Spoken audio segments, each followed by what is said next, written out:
Really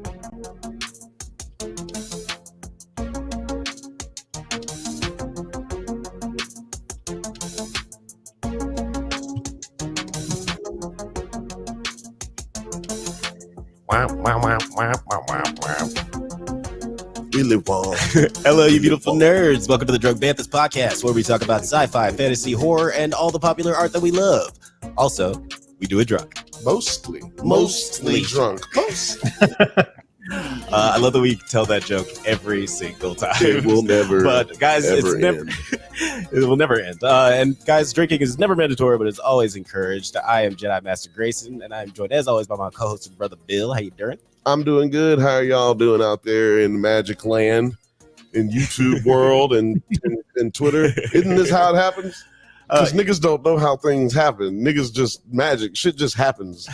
And we just think it's magic. Isn't that how it works, Terry? I don't know. Anyway, little inside baseball right there. I understood that reference. Oh, yeah, a little inside baseball. Nice. That's a reference in a reference. Nice Captain America reference. Oh, yeah. In the words of philosopher William Isaiah Am, I have a feeling that tonight's going to be a good night. We are going to be talking about The Boys. We're going to be talking about Dark Matter. We're going to be talking about The Acolyte. We're going to be talking about HOTD. And as always, we're going to be talking shit. But before we get started, nasty. I mean, yeah, it's always you nasty. Nasty when we're talking about HOTD. I didn't even mean it for it to sound like that, but yeah, the show is gross. But we'll get into it in a little bit.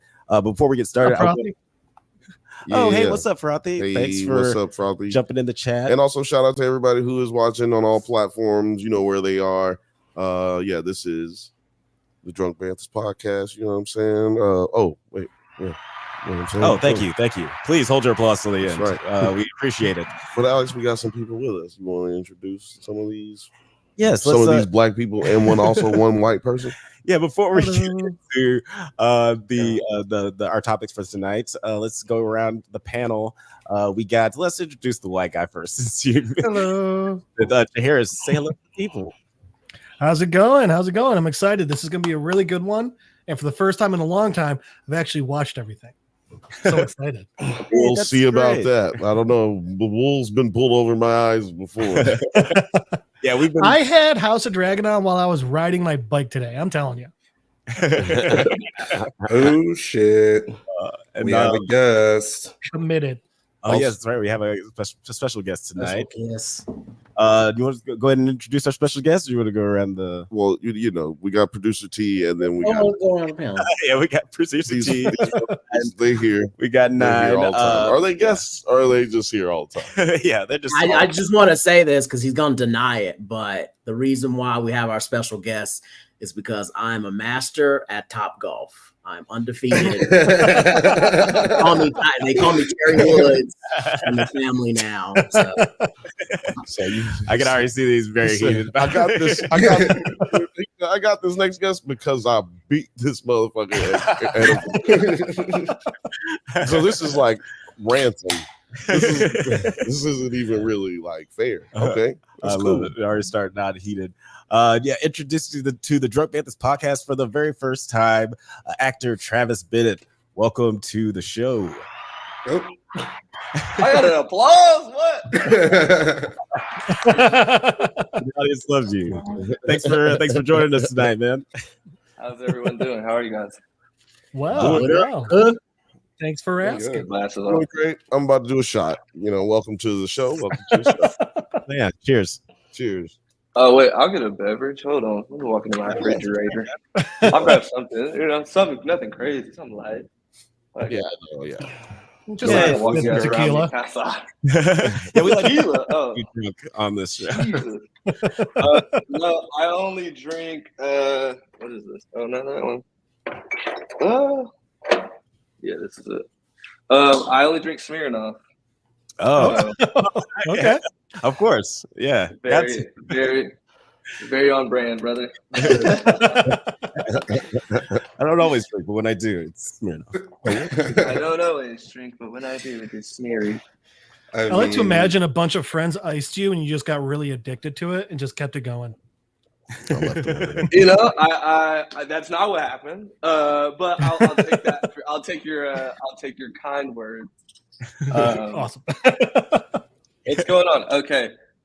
My question is, what have you guys been watching? Sorry to just jump into things, but I just want to know what you guys have been watching. I've been so interested in that. Yeah, no, you're everything lately, right? Of course. Yeah. What have we If been it's on, we watching? basically been watching it. This year has been fucking crazy, actually, because we've been covering everything, like they said. And most recently, Dark Matter. We've been covering that, which is the season finale just happened. We're going to talk about that tonight. The Acolyte, we've been watching that. We've been watching The Boys, and we've been watching HOTD.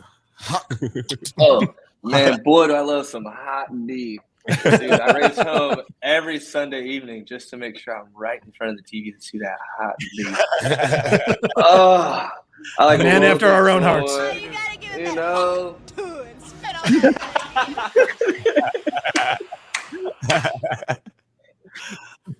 Oh man, It's going to die eventually. I'm pretty sure it's about dead, but might as well get it in now.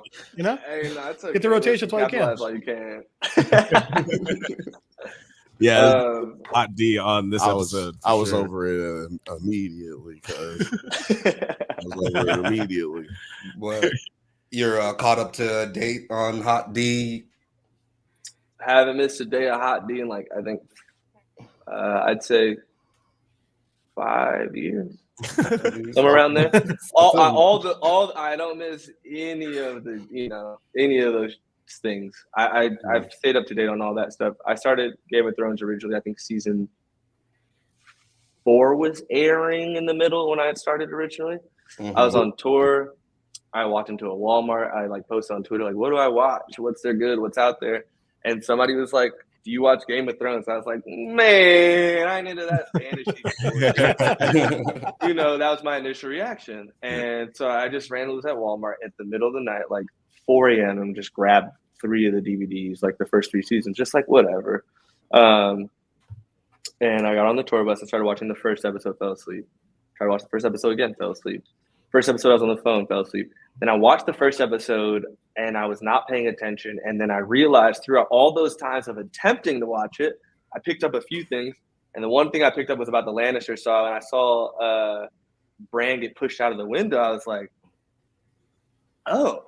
And then I rewatched the episode and I was hooked, bro. It was like, I had no hope. That thing took over my life. It consumed me like a small object. It was insane. I felt like, oh. And then this new stuff that came out, like House of Dragons, I'm really like, I'm walking into it excited, obviously, expecting it to be exactly what we left off on. But what's interesting is they've like doubled down almost on all the shit that I personally loved. Like the crossing, the backdoor shit, those deep, intimate conversations.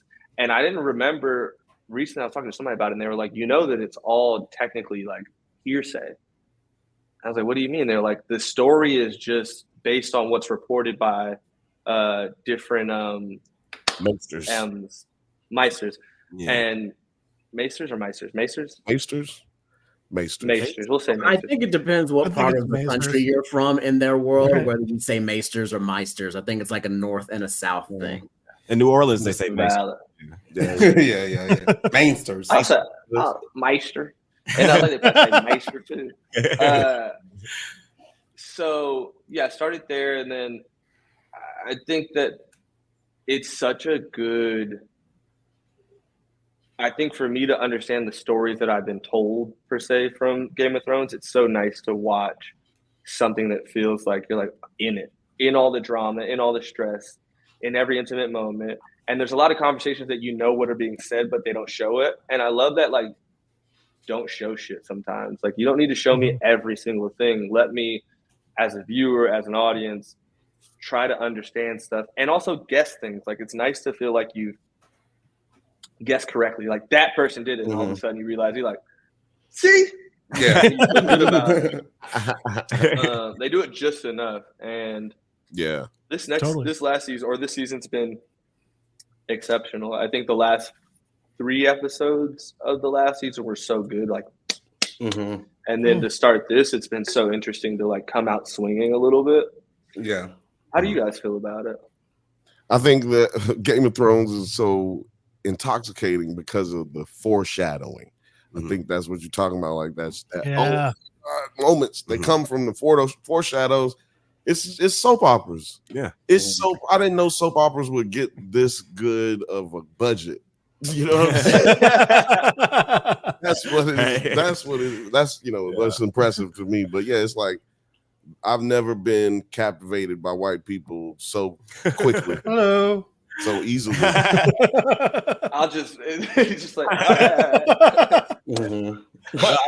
to Taylor's point, like I like there's a lot of cool action stuff and foreshadowing, but I'm really appreciating just like the conversations and the tactics. Like they're really leaning on to the like nuclear war parallels. It's like it really feels like the dragons are basically nuclear weapons, and that's what is hesitating, making everyone hesitate. Burning. Like don't unleash them.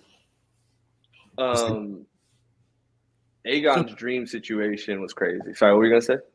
Yes, I was gonna say. So if the dragons are like the nuclear weapons, does that make the Game of Thrones that we're familiar with like Superman 4, The Quest for Peace, where he throws all the nukes into the sun? Is that what you're saying there? R. Martin made that. Yeah, had to go there. I never made it to Superman 4. You shouldn't have. Right? I don't think I've ever seen a Superman movie. Seriously? Not even like the newer ones? They're not really that good. I think that was... It did make sense. It didn't make sense to me. He just wasn't a superhero I was ever attracted to. He was Superman. Like, there's what can beat him, like kryptonite. And I thought that was like a rock or something. I was just like, what does that make sense? Yeah. Batman to me is the best as far as like idea goes. It's just a rich motherfucker who has trauma and he's just trying to save the world while also feeding in on the like devious shit he likes to do and beating people up. Yeah. Like, what else do you want in a superhero? Then you got Spider-Man. He just some kid in high school. Like, bro, if he said some shit to me, like, shut your dumb ass up. Shut the fuck up. You know what I mean? Then all of a sudden, I wake up and I'm in a cocoon. I'm like, oh, he really got me, though. Like, and since you guys, speaking of Superman, and since you guys brought up the dream sequence a little bit, we do get a little reprisal from our new Supergirl, Lily Alcock. We get the past version of Rhaenyra. I always fuck up the names. Queen Ray Ray. Queen Ray Ray. Yeah. That's right. I'm sorry, I pronounced her name. Oh yeah, Ray Ray. I pronounced it wrong. But yeah, what did you guys think of like this weird dream sequence that he had? Because like that was pretty wild. I had no idea. Like, is Harrenhal like has it always been haunted or something? That's an interesting like question. I never thought about that. It's not really haunted, but yes, it's considered to be haunted because Aegon. What's his name?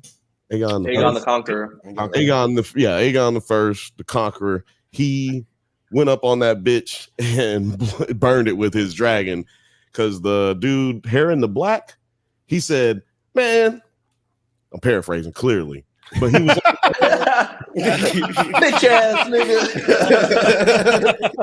He doesn't say a bitch ass boy. Yeah, he was like, bitch ass out of here, nigga. You think this is? Harren the Great, he basically told him, your dragons can't fucking burn me down. I'm in Harrenhal, bitch. You can't fuck with me in Harrenhal. Get your dragons up. And then he did. He got his dragon up and burned him down. Harrenhal, bro. That's set the whole bitch on fire. That's one of those ones where it's like, man, maybe you shouldn't try petting that leopard over there, huh? It's not going to turn out the way you think.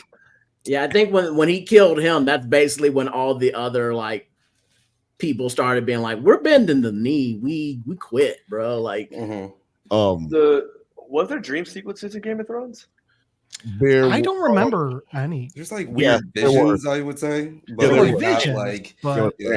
Bran was the only one who kind of would go into Third Eye Raven. Like that was it.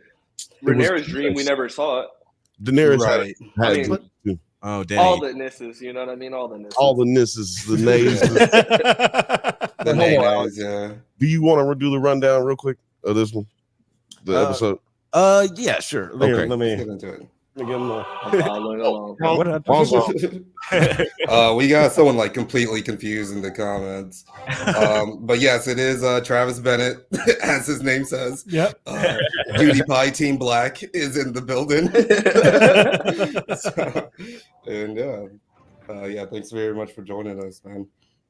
Yeah, let's. I lost the game of Top Golf for this. That is real. That is not. And what's crazy is I golf. Like I train golfing. I golf 3 times a week, and for me to lose to him was not only like detrimental to my mental health.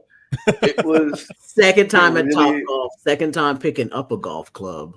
It was a conversation with my coach where I was like, "Hey, listen, okay, we've been working a lot. And we've been spending a lot of time and money here. I feel like I'm paying you too much. I feel like I'm talking about this." I mean, Terry sent us the scores too, and he didn't like do too bad. But someone was doing terrible on that. That was either my sister or our cousin. Oh no, it's Margot. That was probably Margot. Our cousin Margot, bro, got up to the thing and held a golf, like you know how a golf club is. It's long, right? And so you just hold the back of it, the top where the grip is. Right. She held it from one part of the grip and then very close to the club and tried to swing it. She like, Happy Gilmore did? No. Like when he's holding the putter? Yeah, when he holds the putter. She was hitting a driver. It was like one of those things you're like, all right, like listen, whatever your weed man got you, man, tell him I need 2 pounds of that right now. It's like someone going to play baseball for the first time and grabbing it from the fat end of the bat. Like exactly. I don't think it's gonna work the way you think it will. Yeah, no. Act like you've been here before. Sorry, I used to play baseball and that almost made me like bust out laughing. I don't try to bust out laughing very often, but that almost did it. You good? That was funny, Jeff. That was hilarious. I have my moments. Yeah, let's get into the opening of this episode. In the Riverlands, the feuding Brackens and the Blackwoods engage in a deadly battle over a minor territorial dispute. Now, what did you guys think of this opening? Because it gets really bloody really quick. We kind of get a jump cut to all the carnage. We don't really get to see anything transpire. Did you guys like the way that this opened and with all the tension? You know I did because it saved money. No battle scene. Yeah, right. You think of it like producer mind. Yeah. I think I don't need battle scenes as much as I used to. I don't think there's much battle in this that's gonna really drive focus. And also there's not like with the White Walkers, it was like a common enemy. There was a thing where you felt like it's us against them versus now it's them against them. And it doesn't feel so like end of the world-ish, you know? It's very like, well, some people die, some people don't. Somebody's going to be king one day regardless. But overall, I felt okay with it. Like I was fine with it. It was fine. I just wish that there was more of a backstory there. Like, give me more of that. Because the situation when you walk me into it, I'm there like, you know, watching overanalyze, like, okay, that's got to be like Ned Stark's grandpa's grandpa. And that's what be like, you know, you're like, it's not that serious, dog. I appreciate this. Like, gotta watch my shots. But yeah, there's something like really tragic about like this conflict. It's not really about the bombast of the action sequences. Bombast. But T, what did you think of like this opening? I'm gonna write that down. Once again, still not caught up on this. Oh my god! I'm here for the boys. I didn't think we were gonna make it. I thought everybody was. It's a tradition on this show, Travis, for somebody to have not watched it. Something that we're talking about, and I love it. It's always a secret as to which one it is. I feel bad now because we're going to talk through the episode, I believe, or we're going to talk a lot about this episode, and he's going to be just catching all of the. Well, also, I think you read it. It happens to once a week all the time.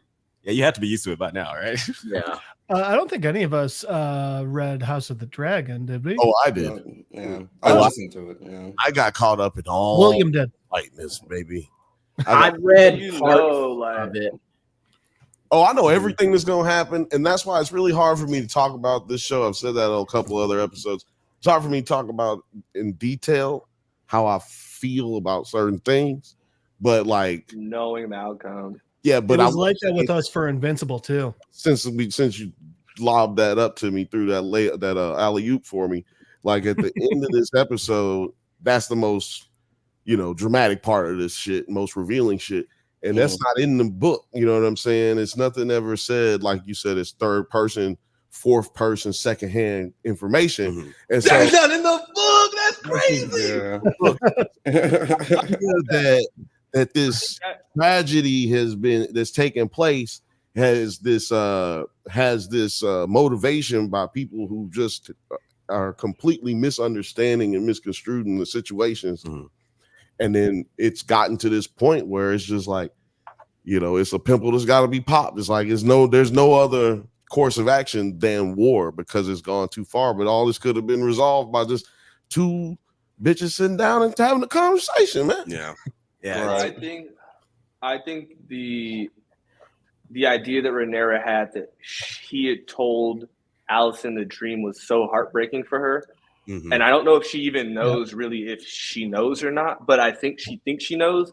And then Allison realized she made the mistake. It's like all those moments are like, they're so powerful. But like, to me, the most heartbreaking thing is Rhaenyra thinking that her dad like didn't believe in her, and to watch that pan out and to see how she plays that, I think it's going to be very interesting in the upcoming episodes.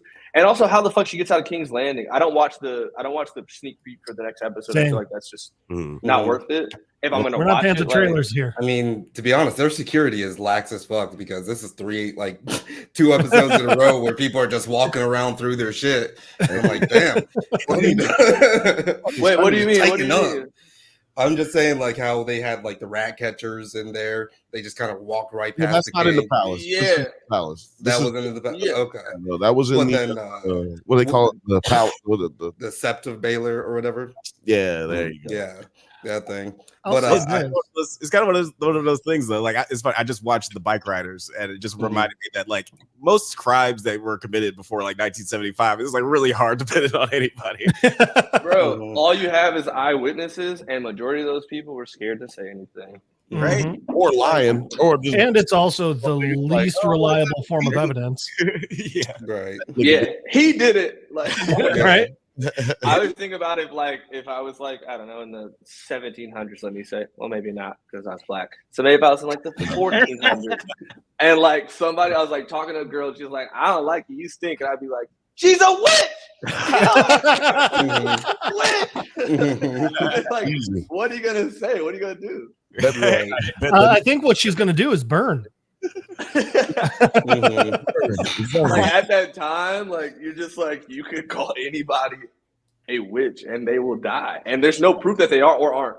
You know, it's just like It happened like 18 times a day. I always thought that was the funniest part. It was like one of the big tests was, all right, we're gonna drop you in the water, and if you drown, good news, it means you weren't a witch. You're still dead, but at least you weren't a witch. It's just a little whoopsie. It's the one. It was the one person who did it who came up that fucked it for everybody. You know? Witch. It's like, no, you didn't tie the thing. You gotta tie it. But yeah, I think this episode is like really cool just because like this whole thing is basically everything that like Rhaenyra and the High Towers are dealing with right now. You know, and like you said, it's just like all of this bloodshed and everything. This is all going off of like hearsay too. It's like, this land is mine. I don't know why the fuck you moved that rock over here because you know you're not supposed to move that fucking rock. And you know, you cut to everybody just dead. And that's what's about to happen. And way more people than that are here right now. So it just shows like escalation of just this little dispute. Do rocks. you guys want to know about? And I think it's important that they're all teenage boys too. Yeah, because of course they're not going to talk it out. They're just going to resort to throwing stones and fighting, and then like, oh, we got swords. They're babies, man. Babies. It's interesting, to think that like all those people died kind of for nothing. You know what I mean? Like it's over a fucking rock. Yeah. But at those times, it's like everything was so like mine or yours, like mine. You know, it was so possessed. It was so interesting to watch that. The episode started like that, and I was very confused. but their like Venn diagram is like basically a circle. It's just like these little sliver of differences that Right. literally just tear their asses up. Yeah, Well, the only so difference is tragic. he's wearing red and I'm wearing yellow. Yeah, seriously. It's some kind of feud that exists before the time of, before the end of the time of Heroes. You mean So it's in the the days of- Hatfields and McCoys? Was in the Right, basically. before that. It's before that. But yeah, it's like Just a little. The strong dude, what's his name? Ned Strong or Ned? Simon Strong. Simon Strong. Simon Strong mentions it later in this episode when he's talking to Damon, and he said he was like, "Yo, that's lost. That's an answer to a question that's lost in time as to why these guys are fighting. Oh yeah, because they've been fighting since the days of the children of the forest. Yeah. You're So just born into Bennett, it what's the aunt's name? which knows? aunt? She was also in our name. her Reno. right here? Her? Yeah, Yeah. Oh, Rhaenys. Rhaenys. This Okay, scene can we is just so get a fucking Stephanie or something? Come on. It was goddamn impossible to remember that. I remember This him. scene was so interesting. Mhm. She was saying to her, like, no one will remember what started the war. And I thought about that just based on like the back and forth. And if you think about it, Game of Thrones, like, really what started the war was that Joffrey was a bastard. You know what I mean? Like, that's what started the whole thing. Everything else was fine. We weren't even tripping. Ned got to fucking, what's it called? His homie died. He was like, all right, this is a little weird that he just died. But he's like, well, fuck it, I'm going to just be out. You know, there was nothing. Everything starts because of one small thing and then another small thing. And they build up so big to the point where they're now these, you know, tens of thousands versus tens of thousands.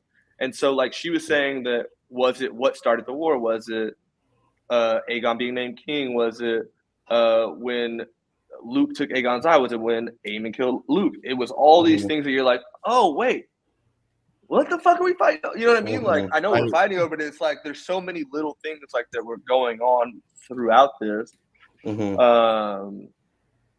I wish they showed Otto Hightower this episode. Yeah, Miss Otto. He's been fucking hilarious this season. This nigga has been. He sounds just what like an awesome actor, right? Yeah. Oh yeah, I can't believe One of the best. come from like the movie. What was that movie with The Replacements? The Replacements. But also, what's the one with him and Samuel Jackson and Formula 51. Formula 51. It's called something different. Isn't he in Reservoir Dogs? Am I bugging? Is he in I Reservoir don't think Dogs? he's in Reservoir Dogs. I don't know. Who's the guy in Reservoir Dogs who looks just like him? Oh man, Steve Buscemi. Steve Buscemi. No, Tim Roth, maybe. Tim Roth. Oh, no. Wait. Maybe that's him because he's British. Yeah, they're both British. That makes sense. he looks They look exactly alike. like Tim Roth. Okay, No, but as he's long as I'm in. not crazy. Yeah, you were definitely thinking Tim Roth there. He's also in The Kingsman. He was. Oh, he was in there. Sherlock's brother on Elementary. He's in everything, man. Yeah, never seen Yeah, shout that. out But to, it's just how he's had a crazy rise. Like, you know what I mean? Like, that's dope. Yeah, and instead Was of he in a Guy Ritchie movie? I'm sure he was. Got He's it. got that face. He's British. He's in a Was guy. The Kingsman Guy Ritchie? no, that's Matthew. Yeah. Wait, is it not? Yeah, that's Matthew Vaughn. Who did like X-Men First Class and That's Yeah. who. Yeah. yeah. Well, because the gentleman, Oh yeah, the gentleman. He's- That's that and No, the he was Kingsman to me also look in they didn't look the same. yeah. He's They the look. lizard in The Amazing Spider-Man. Yeah. Oh yeah, who remembers And that? he's in Venom. Oh, that But was one we weren't going to mention. We weren't going to do that. Let's talk about the present hand. Oh yeah. Kirstyn proposes a bold plan to conquer Harrenhal, but Damon. Pussy. Oh man, I was loving the side eyes he was getting from the Bitch-ass Kingsguard. nigga. This Right. nigga walked up. Yeah, Oh, that was interesting. The Kingsguard weren't fucking with him, and it's because they know that he was the one who fucked up. And so Yeah. it's interesting to watch. Everybody kind of turn on him, and he feels like he's the man, but he's not the man. Like, the respect that he wants are from the people he doesn't care for. Yeah. And, you know, that's always so interesting to watch in anything in general, but mainly in, like, a TV show. You know this pose. You fucked up. Right. What you got here? Yeah, ugly slut, dude. Put him on the burn book. Oh, that is so fantastic. Bro. Also, and I'm just gonna throw this one out there. maybe don't be late till your first meeting as the hand, you dumb shit. Yeah. And I didn't know he was late because he wasn't even walking like he was late. Like, nigga, you gotta have some Right? step. So put some pep in your step if you're late. Wow. He came in. Crazy how When you fuck up before your first day, like it's hard to get out it of. was crazy to watch Allison get shut up though. That was interesting. That dynamic changing Yeah. because she had her dad to have her back, and for the first time, she has nobody to have her back, and she expected him to have her back because she's like, I'm with you every night, like Right. take care, and he's like, the king didn't say that, and it's like she was like, what the fuck do you mean? Hold on, slow down. I've been giving you daily meals, if you know what I'm saying. Yeah, her losing Otto in her losing Otto in court really hurt her standing in court. Yeah, for sure. Because it makes it where she's the only woman. I mean, she's the only woman. So, and in this civilization, women do not matter. So, and it's interesting because we're seeing some parallels to Cersei, but she's not going power hungry. I'm going to kill everyone. Mm-hmm. She's trying to figure out like diplomatic ways to like course correct. Yeah, she's a lot more empathetic creature than Cersei. And I also like just talking about this conversation. I really liked Aegon in this scene too. Like, what do you guys think about just like how he reacted to? I think he's a fine ruler, and he's gonna just take the realm to really good heights. Well, on the scale of like to Joffrey to Ned Stark, like, yeah, where do you think that he's landing? Because he's not quite as bad as Joffrey, but he's also not like a good guy. Travis, what do you think of Aegon? I think the issue is he didn't want to be king, and until he felt the power, he didn't want it. So feeling the power gave him some sense of self, and so now he's like power hungry, but for the wrong reasons. And also, I think sooner or later, I mean, when he says to Otto, like, I'm the king, he's like, he made me king. He's like, is that what you think? That to me, bro, Yeah. I stood up on the couch. Things like that made me be like, oh! Just that like side eye that he gives him, he looked at him like, right. I made James Harden face. He gave me James Harden face. I'm just gonna say, if Otto doesn't come back, I'm cool with 9 taking over that role. That was a very good side eye. I've been practicing. I've been practicing for work and everything. So Otto said that shit last episode. That was probably the most gangster thing that he's done so far in this whole shit. And I liked how he was unhinged. But I think we might be seeing him not next episode, but I don't think we're gonna see him again until like episode 6, maybe. I think he flip flops. How many are we getting? I think he changes things. I think that in a certain kind of way that this nigga is kind of feel. I'm interested because they doing shit that's like this is like what really happened, and as perspective of somebody who read the book, it's like oh shit, like you've been hearing rumors and now you found out what really happened. You're like, oh my god, this is crazy. And so I'm like really interested to see what they do with Otto coming up because he does have to go back to the crib real quick to handle some business. You know what I'm saying? I gotta handle some business. Some business. How do you guys feel about the fact, like when Damon gets to Harrenhal and he's like really looking for a fight? You know what I'm saying? He just beat a nigga up for no reason. Yeah, right. Whole castle. He says the Hulk. It was about to be like that scene in the Suicide Squad where they accidentally it turns out they're. Oh, you're breaking up. Yeah, I remember that part. For sure. Yeah, but they just killed the entire encampment. Yeah. When they're trying to rescue Harley. Like that. That's. I'll tell you what, man. I'll tell you what, you guys are some consummate man. You guys are consummate professionals because y'all actually managed to get something out of that. Yeah. And I don't know how the hell y'all got something out of that. Chronically Online. It's a problem, actually. I did really like all the stuff here at Harrenhal and like just sort of the mysticism around it. The one American person in all of Westeros who talks to Aemon at the end. Like we were tripping on that. It's like the homegirl that talks to him at the end when he's at the tree after he has the vision. It's like, oh, they're Americans. You want to hear a theory about Westeros? That? You want to hear what the nerds got to say? I know you know. That's the thing. I know you know. I don't know what I don't know about this one.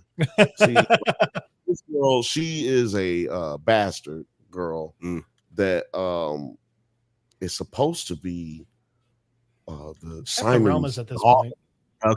right? Simon Strong's daughter. And but like she was known as a witch in the book. Like that's what people called her. You know, she might have just been Who are you talking about? She just might have been Did she say no when Travis asked her out?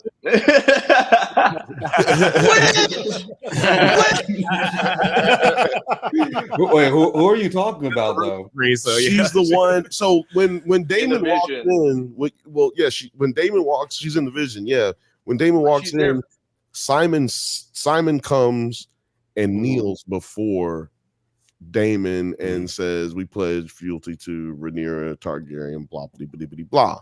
When everybody bows after him except this one girl, she walks in and she like, "Who is this nigga?" And then so that's what I was like. Was she, this chick right here. Yes. Now I have to question: is this whole scene a dream? Is the whole scene a dream, or is she not really there? Not real. Because Harrenhal is haunted, right? But we've never seen that play out. And I did see something where a producer on the show said something like, you know, we really are trying to bring out the realness of the, you know, of the way it's described in the book. Like, oh, okay, maybe they trying to make it haunted. Well, in Blood and Cheese in the book, she picks one and he kills the other.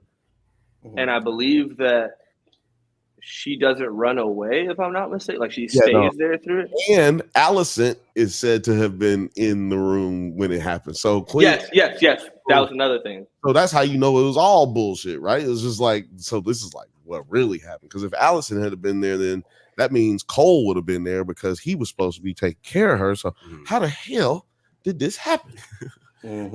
Yeah, because somebody was getting some dookie, right? And I like that aspect of the storytelling for the show, and I appreciate that because we don't get a lot of fantasy in this, especially compared to Game of Thrones. It's like very grounded, so I like that they're dipping their toes in this crazy shit. You mean not a lot? They ride dragons instead of horses. That's what I was going to say that, but I will say the difference is in Game of Thrones, like we didn't see the dragons till the end of the first season, and then we didn't see the dragons fully grown until like the end of the third, fourth season. Like we didn't see them really be that.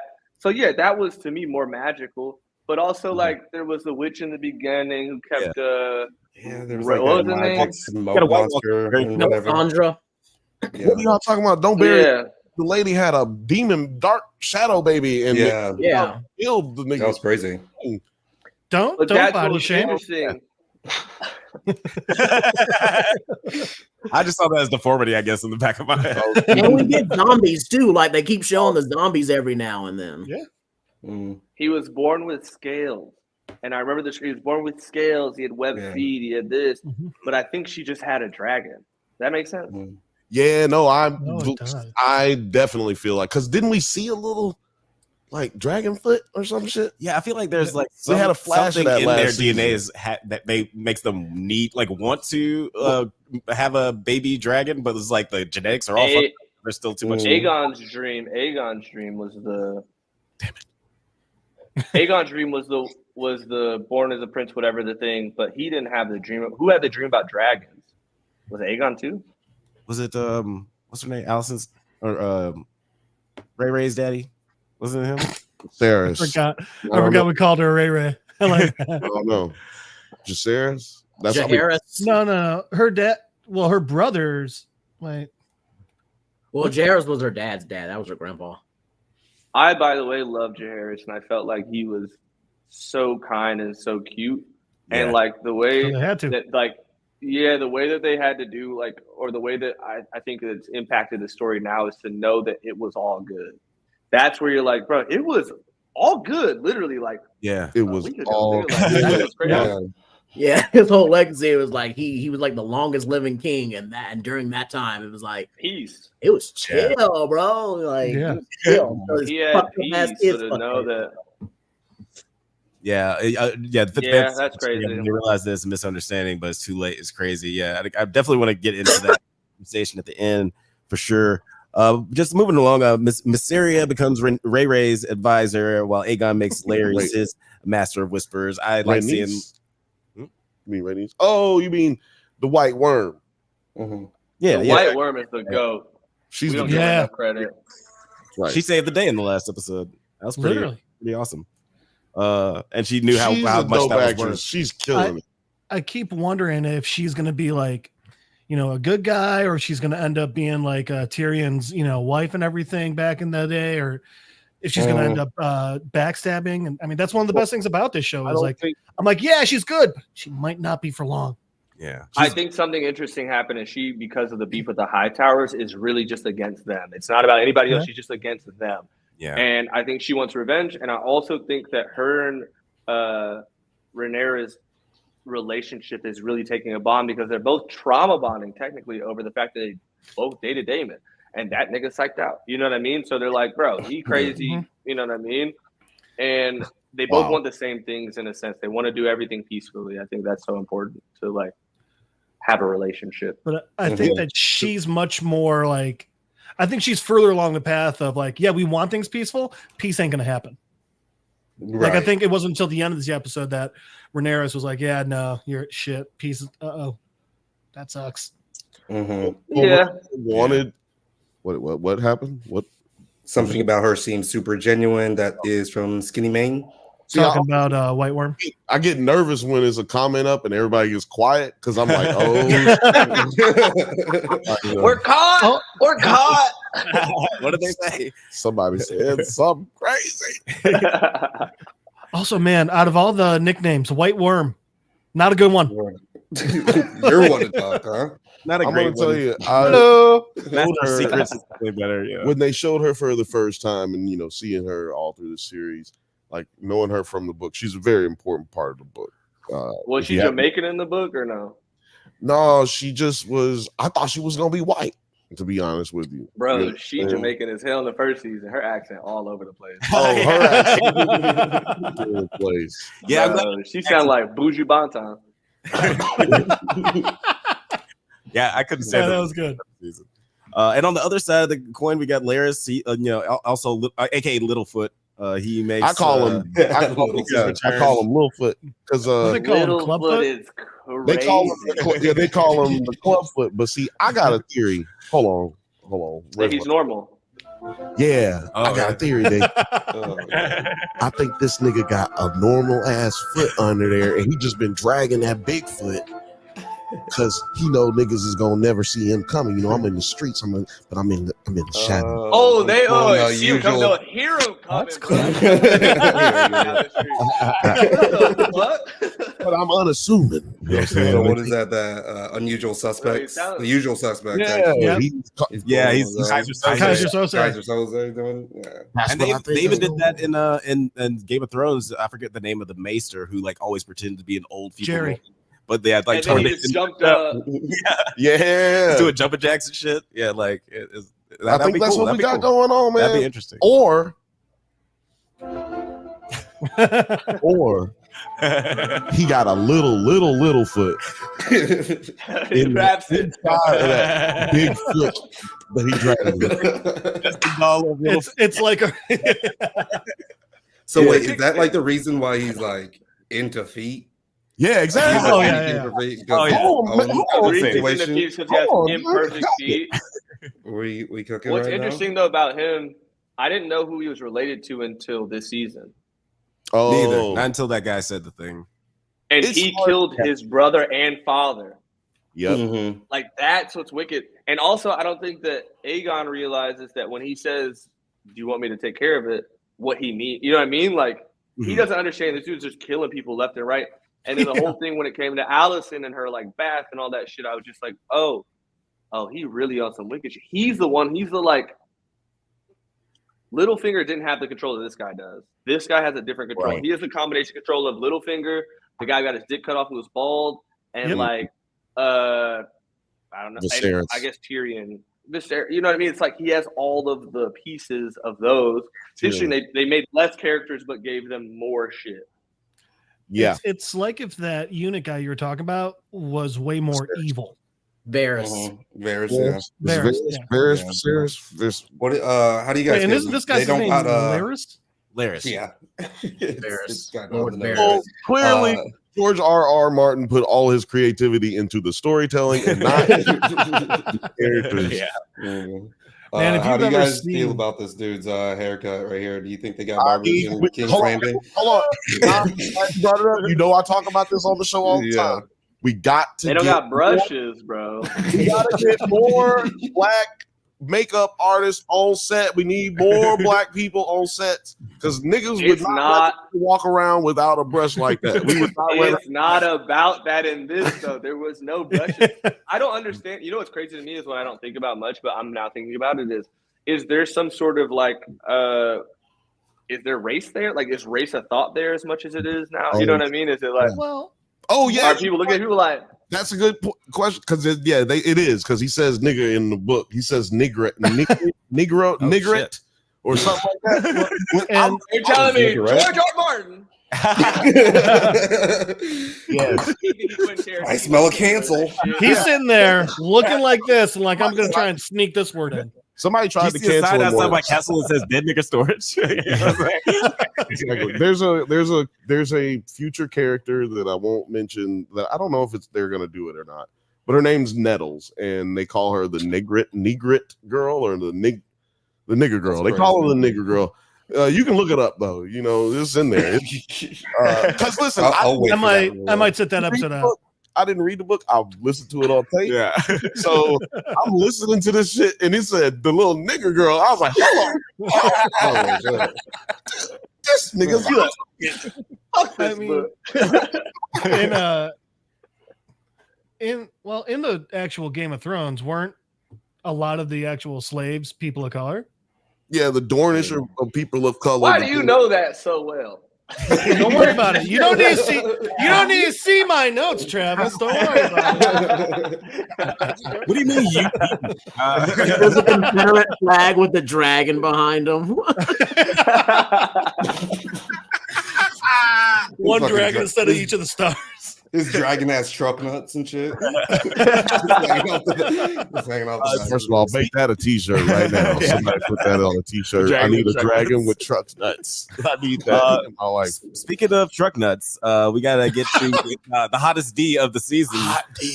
Aegon encounters and taunts a naked Aemon, who gruffly departs the brothel. The bastard. That they're Can't put all. that in. Yeah, we definitely can't put that in. That's You know what I'm saying? for YouTube. Well, yeah, no, he showed the bastard Ulf, but yeah, you were talking about Aemon having his dick and balls. Can we get this? Okay. That's all I want to do. Just get You this. should Wait, talk about the brothers thing- hanging out naked. The thing about the Aemon thing though is obviously like when Aegon was named king, Aemon like wanted it, but he was like, you know what? Fuck it. I'm gonna ride for my fucking bread. I'm gonna do what he needs me to do. Yeah. Like he's the best sword in the place. He rides dragons. You know what I mean? He has all this shit together. So for him to get humiliated, I think to him is going to be so impactful moving forward. Oh yeah. Because it's like, bro, you think I'm a ride for you? Nigga, after you try to OD embarrass me? Like, bro. And also what was worse was everybody there was like, okay, my boy, like, relax. It's not that serious. Like, leave that nigga be. Like, it's okay, we get it. And also, you're gonna take my bitch while you're at it. Like that's crazy.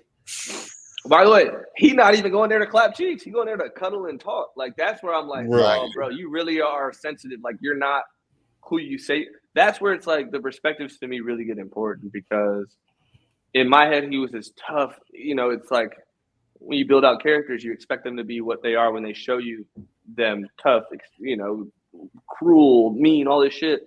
But this dude really is just like a simple nigga who just wants his mama. And what was interesting is when Aegon is crying about his kid, his mom walks in the room and just dips because she's like, I don't know how to talk to this nigga. You know what I mean? Those moments to me show the difference between Alicent and Rhaenyra. Like Rhaenyra is a fucking mother, while Alicent is like a person. I don't know. She's She a like politician. Soldier. Allison is Yeah. and Rhaenyra, yeah, like there's a huge contrast between the two of them because just put it right there because I don't want to reach.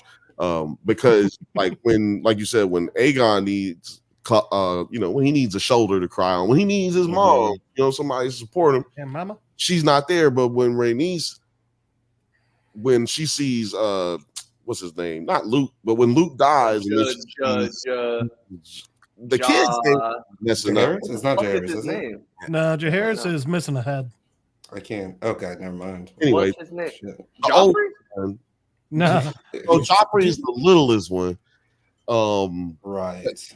Jacaerys? Jacaerys? Jacaerys. Okay. Hold on. Anyway, I the don't have- oldest, JAC. so the oldest nigga, when he gets there, she like grabs him, and holds him, you know, and like, you know, he wants to be like, keep it together, and she's like, no, nigga, cry, let it out. Yeah. Nigga, oh, yeah, your brother is dead. This shit crazy. Coming to get us. You know what I'm saying? Like, where is that with Allison? Allison sees him crying and is like, That people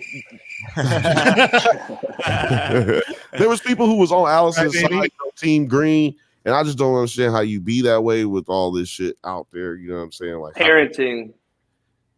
It's a parenting thing. I think if you look at the way that they were both raised, Otto raised Allison very, not cruel, but very cold. He was not like a very loving father, especially after her mother passed. So then you have Rhaenyra, who was raised with mom and dad, and her dad is, you know, Harris was like the sweetest guy. He was very wholesome. He was very like family oriented. So to have those two different styles now, you know, raise kids themselves, you understand it. And that's why I think Damon is having such a weird time. Like when he walks by his daughter in the fucking room or in the hallway, he like, fuck out of here. Like that to me was like, that's your daughter. That's your daughter, not was. That is your current daughter, bro. Like that is wild. She came out your sack, bro. So yeah, I think, and they should have some trauma bond because they, you know, his wife died, their mother died. That was cold blooded when he walked by her like that. Mm-hmm. God, man, this nigga cold. He didn't kill her mom though, right? He was there for her. No, but he just didn't care. Yeah, Right. he did. His kids were crying, and he's just like, "All right, I'm gonna go over here and grab a sandwich." No, see, I think that he actually did like love her. You know, He didn't know how to deal with it in the moment, though. and I think he just he also wanted a son. He doesn't know how to deal with anything in the moment. And He never had a dude. he They're has all sons. He has 3 children. sons. Oh, now he does. But like, yeah. No, I mean, now he does, but he wanted one with old girl, the black girl. You know, he was with the black honey first. You know what I'm saying? He was out there slapping her cheeks. He had the dope dragon, everything. It was all good in the hood. What's the black guy with the dreads name? Corliss. Oh, her dad. A little bit about Corliss. Master of the Her Sea. grandfather. Well, what do you want to talk about Corliss? You don't really want to talk. He has, that he guy's has awesome. 2 boys. He has 2 bastards. One of them becomes a dragon rider. Both of them, maybe. Oh, see, look, you on Corliss shit. You know the other one elopes or whatever, goes off to sea. I love that plot line on the first season when he just like stages his own death. That was good. It was amazing. They're the only ones in this whole story that love each other. Yeah, but I don't know what they're brewing up. Like they're cooking something. I just can't like really. I don't know what's going to happen with them. It was bone broth in bread. Yeah, they're cooking some. Yeah, they got some stew going. Baby, you got a stew going. What was I gonna say? Hey, you know how I know he was a nigga. You know how I know race exists in Westeros? He picked up that brace and said, "Ooh, this shit's still hot." Like, is this for Red Lobster? This got the cheddar biscuits. So let's talk about Baela for a little, or Ray. Let's talk about that last scene because Baela reports sightings of Kirstyn, and then Ray's counselors recommend war with the dragons, but instead Ray sneaks into King's Landing disguised as a septa and speaks with Alicent, who says war cannot be avoided. Ray realizes that Alicent misunderstood King Viserys' dying words, and Alicent mistook her son Aegon for the prophesied Aegon the Conqueror. How did you guys feel about this thing? Because I felt like, you know, it's been very easy to root for Team Black, but this just kind of very humanizes Alicent's like decision making with all this. She's like, oh man, I fucked up, but now like way too much has happened. Like Travis, how did you feel about just like this scene between these two? This scene was so good, and I think Alicent to me is one of the strongest actors that Game of Thrones has ever had, because there's something I've learned about microfacial expressions, and that's from consuming TV. And when they change characters for her, there's things that she does with her face that I can't explain perfectly, but they're just things that are so human. And like when you're watching acting, like there's some moments where you're like, obviously you're acting, but she did things to me that through conversations, like it's just like little things that I picked up on. I was like, holy shit. And I'm such a fan of her. I thought this scene was amazing. I felt like there needed to be more of I hate when they do this ending. I hate their endings always because they end in moments where it's like, just give me the next one. You know, like give me a cookie, give me a treat. They give you nothing. There's a part of this that leaves me wondering how it ends, like how she gets out, but also Allison not yelling. She's like, she's willing to do everything except for like kind of throw her friend under the bus. Like in this moment, it's an easy ending. She'd be like, this bitch right here, we're done, right? Yeah. And Right. so for her to kind of be like, there's nothing to do. Like, this is just war, shorty. Like, it is what it is. Just get with the times or get lost. I really appreciated that for some reason. I don't know why. I think that it like made me like her more in a sense, her to be like, it is what it is. But to be able to have the conversation, I think is also important. Like, I think it's interesting. Like, to me in politics in modern day, I hate that my president can't go fight another president. You know what I mean? Like, why are we sending thousands of people to fight? Like, bro, if my president could beat me up, I'm listening to him. You know what I mean? Like, right. What you gonna do to me? That's actually how I live my life. That's how I live my life. If you can't whoop me, then I don't really. What you talking about? You know what I mean? Dude, So, Teddy Roosevelt once knocked out a senator and then finished his speech. Yeah, no, sorry. He knocked out a senator. He finished his speech after he got shot. Oh, I thought he just knocked out a dude in the crowd. I thought he was knocking out a heckler. But anyway, he knocked the nigga out and then went back up on stage. That's pretty good. That's cold blooded. I bet you was like fighting bears and shit. Trumpito won't do nothing like you ain't gonna never see that. And but, even well, shit. Now I kind of forgot what I was gonna say because I was gonna let you go.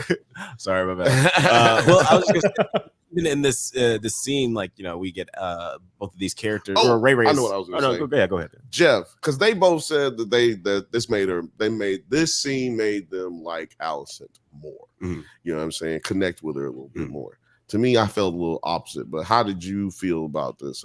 Did you feel the same way? Or So Travis, what you were saying about those like micro facial transactions, I think it was actually what we just had up on the screen there, where she goes from she goes from praying to annoyed because this person's in her space to like a little surprised to scared to fight or flight. Like she went through all of those real fast. So I thought that was in real 60 cool. seconds.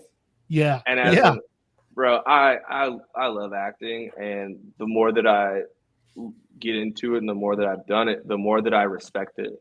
And it's like this to me, there's a scene that happens in the last episode when Damon and Renee are talking about what happened, and there's a moment where he goes to choke her, but he touches her face gently, and her reaction, understanding her trauma, like that to me, I was like, no one knows those things. Or when Damon, when it's the episode 1 where that long shot, it's like my favorite shot in the whole entire show. On episode 1 of this season, Renee walks into the fucking room, and there's that long shot. It follows her all the way through, then it flips all the way out, and you see this whole pan out, and then goes right back into her. You see her face, and she is like, there's the moment where she says she wants Eamon, and she can't even get the words out that I love. There's that moment. And then when she walks up to Damon at first, they don't hug, they don't kiss, they don't really make eye contact. They just do what like animals do. And it's very like, they're like hugging and being intimate without touching. It's like a very like dog-ish way of like greeting each other, which I thought was very interesting, especially like dragons. Maybe it's like a Targaryen thing where it's like, or maybe a different feeling there. Maybe it's the thing you do with your niece. I don't know. But so then what they were doing with Allison in this one is, so that's the thing is like, I was a little annoyed because I wanted to just hate her. I didn't want them to humanize her because I wanted to be like, this is just the person I can hate. But they didn't do that. And I think it's really smart because they're not just like, oh, this is Cersei. They're not just doing Game of Thrones again. They're taking it and they are still doing stories that we like, that we're comfortable with, that we want, while changing the script on us to keep us interested. I am amazed with how well they've been doing that, as opposed to the simple thing, which is just give them more Game of Thrones. Yeah, and they humanize them in this scene to me, or they've been humanizing most characters. They humanize Aemon to me and Aegon. This episode, I never saw Joffrey cry. No. Maybe when he died. Well, not with that one time that Tyrion slapped the shit out of his ass. Oh yeah. Right there. Or when what's her name cut her? Cut him. Oh yeah, the dog bit him. Arya. And he Yeah, was that's what happened. Lady. like a little bitch. But Or wait, no, it wasn't Lady. It was Nympheria. no, this episode was it was Lady. No, it wasn't Lady. It was yeah. It was Nympheria, but they couldn't find her, so they killed Lady. Yeah, but first of all, I agree with everything y'all said about the actress, like the acting. Yes, those micro aggressions. I mean, she's giving so much to Rhaenyra, like, and you can tell Rhaenyra's like trying to she's like, hold up, I gotta step my shit up. Like, it's both of them are fucking getting it in right there. You know what I'm saying? It's like watching two people play one-on-one basketball or some shit. Yeah. But cinematography is crazy in this. It didn't make me like her anymore. It made me feel for Rhaenyra more, even though, I mean, like, this is because all of this is just so fucking sad. Like, all these people was just, like you said earlier, it was all good just a week ago. Yeah. And the like, exchange of information so messy in Game of Thrones. Exactly. Alex just said it. This is which also makes so much sense. Alex just said it. This is a sad hood movie, man. Yeah. And there's nothing more sad and tragic than family fighting. You know what I mean? Yeah. Yeah. I think there's a few things I wonder. I wonder Allison's like true trajectory, because I don't know how long she's gonna live. I think she's now at like what's the word? She's now just disposable technically, because there's no one protecting her. There's no king to protect her. Her dad's not there protecting her. The only thing she has is that, you know, her son is the king, but technically at any moment, if he gets really fed up with Shorty, they don't have that intimate relation. They don't have a connection like that. I feel like sooner or later she's gonna get sent off or some shit, and we're gonna have to watch her like live her own story. But I think Sir Christian Cole and her have something's gonna happen. He's either gonna like I hope he gets caught fucking her. Like, I hope something happens where he's caught up, because it's like, bro, I need you to die. And I mean, it's like such an open secret though already, right? Like, I mean, it's an open secret for sure. Yeah, but I think like the help knows. Yeah, the help knows. Yeah, the help knows. Change the sheets. He turned off his comments on Instagram. I feel him though. I feel him. It's interesting. It's like, that to play a character that's so hated. I don't know how that feels to do it, but you're doing such a good job that it's leaked into your normal life. Like, if I gave that nigga coffee, if I worked at a coffee shop, I'd be like, bitch ass. You know, I'd be like, what are you can't give it to him normal. You got to make him pay for it. Yeah. Well, I wonder if something's going to happen where Aegon's going to get pissed at her and like order her execution or banishment or something, and that's going to put Aemon against him, because while he's not getting that motherly love, he still craves it so much that I could see him going against his brother for that. Isn't Aemon's kids? Didn't Aemon's kid just die? Aegon's, right? Aegon's, yeah, son. Wasn't that Aemon's kid though? Like, no, you're saying you're saying did Aemon fuck his brother's wife, and that was his? If it was, he doesn't seem near as sad. No. I thought that's what was going on, and I know that Aegon has like 9 kids spread across the. He's got all the bastards or whatever. Yes, he's doing a lot of Baratheon shit. Yeah. Aren't they killing those kids? Are they doing that yet? I don't think they were. They're in the fighting pits. A lot of them ended up in the fighting pits. Well, if they learn to fight, they can win. So, you know, that's on the kids. Yeah, I don't know if they like started hunting them yet, but. Well, you know, we just got introduced to, I can't remember the dude's first name. It's Kieran, his last name. He was in Warrior, Larry. Bill, but we got introduced to him earlier. He, in the first couple episodes, first episode and second episode, he had the long hair, white dude with the white hair. He was talking to his wife about trying to get some food and all this shit. For his daughter, his daughter was sick. He is a bastard Targaryen. He, spoiler alert, I guess. But it's not really. The nigga got white hair. I mean, everybody got white hair. That's a Targaryen. Travis, I had a question for you. Shoot it. Because I know that you're considered a pretty stylish dude. I saw on like your Instagram, you got the Hilfiger, the Louis Vuitton, your GQ or whatever. You know what I mean? So I want to know who has the best drip on the show. Who you? What Otto. outfit are you? Otto, really? Okay. Yeah. Otto's like always so clean, bro. It's actually insane. Otto's Did always you so see clean. his coat when he got kicked off of when he got fired from the hand? That was a nice fucking coat. He kills. Damon comes through with some shit sometimes. He be having some little shit on. I thought you would, I thought you were gonna pick something like this, rocking with. Damon be stepping out in that shit. Aegon, there's some moments he really got some shit on. Mm-hmm. I would hope so as the king. Yeah. When he put on Aegon the Conqueror's outfit, I thought that was very cool. I just thought it was very. There's words I want to use that I shouldn't use. I thought it was lame. Is what I was saying. I was just like, "What are you doing, bro? Like that's trying on your homie's jeans is crazy. Your dead homie's jeans. Like you know what? He's still looking on me. Like, no, that's weird. I thought it was funny how like his homies were gassing him up too. He was like, "Yeah, that looks real dope, dude." Like, That's also, but that goes to show that he is like not. I don't want to say not respected, but it's like his respect comes from his power. And that's to me I don't like that feeling. There's a spider right there I can see. I don't like the respect earned is so much more important to me in this show, I think. And so there's people who have earned their respect and then they just die randomly. Like, yeah, this shit, or also all the King's Guard dudes look kind of tight. Yeah, King's Guards be killing it for sure. I just hate that they wear that white cloak. I don't like capes. I think capes are so cringe. Capes are dangerous. We know from Invincible. Incredible. Yeah, excuse me. Also, Invincible don't got a cape, so exactly. Invincible, no cape. Man. Who in the boys has a cape? Homelander. You know what? His dumbass. Is that? He's got the American flag cape. Is that a good time to? That is a good transition. Yeah. Have you watched it? Have you watched The Boys? I just finished the last season, so I'm starting the new season this week. Okay. Because The Bear came out, and so naturally it's like I'm gonna go into that. Taking over. But I'm trying to watch at a pace. So that's an interesting thing now. What shows being released so quickly?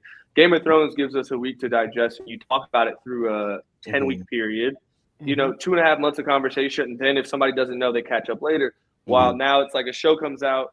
If every episode comes out Monday, you all watch it through by Friday. It's all done, and then you tell everybody all week the next week, to watch it. And half those people watch it, and then the other half people tell people to watch it. And then through the time of a show lives for 2 months max now.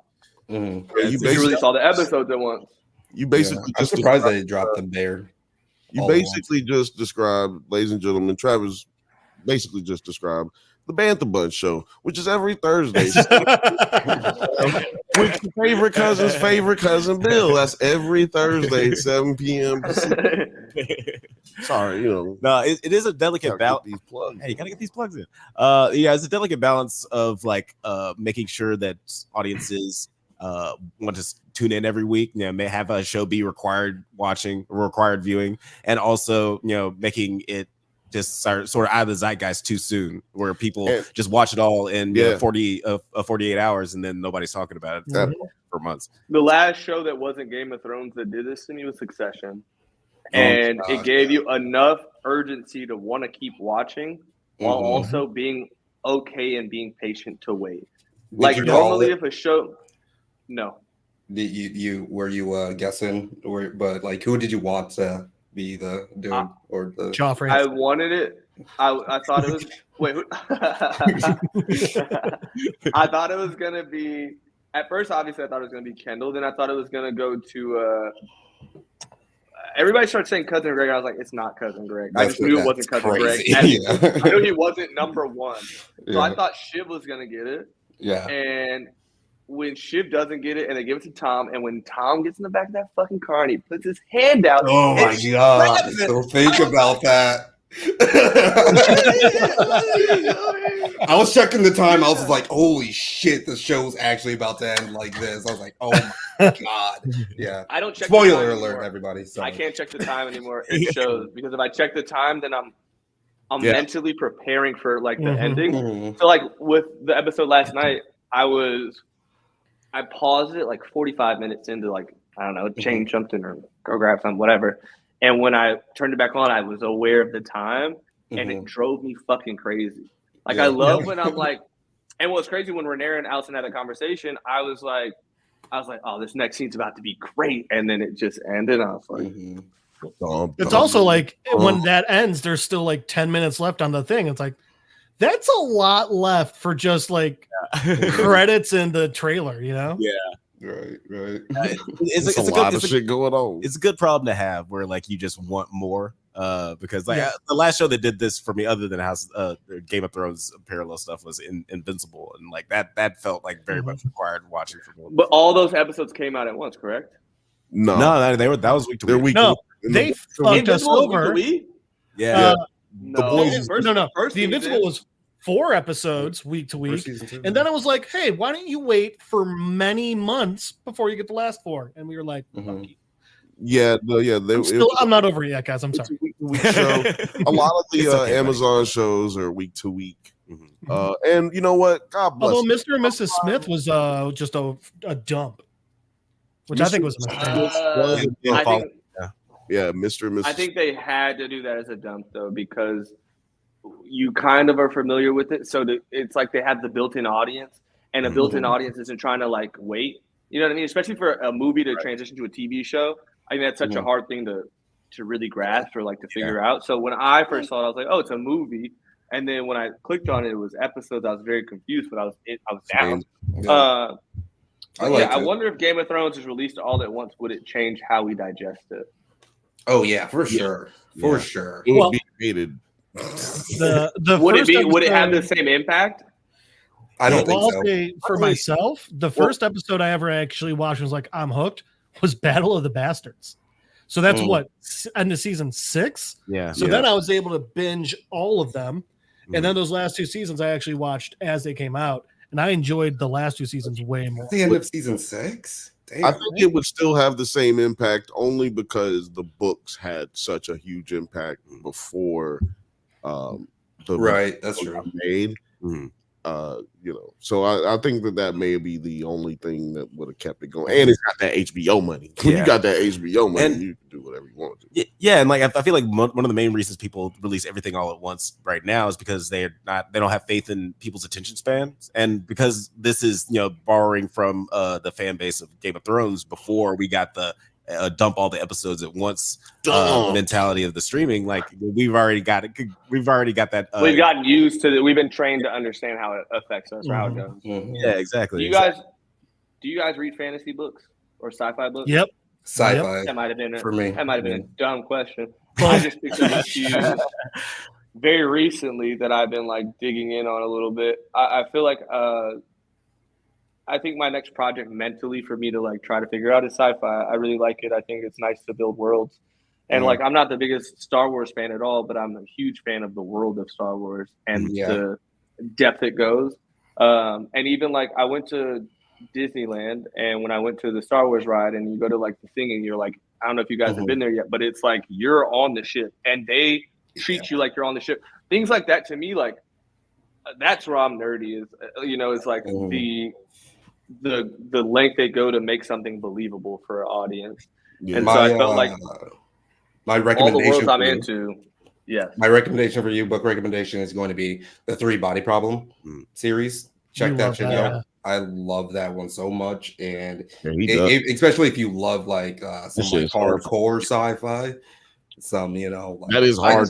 It's called like speculative fiction. You know what I mean? That shit right there is hard fucking core. I've been reading it. I'm trying to get through it. Lil Frothy is reading it right now. I'm saying, wait, and especially when you get to book 2, your mind. I'm still in book 1, about chapter 12. I just bought all these books from a black bookstore called the Reparation Club that I love in LA. Okay. And I was like, I walked in on some like, I need sci-fi things. And I was like, I want black writers, etc. So I grabbed this. I don't know if you guys have ever read this. I've heard of that one, yeah. This season? I got this, which is 3 books in one. Never heard of that. 4 books. What's the name of that? Thick ass book. Wild Seed, mind of my mind, Clay's Arc, and Pattern Master. And apparently this is like crazy. It's like it's an ongoing story, whatever, which I thought was very interesting. I grabbed these 2 random ones at a flea market because the covers were cool. And then I saw this and thought this was interesting. One of those was an Asimov book, so that's going to be great. Oh, this one, yeah. That's dope. You know what? This Chain Gang that I heard was really good. Chain Gang All Stars. Travis, I've been doing my best. Did Jeff, you ever watch Avatar: The Last Airbender? Did I ever watch it? I told Terry this. It's my favorite anime, and I know it sounds crazy because I'm not big into anime, but I was obsessed with it. Imagine that meets Game of Thrones. Where? It is a book series called The Codex Alera by Jim Butcher. 6 books long. It's already done, so you can read all of them in one shot. First book is called Furies of Calderon. So normally we do a book. Normally we do a book segment with Jeff at the beginning of the show, and I was afraid that I wasn't going to get, because we weren't going to do it today. Because I was afraid I wasn't going to get to play this right here. We ended up doing it anyway. We was talking about black books. That's what we always talk about. So I'm so glad that just happened. We had our book club moment. I didn't watch. There was a lot of animes I feel like I missed out on. I missed that huge loop in life, I think. I watched a lot of Toonami, but I didn't understand what the fuck was going on half the time. I was a big Adult Swim fan. Dragon Ball Z never hit for me personally, and I think that at 30 years, I understand. That's offensive to me. So I'm sorry. I R.I.P. Toriyama. Understand go my outside, nerd. Get out. Go. I ain't got. My mom, bro. My mom didn't let me watch it. Mr. Popo was too crazy. Because you couldn't watch Mr. Popo. Yeah. Understand. My mom was born in the late 50s. You know what I'm saying? She saw that, was like, what in the hell? No. Yeah. So that's also, by the way, I want you to know that's the same woman that showed me Jackass and Family Guy. She put me onto those. She called me and my sister in the room, paused the TV. I remember her yelling, laughing, crying, and we were scared. You know, you like hear somebody, laughing in the wrong way. You're like, are they crying? We run to the room, and it's Johnny Knoxville being sprayed by the water hose on roller skates. You know what I mean? Like that's what my mom was like, you need to see this, and showed us that. And I think it trained me to be who I am today. I'm thankful for it. But I never got into Dragon Ball Z. Avatar to me was the best anime I think I've seen as far as like sequential television goes. And it's like hard and that's you can't even call it an anime because it's like an American studio or maybe even like a French studio. It's the best cartoon ever. But like, get it right, Travis. Come on. This is Nerds at Night. Get the nerdisms right. So I think like because of that, it was just hard for me to get anything else. But if you guys have any suggestions based on what you know, I told Terry this Blue-Eyed Samurai to me was, I think that was the best thing I had seen since Avatar. Same. So if there's anything in that realm of life, please. I watched Afro Samurai. I thought that was interesting. Boondocks to me was great. Obviously, I see that in your background, Terry. I think that's Riley. Yep. My President Black and my Lambo Blue. And yeah, I haven't found anything that I think that captures my mental the way that Avatar did. I also watched that as a young kid. Yep. I don't know what year that came out, but I think it was I'd say Samurai Champloo and Cowboy Bebop. Both fantastic. I watched Cowboy Bebop. If you watch, so the guy that voices Spike voices one of the main characters in Samurai Champloo, and it's set in like the feudal Japanese era. It's an amazing. The entire point is there's two like polar opposite samurais. One basically like fights with a sword and breakdancing, and one's like really, a samurai. It's pretty good. First of all, we did have Uncle Ruckus last week, but we just Little Frothy said in the comments, we had Uncle Ruckus on the show last week. It's kind of crazy because I did not realize this until later is that Avatar, The Last Airbender, and the Boondocks are the same animation studio. Oh, that's cool. Studio out of Korea, right? That's super dope. I was a Ronin Warriors guy. and nobody knows Road that Warriors, because they don't yeah. fuck with it. But it's like called like Super Samurai something. Oh yeah, It's yeah, on yeah. it's on Crunchyroll in Japanese, but they don't got the English version nowhere for some reason. What else? Did anybody here watch Tokyo Vice? I Vice? started No, that, haven't and yet. it's got No. the dude. What's his name? Ansel, let Ansel. me tell you something about that show. Okay, this is to me that was my new Succession. Yeah, It is It's the like- best open closing. I don't know how to explain that. It's like the best. The way that they like give you everything you fucking want at the end. It's the best ending of any TV show I've ever experienced. Oh damn. Because they it's give over. you everything you fucking want. In 2 seasons, they're just like here. And the first Damn. season is like it's a slow build. I think there's 10 episodes. I'd say episode 7 to 10, you're just like immediately just like in that shit. And then the next season starts, and then the whole next season, it like builds a little bit slowly. But also there's epic shit going on because it's all answering from last season. But the ending of that show, the last 2 episodes to me, the last episode specifically was so well done and so well, like, I want to say manicured.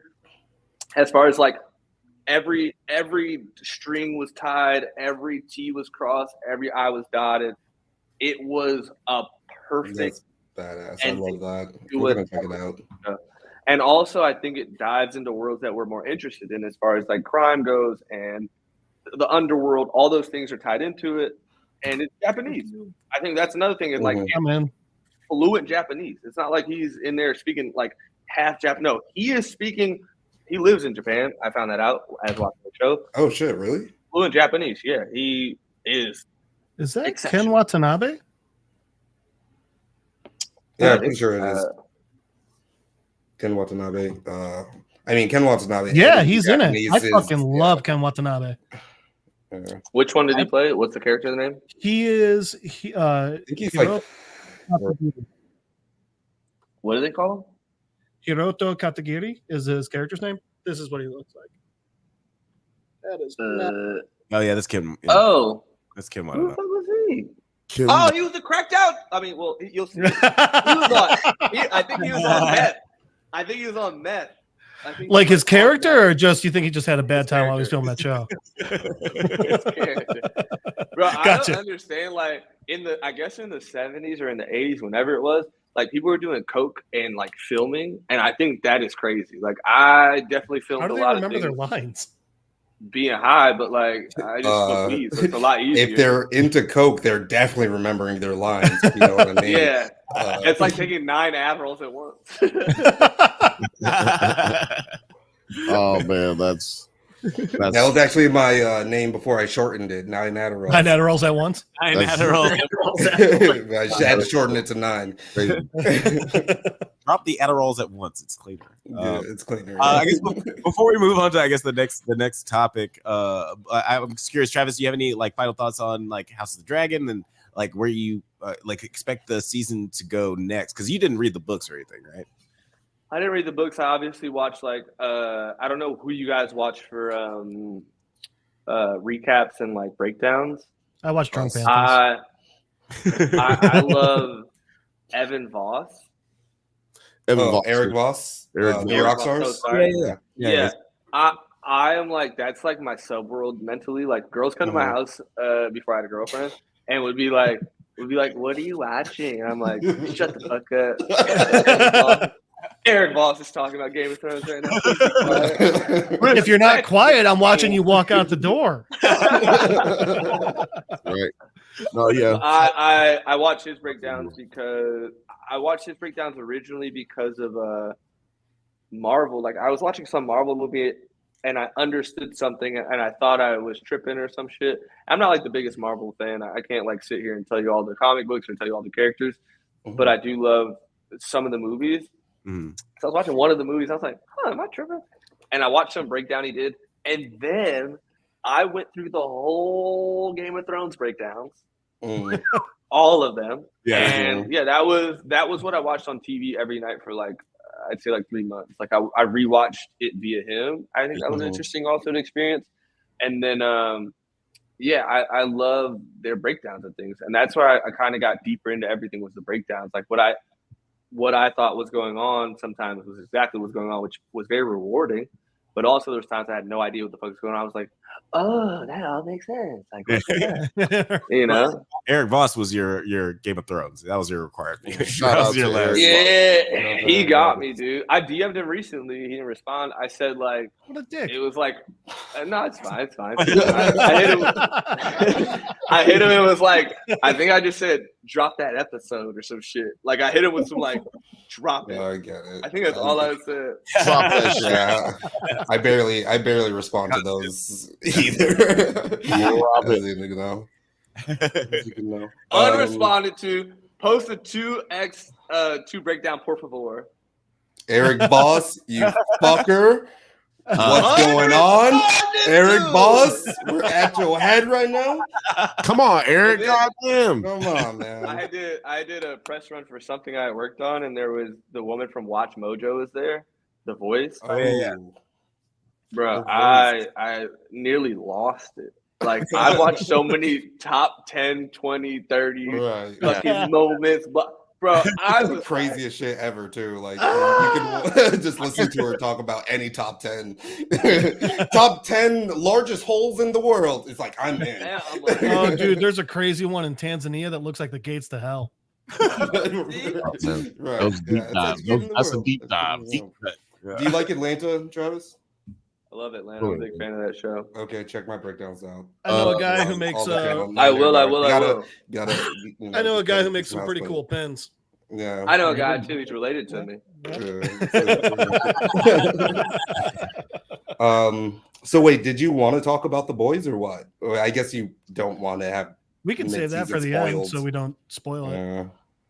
Yeah, don't spoil it for me, but whatever you need to listen. If you want me to talk about The Boys, I got you for what I know. We'll talk about. Yeah, because we got other. We got another topic. We also got Dark Matter and the Acolyte. We could either talk about Dark Matter, or we could do Star Wars. We can talk about the Acolyte. You can do it. Which one of y'all? Oh, that's the Star Wars one with what's her name? Amanda. Yeah. How is that show? Oh my god! But it is now my favorite Star Wars show. Okay, you know what? I didn't watch. Interesting. I tried to get into the Mandalorian, but I couldn't do it. It's a western. If you don't like westerns, you probably won't like Mandalorian. Yeah, you can't like the Mandalorian then. It's just too slow, and he doesn't talk enough. It was like, I don't know, there wasn't enough dialogue, I think, for me. And for me, Star Wars, I think Star Wars is very interesting, but I think the world is more interesting than the story is. Like, if I don't really know the story well enough, I know that like somebody in the stars was mad, and somebody else in the stars was mad that he was mad, and somebody's evil, somebody's good. Like that, to me, that's just like evil versus good. It's like, okay, how many times can we repeat this story? Yeah. And then they did like the Rogue Ones and all those things. And there was one that was really good. I thought Rogue One was interesting. I like weirdly liked it. And I felt like a lot of people hated it. Yeah. You would love Alex's breakdown on the show Andor. Yeah, I would recommend checking out Andor. Andor is a show about what leads up to the events of Rogue One. First of all, where did they put that at? It was on Disney. Disney Plus. No matter what. Yeah. I need to log back into my Disney Plus. I have a little cousin in Jamaica who logged into my Disney Plus, and it's fucked up my Your whole algorithm. I mean, not even my algorithm. Like I sign in, they're like, you can't sign in to location. I'm like, well, it's my location. This is my house. This is my account. This is the location where it lives. $130 for her to watch like cartoons every once in a while. You know, I'm just like, fuck me. I actually just started watching a shit ton of stuff on Apple Plus because I'm like, yo, I only have it so we can watch Dark Matter. Yeah. I'm like, yo, I pay for this. I'm about to watch Tombstone, Fifth Element. I watched Tombstone. It's interesting. Yeah.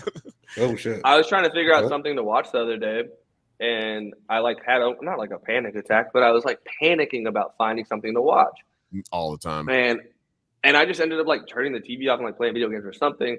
And the next day I went to go see one of my friends, and I was telling them, I was like, I was talking about creating things and like what I want to do next and what I want to make next and all this shit. And I was like, I was panicking because I was like, bro, I don't know what anybody's going to want to watch. And am I tripping, like making things that are kind of selfishly for myself, like things that I want to see. I guess that's just like how it's got to work for me. But I just was trying to figure out like what is going to draw somebody into a story. Is it characters? Is it urgency? Is it, what is going to make somebody care? And so I was trying to think about the shows I care about. What makes me care? Why do I give a fuck? Why do I watch them? Why do I come back to them? And most shows, like storylines, don't really matter for me when it comes to like mindless TV. Like I loved Entourage growing up. I watched Entourage straight through. That was like I think the first TV show that I watched sequentially. Like I never owned a DVD that had all the seasons. So that was the first time I watched something and being like knowing what was going on. And then after that it's like it was hard to find entertainment. And that's why it's so interesting that like House of Dragons or Game of Thrones caught me, because in my head, fantasy was bull. Like it's just like, what? A dragon? Like, you know what I mean? I just couldn't fathom caring. And then I find myself now arguing with people, be like, just trust me, man. Just tell me, man. Just trust me, man. You guys get me. It's the best thing ever. And now, like I can't find anything to watch anymore, and it's bugging me out. So I try to like not repeat things. I've downloaded, that app Mubi, MUBI. Yeah. Yeah.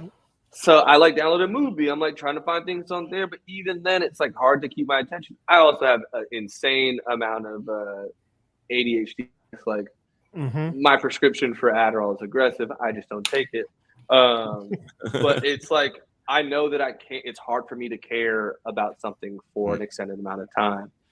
Succession was one of those shows that when it got me, I was like, "What the fuck? Like, how did this even? Like, what?" I care. What? I'll let you go real quick, but I just want to say, like, one of my favorite writers, Aaron Sorkin, one of his things that he said about just like creating stuff, because he was talking about wrestling with the same thing. He's like, when I think about what I want to write, I think, is it something that I would want to watch? Is it something that my mom would want to watch? Is it something that my best friend would want to watch? If the answer to two of those is yes, then I'll make it. If the answers to two of those is no, then I won't make it. There's like I want to make it like for you, because like you can't, if you figuring out what other people are gonna like is gonna drive you mad, or like what everybody's gonna like is gonna drive you mad. But yeah, I think that's what it is that drove me kind of crazy. What I just want is like hood niggas in sci-fi, and I don't know how to explain that better, but like if The Wire was on like a planet, you know what I mean? Like I want the urgency and the franticness of like hood politics and like gangs and crime and the underworld, the overworld, the police, etc., politicians. But I want the scenery of like Fifth Element. Okay. Yes. We just watched that. Deep Space Nine might do that for you if you watch Star Trek. Deep Space Nine from Star Trek, because the first couple seasons they're not exploring anything. They're on just a space station that's part of the Starfleet, so you get to see the commerce of what happens around that world. There's a lot of good world building of Star Trek, and so there's pretty plot lines where like the bartender's a shady ass motherfucker. There's a lot of shady characters in there, and the main captain is a black dude who's a single father just trying to like raise his kid up in like this crazy universe. And then the last couple seasons is a big intergalactic war, which really is gonna hook you by them. I got one suggestion for you. It's on Apple TV Plus. I just watched it right before I watched Element for the sixth time. It's called Dark Matter. Oh yeah. And so it's actually episode 9. This little banner thing is wrong, but Dark Matter episode 9, it's already gone down. Everybody already seen. Oh, wait. Okay. I know what Dark Matter is, because a friend. This is the first time this ever happened to me. A friend of mine came to my house, and we're like sitting there. It's like me, him, and one of my other homies, and we're sitting there talking. And he like reaches for my remote, whatever. He clicks on the remote. I'm not thinking anything of it. He just could be looking at YouTube, putting something on, whatever. This nigga in the middle of a conversation puts on Dark Matter and turns it up to where we can't talk. In my house, in my own house. The audacity. You know what I mean? He's like my big brother, so I was like, hey, let's do your thing. But then we also started talking about the show. I was like, oh, it is kind of crazy. I understand it's the one from one world, one from the other world. He switches, he kills. Yeah, okay, I know of it. And Presumed Innocent, I really want to watch. I'm gonna That let one's supposed to be good. Jeff.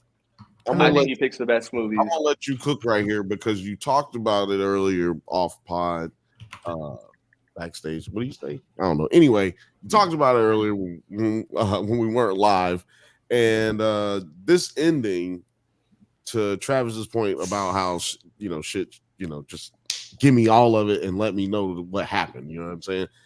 They do that here. For me, I felt like this episode, I mean, it just was the last episode and it could not go on. I know that the producer or the creator who wrote the book, he said he didn't want to do another season, but so I would be fine if that is the case. I think Apple TV is going to try to get that money. That'd be cool. Jeff, don't. How did you feel, dog? I loved it.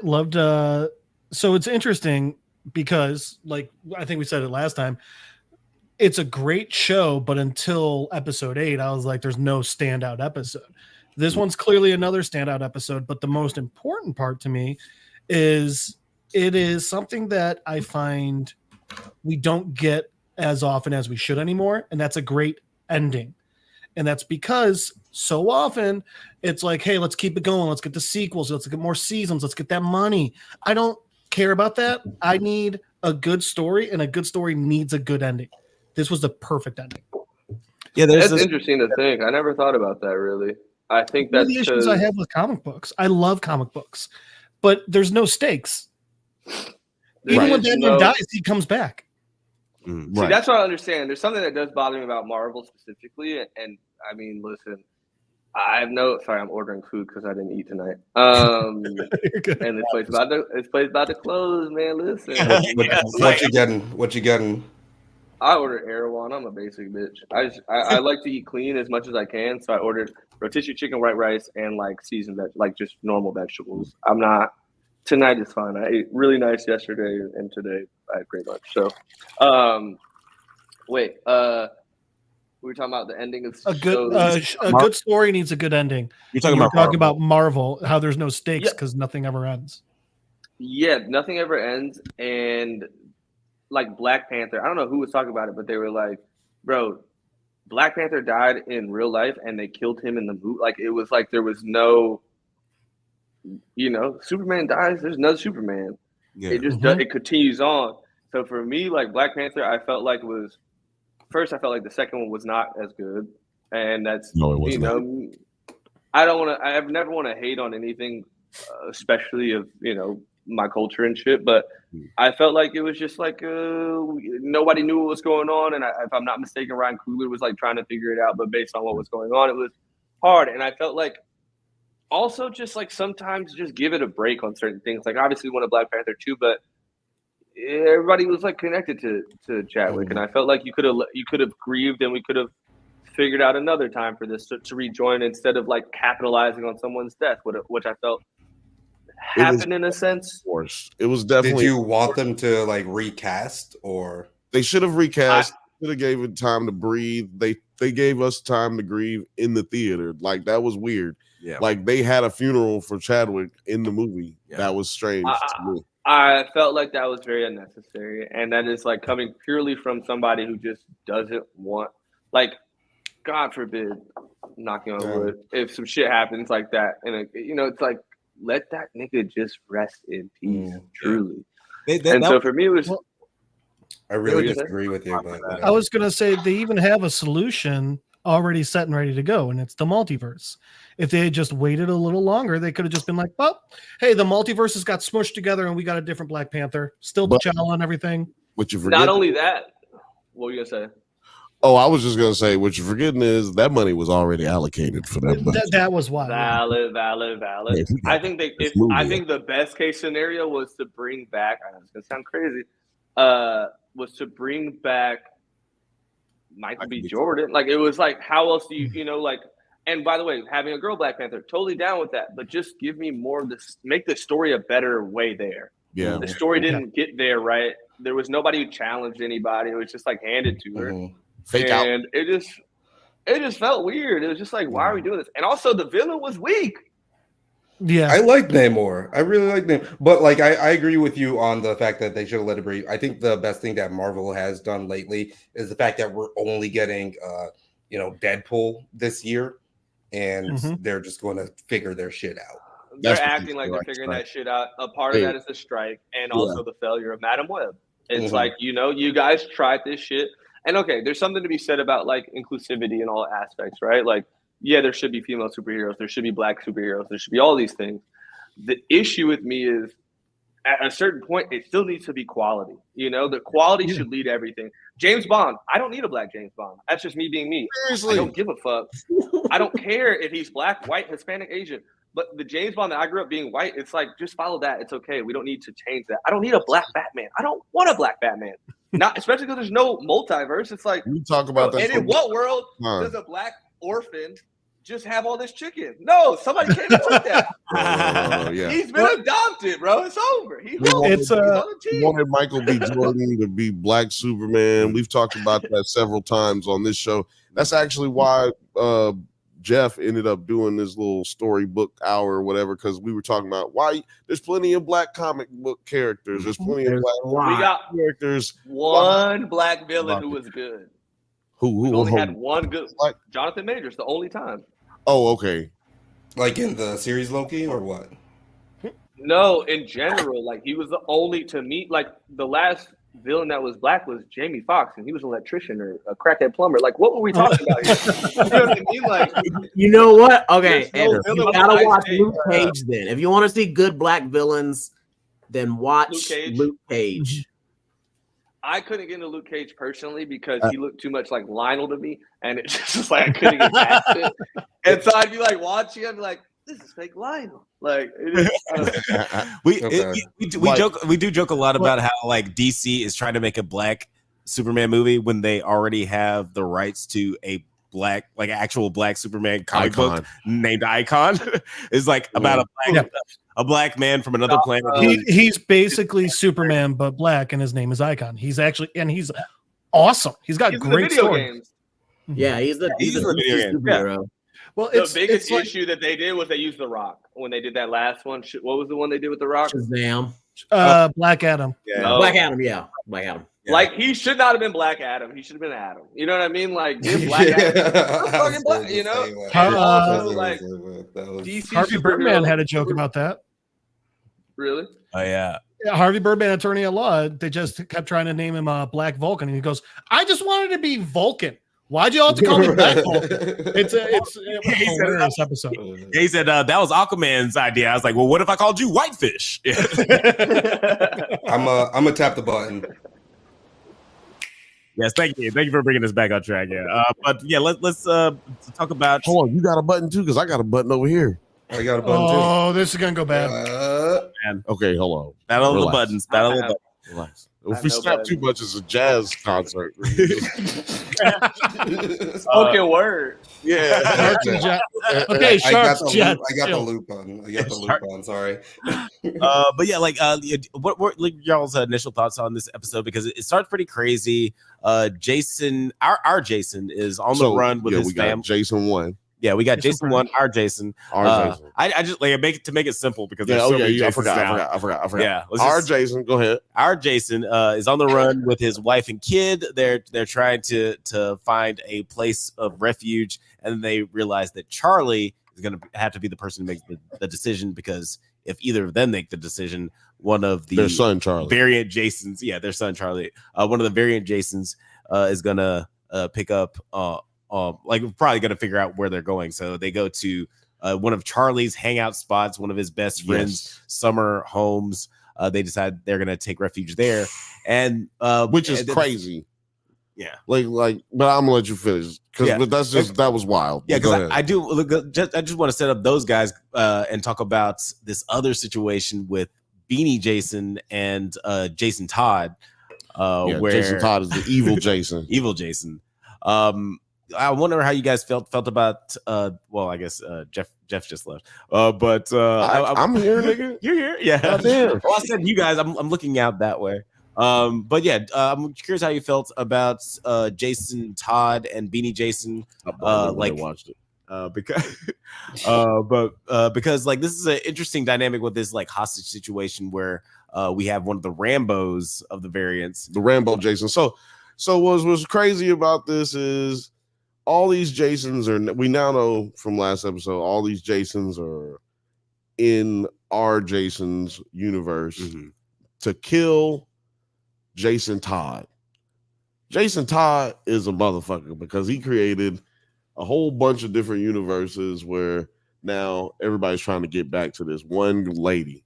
Yeah, this poor damn lady. What was her name? Daniela. Poor Daniela. Imagine that an infinite amount of niggas came dimension and was trying to holler at the same bitch, and they all got her phone number. They all know where she live at. And it's like being in a club in LA, everybody's trying to holla. Yeah, it actually is like being in a club downtown LA where it's just like nothing but niggas in there, and it's like 17, 25 girls. The other part of it is it would never have ended. They would have kept coming and coming because the nature of the box and that multiverse that they're in is every time one makes a choice, that it spawns a new one. Yeah. Well, every time one of them makes a choice, it makes a new one because then there was one that made the opposite choice. Infinite amount of choices. So once you make a choice, so the idea in life, because they use Schrodinger's cat as the basis for the explanation of the series in like episode 1. And so basically the idea is if you're in one fixed position, superposition in time and space, and you make a choice, then there is another version of you that made a different choice. And so when this dude created the box that allowed him to go travel through those different universes or those different possibilities, he then created a scenario which now there's other boxes everywhere else infinitely, and now there's infinite amounts. So it's like, does the cat exist in the box? Is the cat dead or alive? You don't know until you open the box. You don't know that there's all these other universes and universes. That's how you know I'm from Birmingham, Alabama. You don't know how all these universes is. That's crazy because like that's that you guys have been like floating that theory, like I think like since like the beginning. You're like, what's going on with how many boxes that there possibly could be? Yeah. Right. Yeah. So that's good. And the thing is, because of how that decision making process works, each one could push for just a little bit further before he's able to get back a little bit further, and it would keep going ad infinity to it, you know?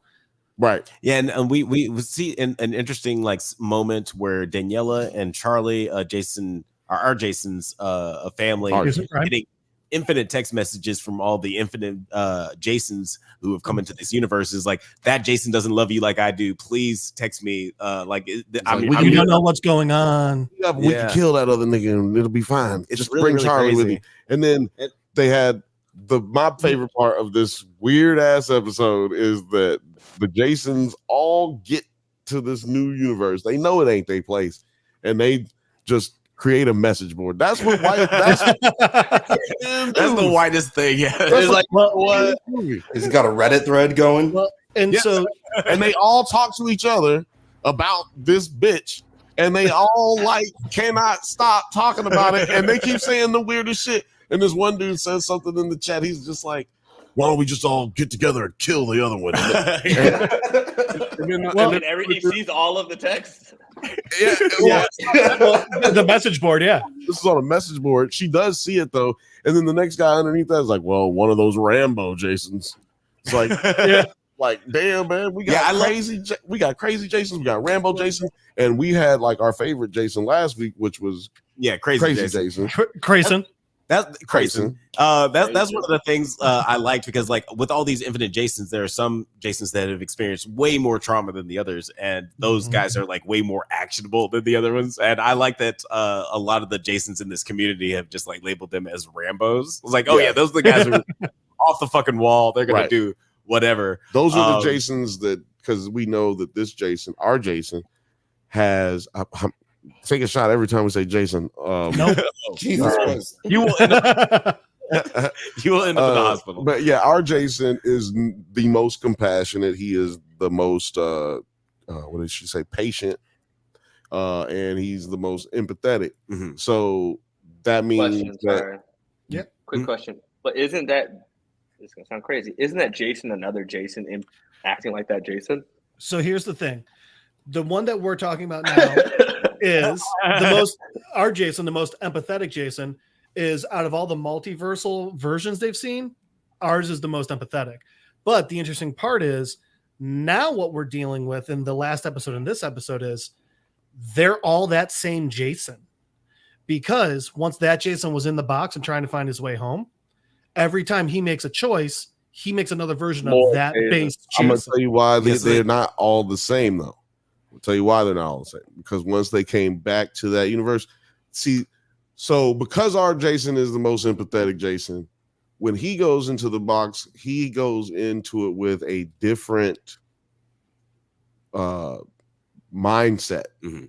Because like we said, it's a choice, and we forget how the box works. The way the box works is you can only go to another. You can, when you open the door from going into the box, you have to pick from infinite amount of doors, and you have to have a certain what do they call it? Security in yourself. Mm-hmm. You can't be, and so whatever emotion you feel and whatever emotion you're having is that's what you're gonna open the door to. So if your brain's chaotic, that's what you're gonna open up the door to. This Jason thought about the thing that he wanted more than what he had, and that was this other Jason Todd's life. Jason Todd. Our Jason came back to his wife and had very specific information that was different than these other guys had.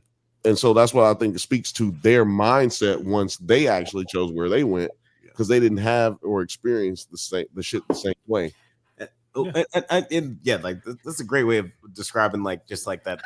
Those Jasons, man. Thanks, man. No. You gotta get a proper do. But I'm curious. Shout out to you, man. Thank you, man. Appreciate you, dog. And I'm curious, like as an outsider looking in, Travis, something that we brought up earlier on the season.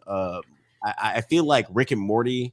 I'm not sure if you're a fan of Rick and Morty. Rick and Morty but did this. I feel like they really brought the whole multiversal stuff into layman's terms and made it very, very popular. Do you feel like Rick and Morty is the reason we get the Everything Everywhere All at Once and the Lokis and all these other type of movies that are really a lot of those popular writers? right now? A lot of those writers are on there. Yeah. I wonder what came first though? What was the first multiverse? Marvel. Well, so that's an interesting question because comic book wise, they've been doing this for decades. Yeah. Well, but it's been Marvel technically. Right? DC has it as well. They all have their DC's got the new 50 or the. The question is who did it first? That's the question. I mean, to bring it into claimants. It's not who did it first; it's who did it best. Always to me, and I think Rick and Morty did it best because it was understandable enough, and it wasn't. And don't take this the wrong way, but it wasn't nerdy. It was they had done something that was very nerdy and kept it mainstream. Kept it cool. Yeah, it was mainstream. But even now, with Rick and Morty, it's gone on so long now that I can't keep up anymore. I don't remember what's going on. You know what I mean? I've seen I think every episode. Then I watch episode. I'm like, what the fuck is going on in this episode? But I think that definitely opened the doors for what is possible as far as multiverse goes. Yeah, definitely. Yeah. This show definitely takes from that. Totally. It's this is what happened to Rick before when he found him.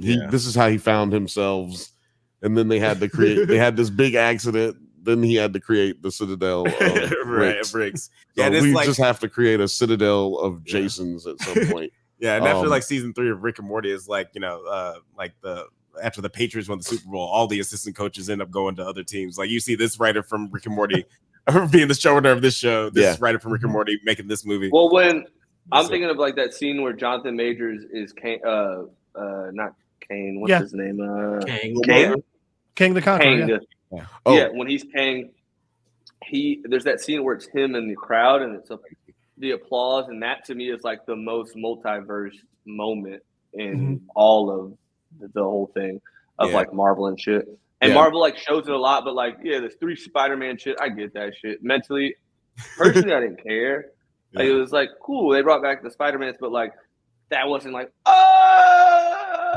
like you were not in the same theater I was. Because I was the one screaming like that. I think because I knew it was happening. Well, I knew.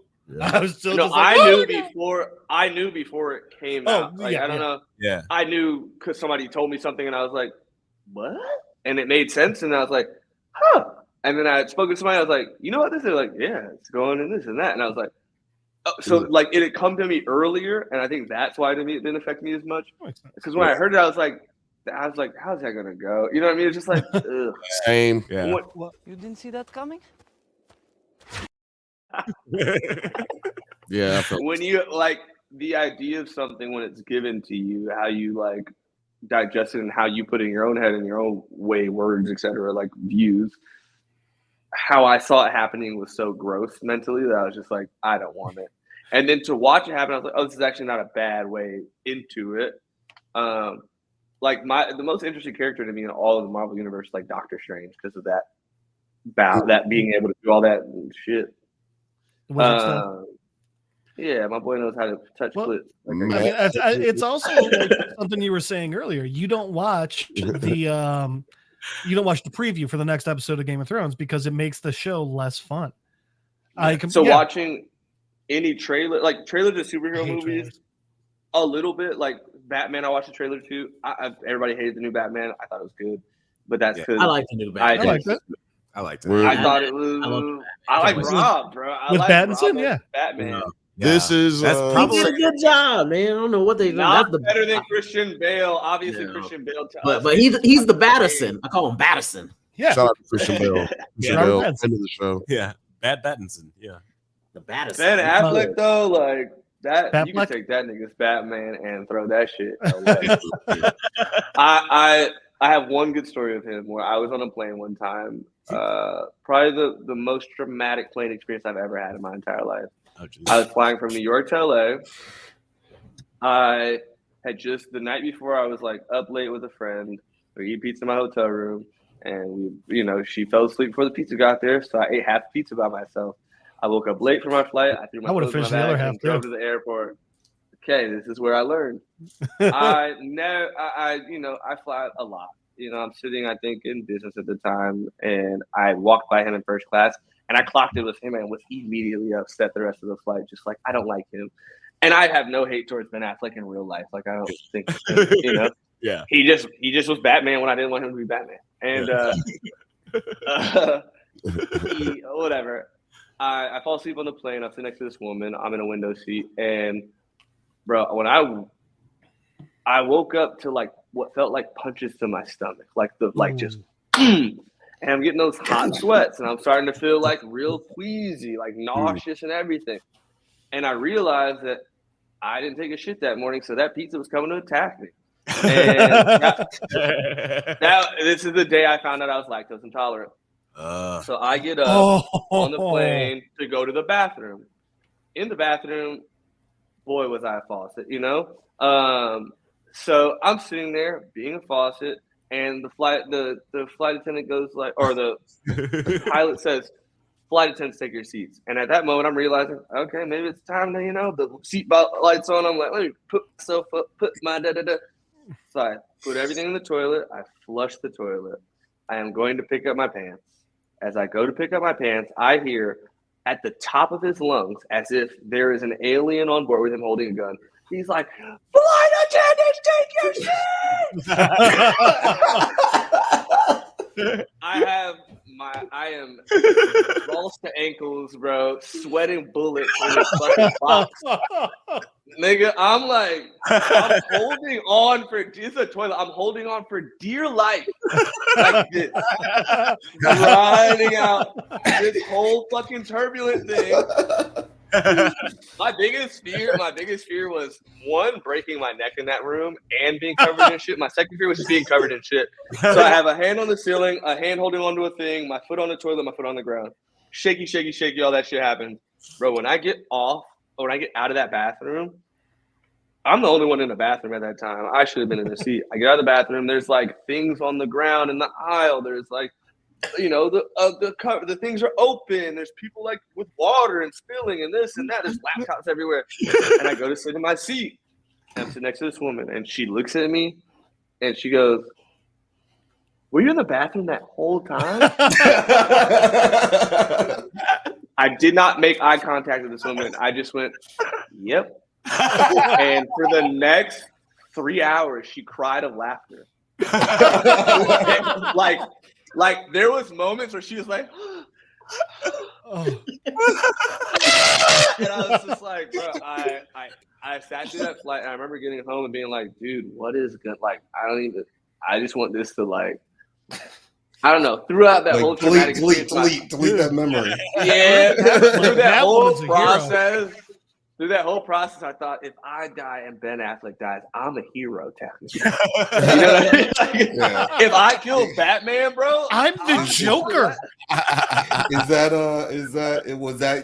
that a weird therapy session the next time you went in? You were like, it was just. At the time, I remember who my therapist was at the time. She was very sweet, but she was like one of those ones who was like so like delicate with me. And so when I told her the story, she was like very alarmed. She was like, "You're okay to die?" And I was like, "If it makes you man, I'm with that shit." She's too much of a therapist to recognize a joke. Yeah, and I was like, I was just being funny, whatever. And then, yeah, I mean, dude, listen, that was like my most traumatic flight ever. And one day I hope to meet that man and to ask him, do you remember a flight you were on that was like the most turbulent thing? I've been on a lot of flights. Like I've flown a lot of times. That was the most insane thing I've ever felt on an airplane ever in my whole life. That And is of the course, most it was insane thing I've ever heard. Lactose intolerance day. Oh, was it lactose intolerance day? That's funny. I mean, that's the day he found out. So that's a national holiday for him. First day, no queso, you know? No face, no queso. I honestly don't know what else to talk about with so Travis told me another story. I don't know if he wants to tell it again, but he told this one during the family reunion. And we've been talking about this dude usually on our Thursday show, but he has a P. Diddy story. I can't. No, hold on. You are all out of pocket right now. You're not supposed to. Yo, Taco, are you? Go outside, nerd. Get out. Go. Are you okay? Okay, my story isn't even that crazy. I'm too scared to get into it because I know that one day somebody's like, "What about that stuff?" I'll just say that I was in fear of a situation happening that didn't end up happening, and I was walked into a room thinking that something bad was going to happen, and instead nothing bad happened. I don't know how to explain it better than that without like. No, that's perfect. Like I want you guys to know something. Like while that man is like obviously done very bad things, I still know he can reach me if he needs to and touch me if he needed to. In a sense where I'm like, no, sir, you know what I mean? Like, look, I don't want to start. I feel the same way. So, Travis, do you want to hear about a multiverse? I've never met.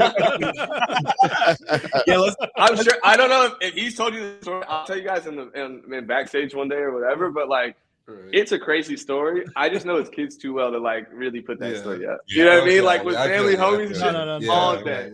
Yeah, like out of respect for the kids and the family, like yeah, the real story is behind the curtain for sure. Let's Terry, that is such a good story. And if you guys have heard that story, just be aware. Like we haven't. I have not. We haven't. We haven't heard it. I will connect with you guys on that. I can't. It's exceptional. My mom tells that story to people, and they think it's so funny. I honestly cannot wait. One day I will be. One day, the first place I tell it will be here. Just know that.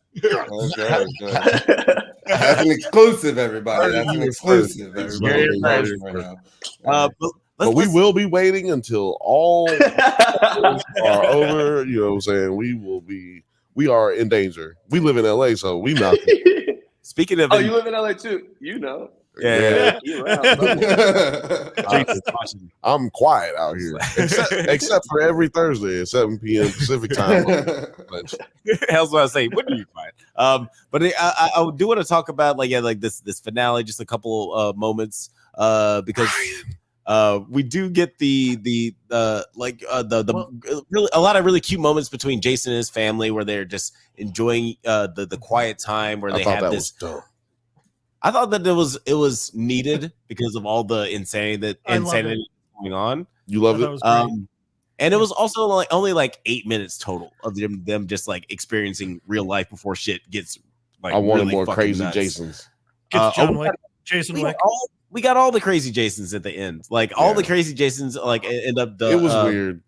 All the crazy Jasons end up advancing on the house at the end, and our Jason ends up almost getting killed by one of the Rambos, and he's saved by none other than Jason Todd, the person who started all this. You say Thick Jason?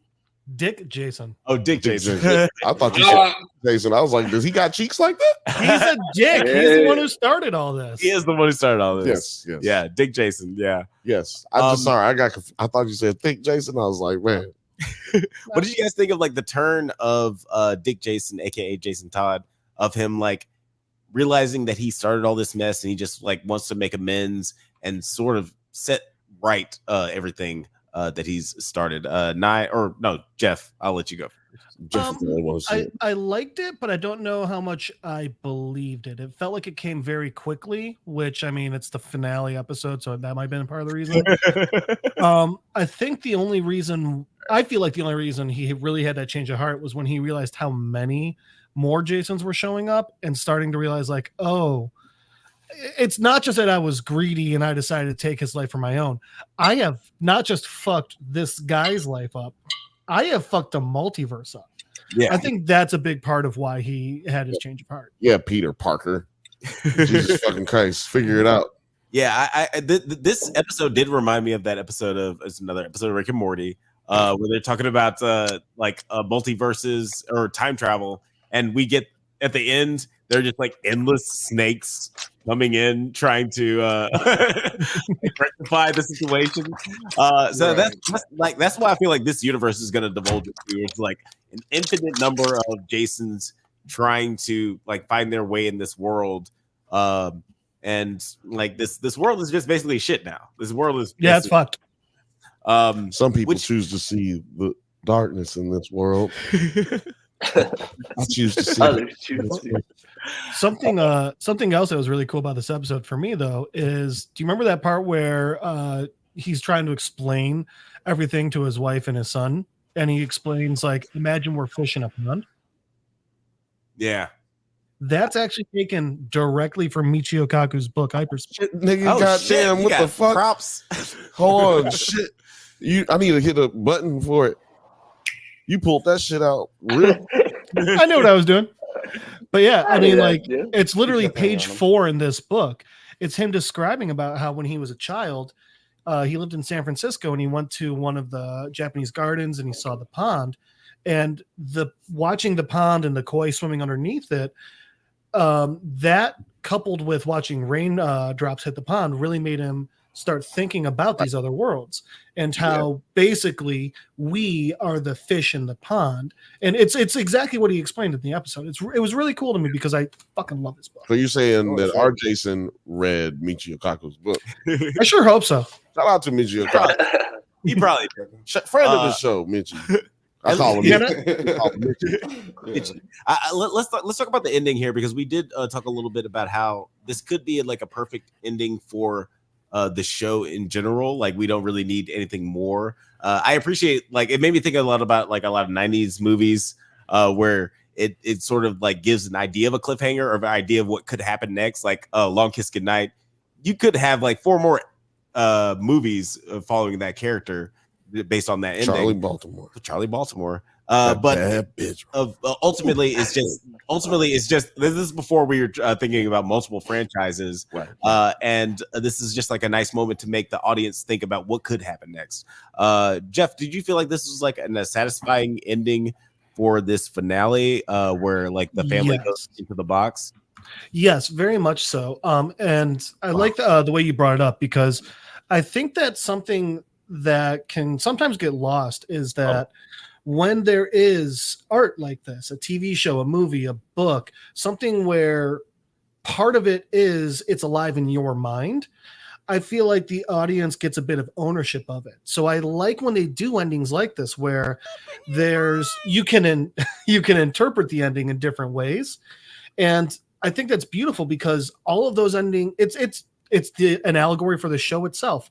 All of those endings are right, because now you've taken ownership of this, and the way it lives on in your mind is correct, whatever you decide. Yeah, I really liked that aspect of it. Aspect ratio, and especially because we as in this like a culture of television, we never know what's going to get picked up for another season. I felt like this is a really well written ending where we don't have to have another season, but if we get another season, I guess that'd be cool. I know I said I liked the ending, but I lied.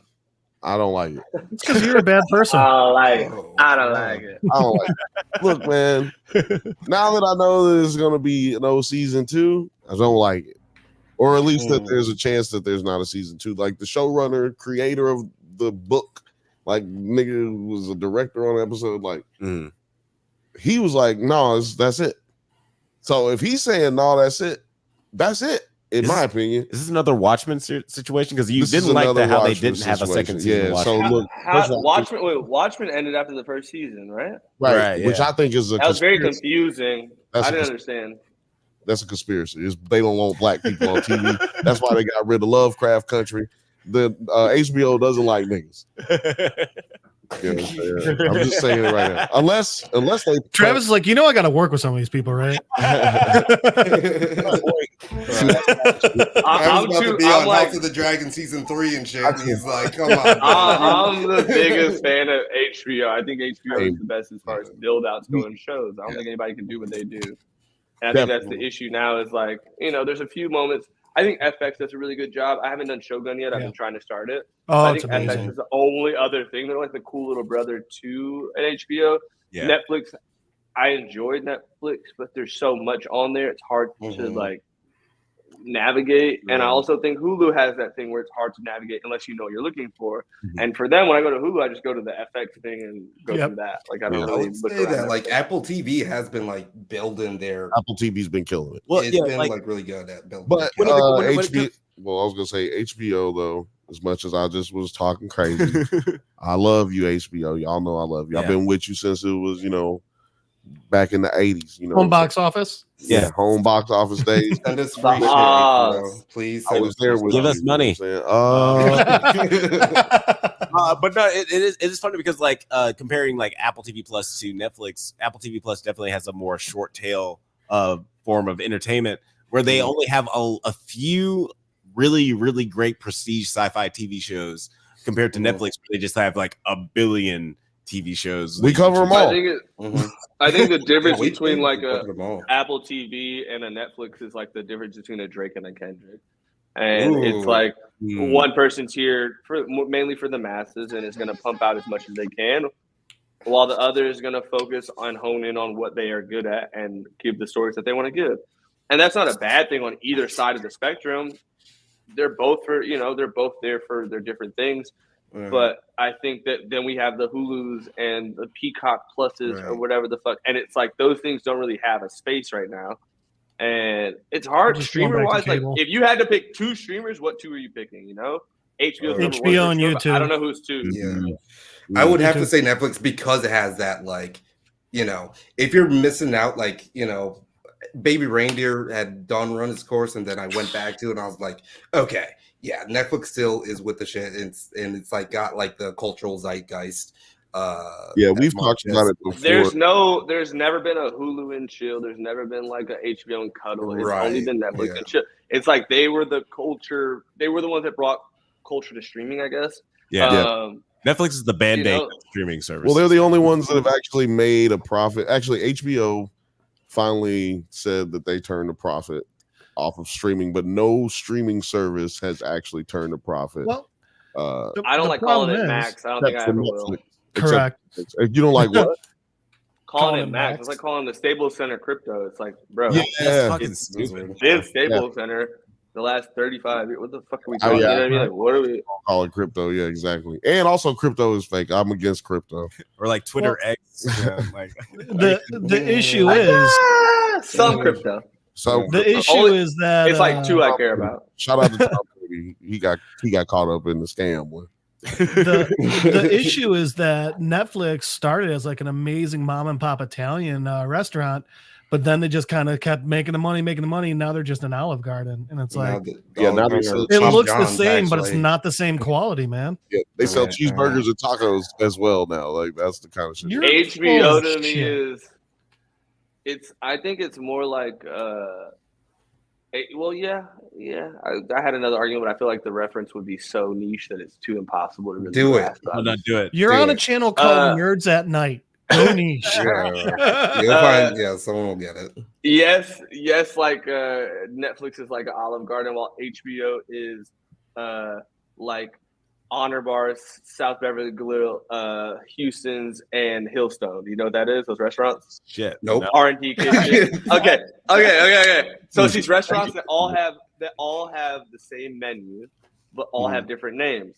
Because when you have, I think it's like 4 of the same restaurants, 5, it's considered a chain, and you have to put up the calorie count. And this guy's trick to that was to put everything is the same menu, different names, so all the calorie counts don't ever have to come out. Oh So shit! to me, that is what HBO is. Is that? By the way, so good, such a good restaurant. Just like any other, bro. So good. Best chicken sandwich you'll ever have. Is that why Carl's Jr. is Hardee's in the South? No, I don't know. I couldn't understand that. Well, is that like the same thing with Australia. like Nobu though? Like Nobu Chicago, Nobu fucking wherever. Like, is that the same type of shit? No, I think Nobu. Yeah, and it's just the same chef who opened the original Nobu opened all the other. It's like when that's kind of like Nobu His name is Nobu. Yeah, I know. Nobu. The Carl's Jr. Hardy thing. Hit us up in the comments if you are successful enough and rich enough to understand that reference, and then leave a like. You know what's funny? If you just speed up what he said a little bit, and you don't know what the fuck he's talking, it should sound like he was talking in a different language. Yeah, if like because we didn't know what those restaurants were, but if you speed up, valid. He's like, oh shit. Oh. Okay, let me tell you this: if you're ever in LA, go to Honor Bar, and it's the greatest chicken sandwich you'll ever experience your entire life. Oh shit! And if you do not enjoy it, I will pay for your entire meal. Drink as much as you want. It's a great fucking chicken sandwich, bro. It's insane. In the chat, that's the fattest thing I've ever heard. I'm a fat nigga. That's a good one, Prophet. I'm a fat nigga stuck in a skinny nigga's body, bro. No one knows what I consume. My mom That's said interesting because I'm a fat white guy stuck in a fat white guy's body. Well, your mom says that about you? Oh yeah. She used to say that to him all the time. She'd be like, "You have a fat man inside of you that lives in you and eats all of the food." And it's like a skinny nigga thing that people don't think that we eat food because we're skinny. No, my metabolism is just very, very fast. He's on Adderall all the time too. So I'm eating and it's just fucking it's in, it's out, we're out. Did you say that you were you just turned 30? I just turned 30, dude. God, I'm so made it over there. I'm about to turn 30 in a couple of weeks here. Happy motherfucking birthdays. Dude, 30 is like the best age, I'll tell you that. 30 to 35 is the best years. I don't know. Getting into it was hard, I will say. Like my 30th birthday, I woke up. I just bought a house. I have like no real complaints in life, grand scheme of things. Like everything is going pretty swell. I woke up in the most anxious, most like just handicapped version of myself. I had walked somebody out of my house. I closed the door and locked it. I was standing right there and I was dry heaving on my, like holding my knees. Like I was like, I've never felt like this. And I think it's because 30 to me felt like it was so far away. One, like I felt like I was like, I still feel like I'm 20 years old. And 21, you're like driving down Sunset, you're chilling, your windows are down, whatever. 22, you're cruising. 23, you get stopped at a red light. 24, you see a cop, you don't notice him, so you keep driving. 25, you're chilling. 26, he's like in the lane next to you, but he's a few cars back. 27, he gets in your lane. 28, he's like very near you. You're just like, whatever. And you're like, I'm not sure about him. 29, he is right behind you, and you don't even notice him. And you just make a right on a red, and it says no right on red, and he pulls your black ass over. You're 30 years old. that is a beautiful it comes quick. It really comes quick, but embrace it. Like, don't fight it. I think that was what I did in the first, I don't know, the like last month of being 29. I really was like fighting turning 30, and it became a topic of conversation for me everywhere I went. I was like, I'm turning 30. I'm turning 30. I'm turning 30. While it was just like a friend of mine would say, start telling people you're 30 at 29. So when you tell people you're 30, it doesn't feel crazy. And like relative to like my life, like 30 is technically young in any aspect. You know what I mean? Like I'm not, you know, my ankles aren't hurting yet. My knee, my back, all that shit is normal. Right. 30 sounded so crazy.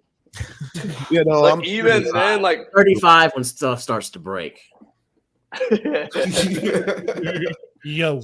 All right, I'll look out for 35 then. So here's the thing about 30. Like, I feel, go. I still feel like I still got the same mindset, 20-year-old mindset. Like, you know, like you said, like it's like I feel different than what my age says. That's why I don't really pay too much attention to it. Yeah. But like you said, unless you really start like, oh shit, wait. Like, you know, you will get that at 35. You will be like I'll just say stay moving, bro. Like, yeah, exactly. Yeah, that's my biggest regret. Stay moving, exactly. Stay moving. I also think I went through 35 in lockdown, so it might not be my fault. But here's the thing about 30. Yeah. 30 is old enough that like you're like, that sounds stupid. I'm not gonna go do that. And everyone's like, okay, fine, he's 30. But you're still young enough that you can go out and do the dumb and fun things, and no one cares. It's the best of both worlds. I'm telling you. 30 to 35 was my favorite time span. There's crazy. There's no 35 to 38. It's not so hot. There should be something that you can't do till you 30 that you can celebrate when you get 30. Like you can't go telling niggas you're not grown. You're not grown. Like, you can't tell that to you 30. Shut up. You're not grown. Like once you turn 30, you can say it to whoever. Yeah, exactly. I still feel like a 19-year-old kid. I think because of like I've been hanging around the same people, seeing the same things for the most part. But like if I got into an altercation, for instance, like for so long when I was younger, I was the youngest of a bunch. So anytime I got into any trouble, I'm like, I'm just a fucking kid, man. Like for real. Right. And that shit ended 10 years ago. But for some reason, mentally, I'm still like, I'm just a kid, man. What you know? And like, no one tells you. It depends on what you do. Tell you what, I agree with the truth right there. As long as you don't have kids, you can act like you're 21 all day. I'll tell you what, being an uncle and not a father is pretty awesome. Yeah. Hold on, growing up, I'm enjoying being an uncle. Yeah, I'm enjoying not being a father too. And it's weird being nobody tells you when you're an adult. You just find out like 15 mistakes. And you're just like, oh shit, I gotta pay for all this. So yeah, being an adult is I'll tell you one thing I've learned this last year that everyone here might enjoy. So like the company I work for, it's an international company. We got a lot of business. We're doing better than a lot of places for a couple of different reasons. But my boss was telling me he knows like C-suite people and other big tech businesses, and all of them are running around like the hair's on fire. Like you think like they got it all figured out. They don't. And they're just like, shit, why isn't this working? Let's all figure it out right now. So, I mean, like everyone's dealing with that. Filming any TV show, any movie. Yeah. Every day on set, it's like everything's on fire at all times and they're rushing to put out a fire. And then you get there and there's no fire. So that's the thing. That's what it's like that in the tech world too, it turns out. And I don't know about you, but for me, that's just kind of like, hey, at least we're all in it together. You know, at least I'm not. At least other people are dealing with it. I feel like that's the workforce. I think like everybody has imposter syndrome. Yeah, because it's like I don't know what I'm doing, but at the end of the day, like we all make shit work. You know, I'll be asking my boss. I said, yeah, what do you? How do I do this? She said, don't nobody know how to. She was like, just do what I say. And then if you fuck up, it won't matter. Don't worry about it. I'm like, oh, that actually took a lot off of me. Like, I actually don't feel as stressed out about this job anymore. I thought it was hard, but it didn't really. I think I stress more about work not being there than being there, because for so long, like, you know, I shot seasons of TV and you spend all that time doing it. And then when the strike hit, I remember being like, this is fine. Like, this will blow over, whatever. And then when it blew over, thinking what I was coming back to was what I was coming back to, and it not happening, I was like, oh shit. And that was like my first time really panicking about work. And since then, like, I haven't worked since Dave, I can be honest. Like, it's very public. But I think that because I can still live the normal life I've been living, I don't feel the immediate effects of it. Like, nothing really changed in my day-to-day life except for I'm not working 4 months a year. Like, That's the only thing. Everything else I'm doing, I didn't buy a house when I was doing Dave. I bought a house after I was done shooting Dave, which I thought was so interesting. Like, when you're doing stuff, it's like, oh, this is when you're supposed to do everything. And for some reason, my mental was like, nah, I'm going to wait until I can do everything how I want to do it. I do all these things, whatever. But like, not working, I thought I was the only one who was going through the mental thing. But like, I have friends who are beyond me, way beyond me in acting and way beyond me in success. And when I ask them like what's going on with them, they're like, bro, nothing. And it makes me not feel better, but it makes me just feel like, oh, I'm not the only one who's kind of like, what the fuck's going on? Yeah, no. You know, like every day less I'm alone. just waking up. Yeah, less alone for sure. Yeah. I talked to my friends, some are filming scenes, some aren't, but like the ones who aren't are like, bro, what the fuck is going on? Like, I don't fucking know, dude. I'm trying to figure it out. Right. Yeah, it's funny. I read an article. Well, let's be honest. I listened to a podcast. Yeah, I hate that nigga. I'm glad you admitted it, man. You admitted that, man, because it's like niggas be telling me I was watching a porno. Nigga, you wasn't watching a porno. You was fapping it, beating your meat. So I was doing both. Yeah, don't tell me I was watching a porno. I was listening to a porno, and they were talking about just like how the movie. He listens for the articles. How they adjusted to the strike, where they're not like really paying people more, or they're not paying writers and actors more. They're just making less to adjust to. Okay, we got to pay you guys more. Well, we're just gonna make less shit. Yeah. Which But to me, that effect. On one hand, like I like quality over quantity, but also like we've already built this standard for like the job market. So it's just like now we're just like completely cutting people out of like just their livelihood. So it's kind of tragic. This is gonna sound crazy. Fuck actors, directors, writers, producers. It's the bottom line. People who are mainly affected. I mean, seriously, all jokes aside, but like it's like, you know, the transportation people, your ADs, your crafty people, like all these things are affected. And so when all this strike shit's going on, yeah, I know what I'm doing. I know how I live and shit. Like I hide my shit. I know how hard it can be. You know. So I think for me, like there was moments where I felt guilty in a sense, like because I'm sitting here like complaining about work. You know what I'm saying? Like, and I'm on some like, yeah, I'm doing okay. And there's other people who are like really having to adjust and change their jobs and change what they do for a living to just maintain. Yeah. So when the strike happened, more than anything, I was thinking about those people. Like everybody else fucking got, a producer get money. We had an interesting discussion with your production designer off of Dave, Almitra. She came on and she was like telling us like she moved. She's not in LA anymore. Where was she? She said like Vermont.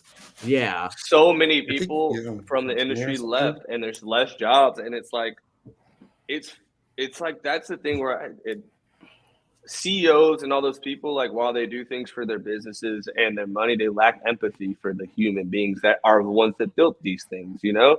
And that I can't get down with. Like that's where I'm just like being a CEO, it's like that sounds like a cool job, but like, bro, you've lost your touch in human. You've lost what it means to be human and to feel for somebody else and to understand struggle. That's why I like growing up, I went to public school, and I think it's so important to understand public school because you're at a private school, everybody makes X amount of money. You know, everybody got enough chicken to survive. But in public school, it's like everybody is from different situations, different backgrounds, different this, different that. Some people can go home and they have a nice house. Some people have no money at home. And like, I don't know. I just understand that. And I feel like CEOs need to be more human. It's like politics in a sense. Like if a politician grew up rich, he's not going to know what it's like to be broke. So it's just, and also politicians grew up broke. I'm sure at one point we'll have enough money to understand both sides of it, but it's hard to go back. A leader to me. Yeah, it's hard to be a leader to me if you don't understand everything. Being a king is hard to be a king because, nigga, you're a king. Yeah. Yeah. He's the head that wears the crown. There's always going to be a disconnect there. Like, you're not going to see how the common people, like, experience life. Nigga, go pee. Nine is raising his hand. I'm raising my hand. Hey, teacher. Dave, season 4, when? Roll Tide. I love it. Season 4. You guys have such terrible journalistic and No. I got you. I technically, I guess, have an answer, and the answer is I don't know. I probably will never go back to it. As much as I love everybody who's a part of it, I feel like when a project has this much of a break, there's no reason to go back. It's like going back to do what? It's not like we're going back to like find out who the king is and find out who killed somebody. You know what I mean? We're going back to make jokes. Yeah, and I understand, like, grand scheme of things. Like, I mean, if you ask me, that show's over and I've already moved on. Okay. Love everybody from it, but like, I'm not gonna sit around and wait for that nigga. Like, excuse my language, but like, I'm gonna wait for somebody else to finish.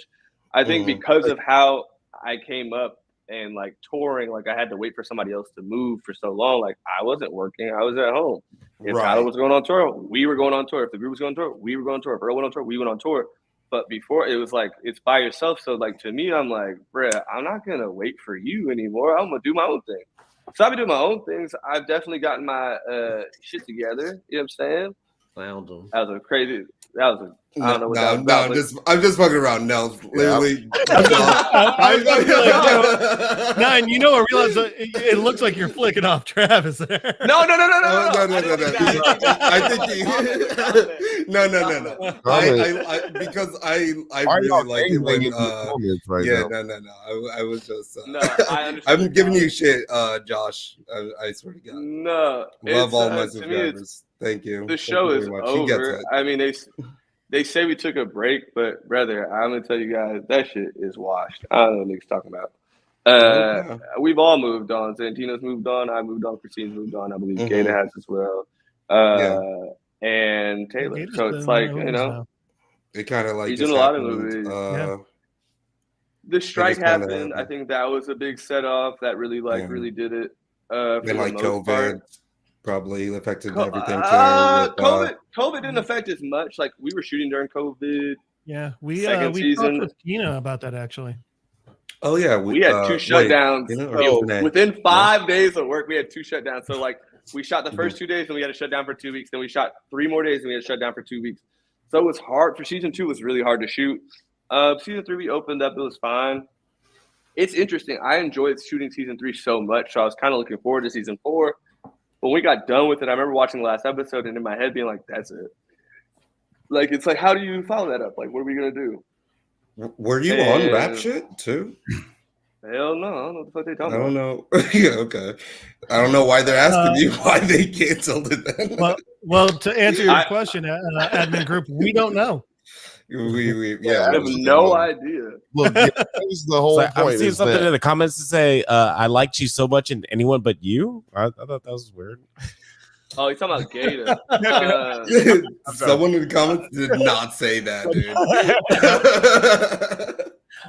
I thought that was good. Like, Gator doing that to me was really nice. Like, I thought that was sick. I think that anytime you meet somebody and what they're doing, it's like when they have the passion for it, and they're great at it. Like, Gator's so good at acting. To see him like grow into a new thing and to like do a movie, like, bro, what? That's the exact same thing Gina told us. I watched that movie for him. Yeah, I think that's the thing is like the show took a late. It was a hit, but it was like a late hit. It was an interesting way that it panned out. I didn't expect it to find that much success, or I didn't expect it to find as much success as it did. It was a very interesting thing for me. Like, I was watching, I remember like when we were reading episodes and being like, I don't know, like, I don't, I don't understand. Reading a script also is a lot different than like how it comes out. But like reading it, I was just like, I don't get it. I'll do my job and continue on, whatever. but I was definitely prepared mentally for it to not be as good. And that's just natural, I think. That was how I looked at projects at the time, because I felt like if I gave a buffer for it to be, if I'm like, I don't know, it's not going to be so good, when it is okay, it's like, oh no, it's great, But I think now I'm more proud of the things I work on, and I was proud of season 3. I was very proud of season 3. But yeah, I mean, to me, it's over. It's over. It's fine though. I think that I'll be at FX soon for some other things, so I'm not really bugged Hell about yeah. it. Okay. Part of the FX family. That's gonna be dope. It'll be the You'll next be on that next season of Shogun. It's crazy when they have the same. First of all, it ain't gonna be no niggas in but his answer was basically it don't matter. None of It this don't matter. It's not that it doesn't matter. I think more than anything, missing filming. It's like it's like camp. You miss the camaraderie that you have with everybody. And like, there was some days where I really just thought, what if,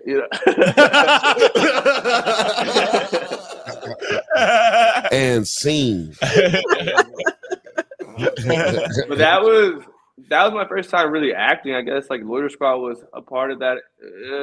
But to me, Loiter Squad, there was so much more of like, I don't want to say fuckery, that's the wrong word, but like there was so much more playfulness in it.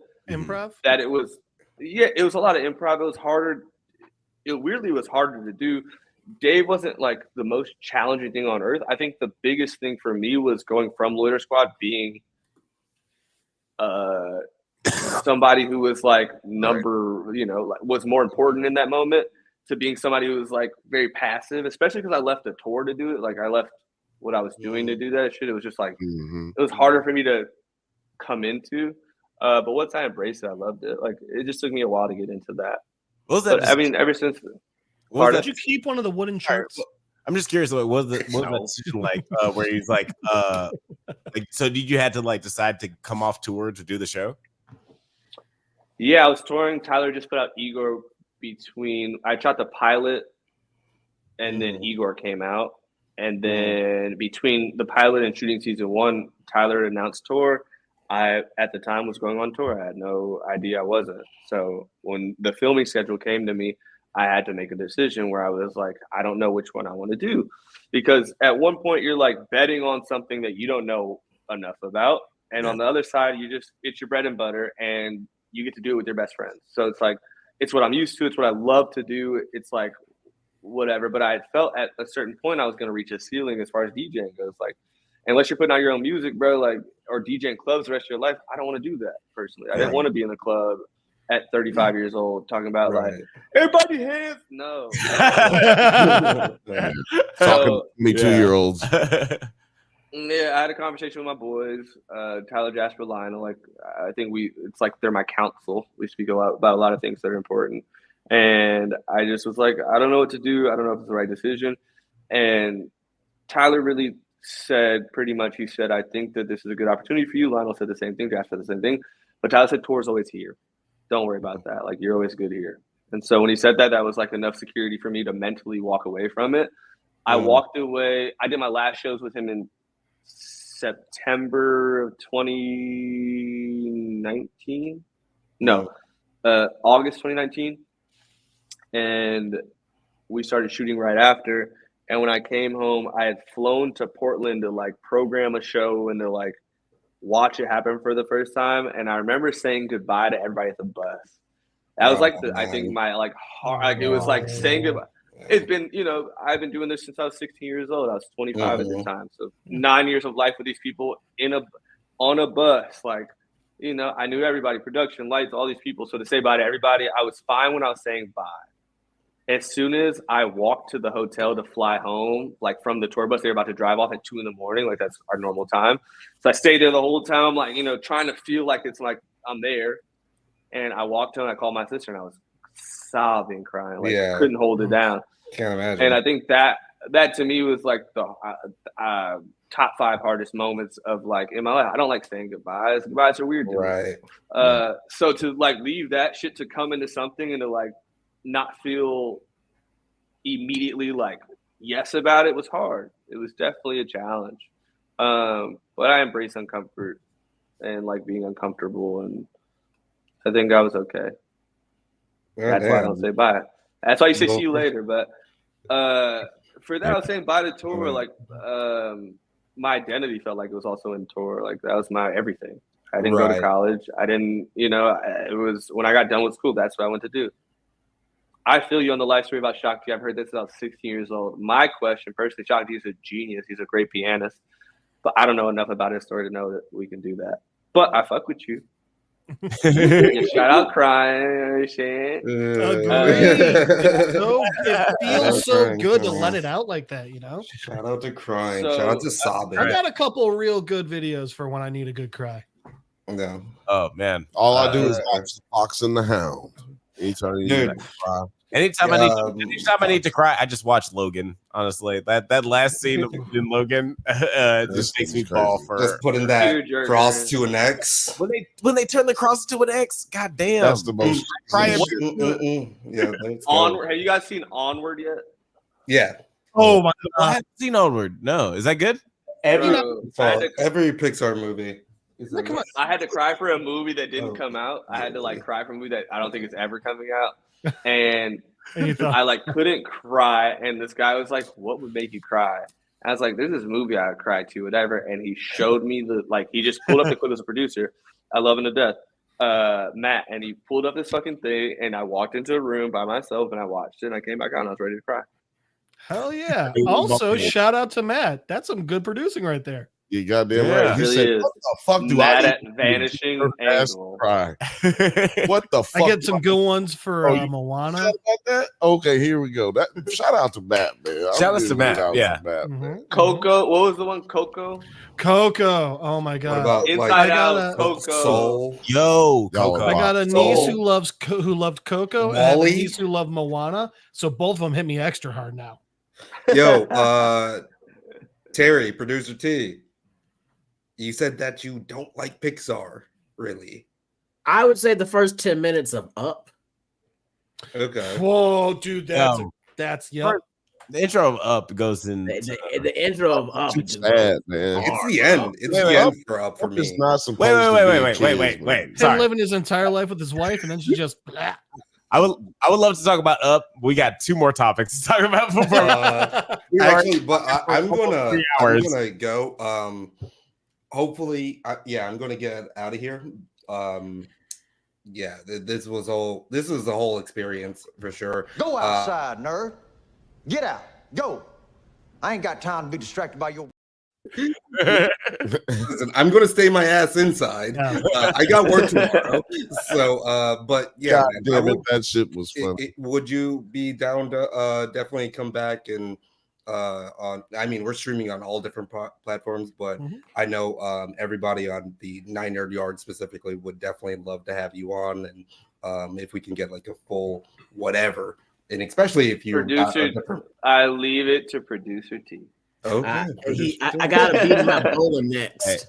Yeah, bowling next? No. Okay, Yeah, it was bowling. Whatever you guys need. Like I'm not.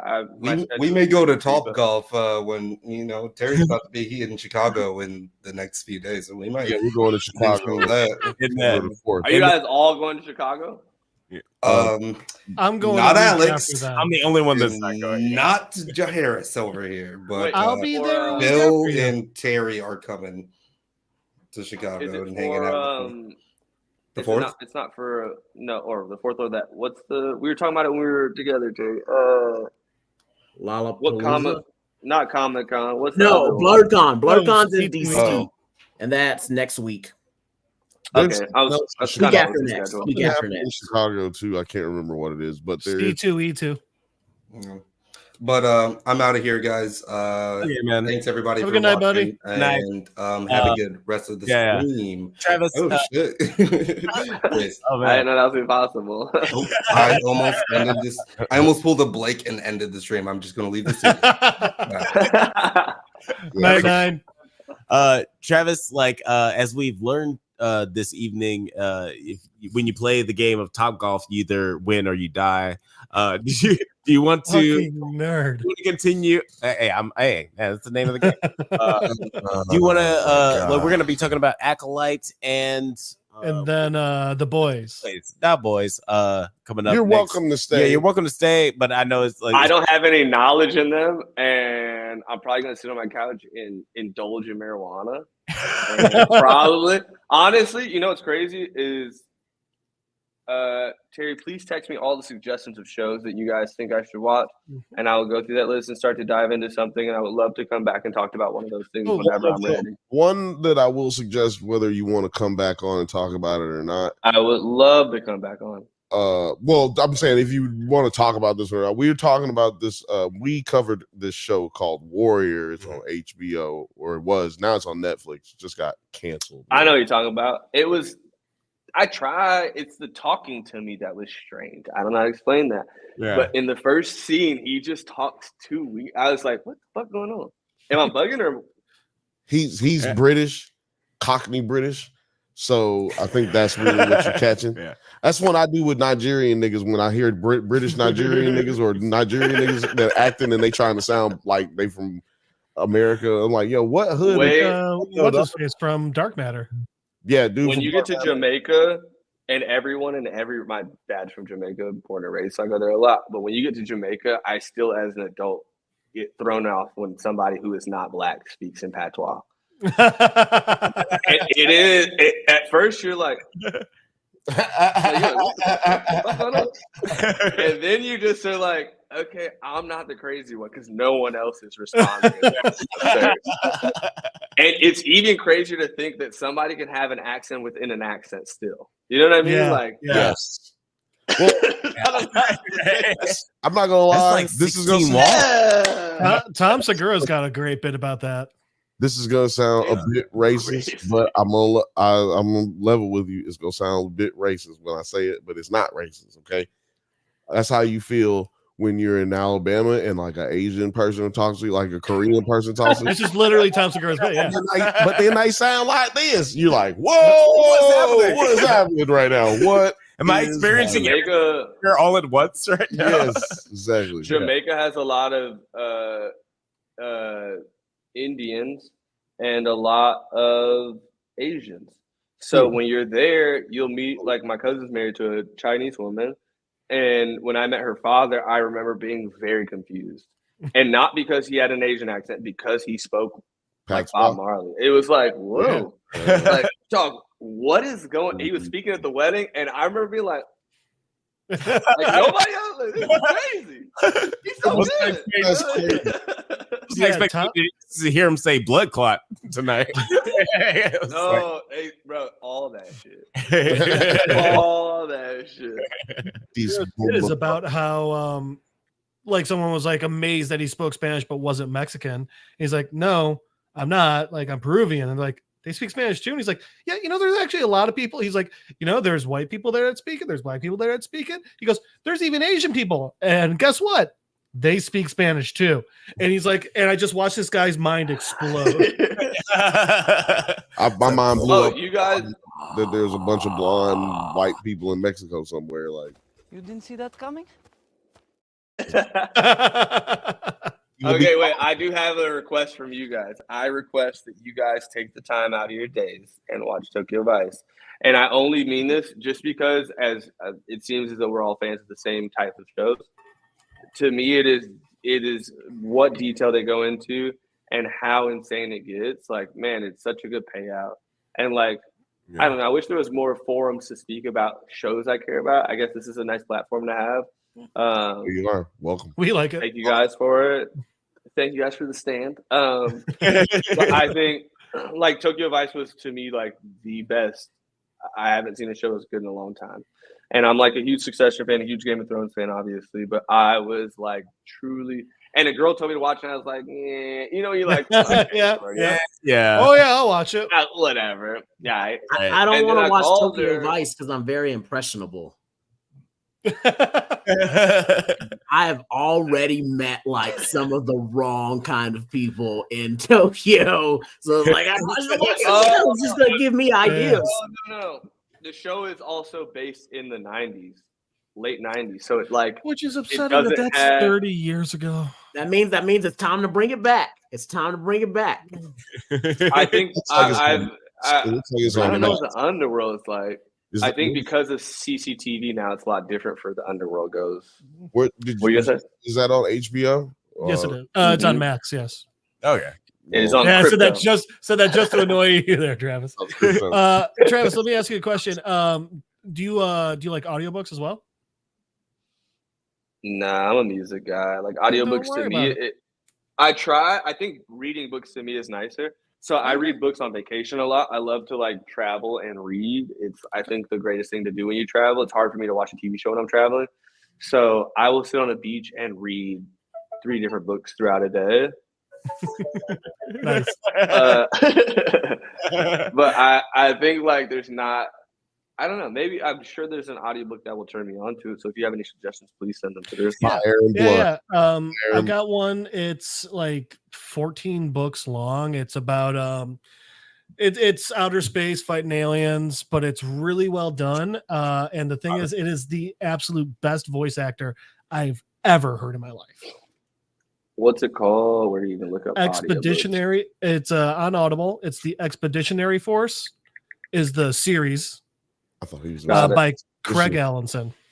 That didn't even sound like something that was real. I thought he was gonna say expeditiously. I was it's written by T.I. But yeah, it's a friend Ford told me to Expedition. listen to the first one, and it started a little slow, but once it got into it, I was like, well, shit, I guess I'm buying 14 books. Oh shit! I love that. That was Game of Thrones for me. I bought 1 or 2 DVDs, 3 DVDs. Yeah, All of a exactly. sudden, 9 years later or whatever the fuck it's been, I'm like Right? thinking about getting rest in peace Ned Stark tattoos. I almost did that actually. Yo, seriously, great. yo, Ned went out like a I would whole love. G, I would and love like. was- Sorry. Yeah. No, That just actor just does not have if emotional. that actor's in Yeah. that type of period of a film, he's gonna have a bad ending.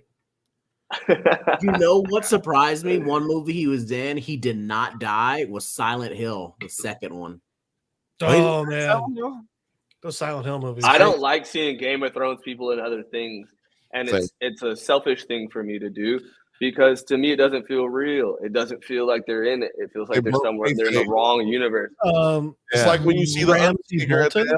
It's like when you see the Undertaker at the I was talking with Ramsey Bolton before he was Ramsey Bolton. Well, so that's the thing. Oh, I saw Misfits after Misfits. Game of Thrones, and I No. couldn't see him as a good guy.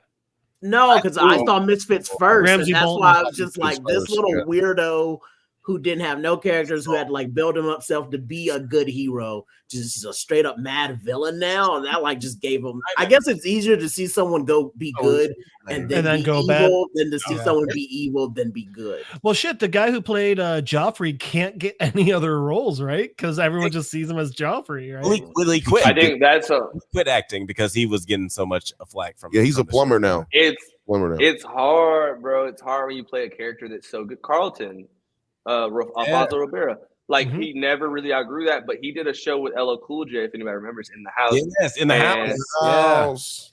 And that was it. But I think there was a project I've been Got some working on game shows recently, now. and his name came up in a project I was working on. I was like, I would love for him to be a part of it at any capacity, because I felt like, it's like it's been enough time. You can give him something else, like Okay. something weird about that shit. I mean, me being bro, I was taco for my whole life. Like, it's an interesting thing to grasp, but like I think I understand it now more as an adult when it's hard to see somebody in something different. Like anytime an article comes out about me and it's like Travis Bennet, everybody's like, nigga, that's just taco. And it's like, I get the idea. So like breaking taco is like the hardest thing I've ever had to do. But I mean, it takes time. I'm doing it as best as I It's can. nowhere near the same, but so my name's Jeff Madel. In college, everyone just called me Madel. So now my college friends meeting me now, and I'm like, yeah, they hear all my friends calling me Jeff. I had one friend who he didn't know for like an hour and a half who the fuck they were talking about. I was like, yeah, dude, it's always been my fucking name. Like I said, a lot not of the times- same, but I similar. call it the Day effect. Yeah, Because but it's a weird American culture thing that we do where we just like take a person and their character is that person, like whoever they are. Really? Like, I mean, I'm just saying it's odd that we do it like he was saying taco, but like literally when people see Mike Epps, everybody knows Mike Epps is Day, but when they see him, they say Day. Yeah. That's and so Yeah.